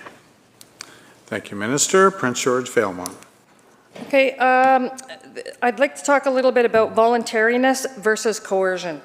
Currently, MCFD policy in this bill 29 emphasize that safety plans are voluntary. I do understand that, with rights to legal advice and with the right to withdraw. However, in practice, currently, parents frequently report being told that refusal to sign a safety plan will result in immediate apprehension. The power imbalance, urgency, and the fear of losing a child, that consent may be informal but not truly voluntary, raising fundamental justice concerns. This mismatch between formal voluntariness and practical coercion creates charter vulnerability, particularly if safety plans are used to achieve outcomes that would otherwise require evidence and judicial determination. How does the minister reconcile the claim that safety plan agreements are voluntary with the reality that parents are told to do, sign, or we will apprehend a child?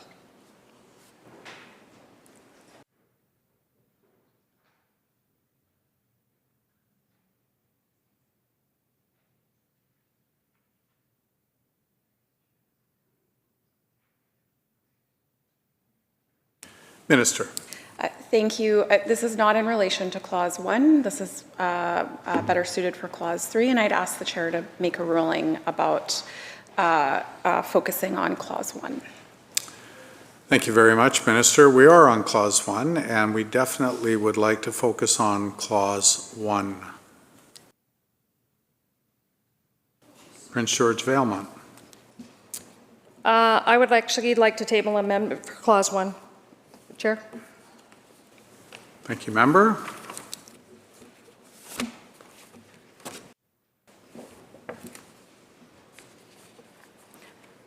Would the Minister like a copy of the amendment?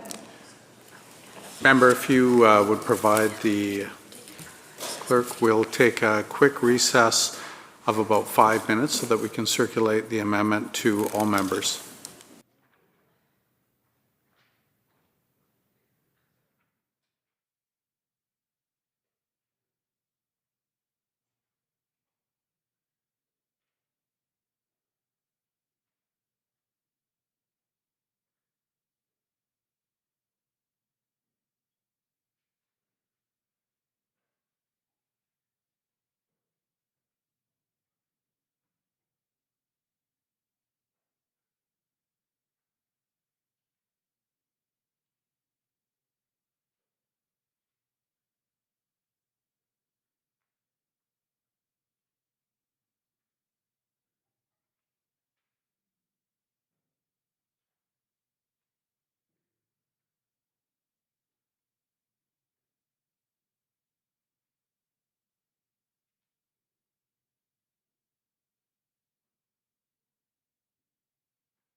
Thank you, members. We will call this House back to order, where we have received an amendment from the member from Prince George Valemont. And member, would you like to take an opportunity to explain your amendment? And then we will be reporting the House, so we'll come back to this at the next available opportunity. Thank you, Chair. I would like to propose an amendment to Clause 1 of Bill 29. The proposed amendment seeks to define the term guardian in the Act, and this relates to future proposed amendments that I intend to move, which will all include the term guardian.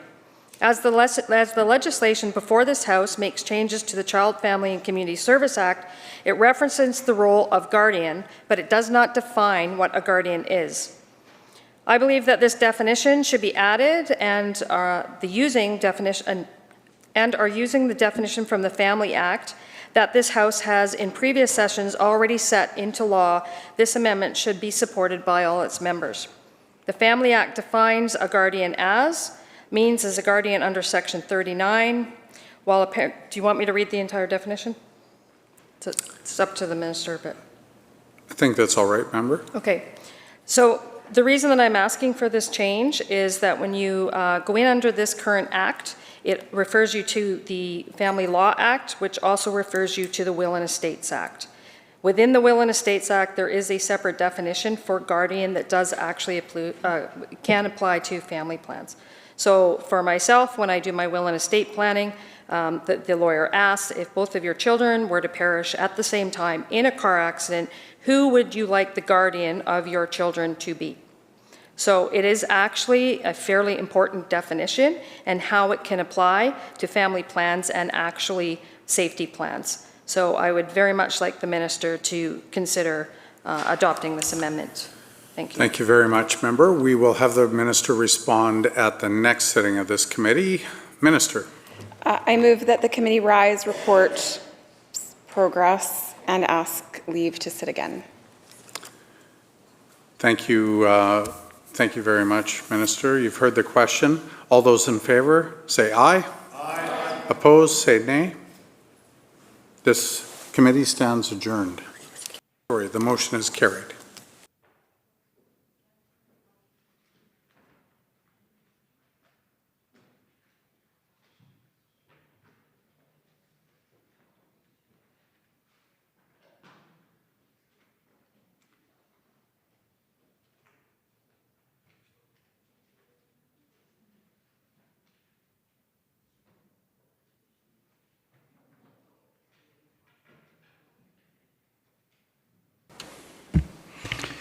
Committee Chair. Thank you, Mr. Speaker. Committee for Bill 29 reports progress and asks leaves to sit again. When shall the committee sit again, Government House Leader? Next sitting.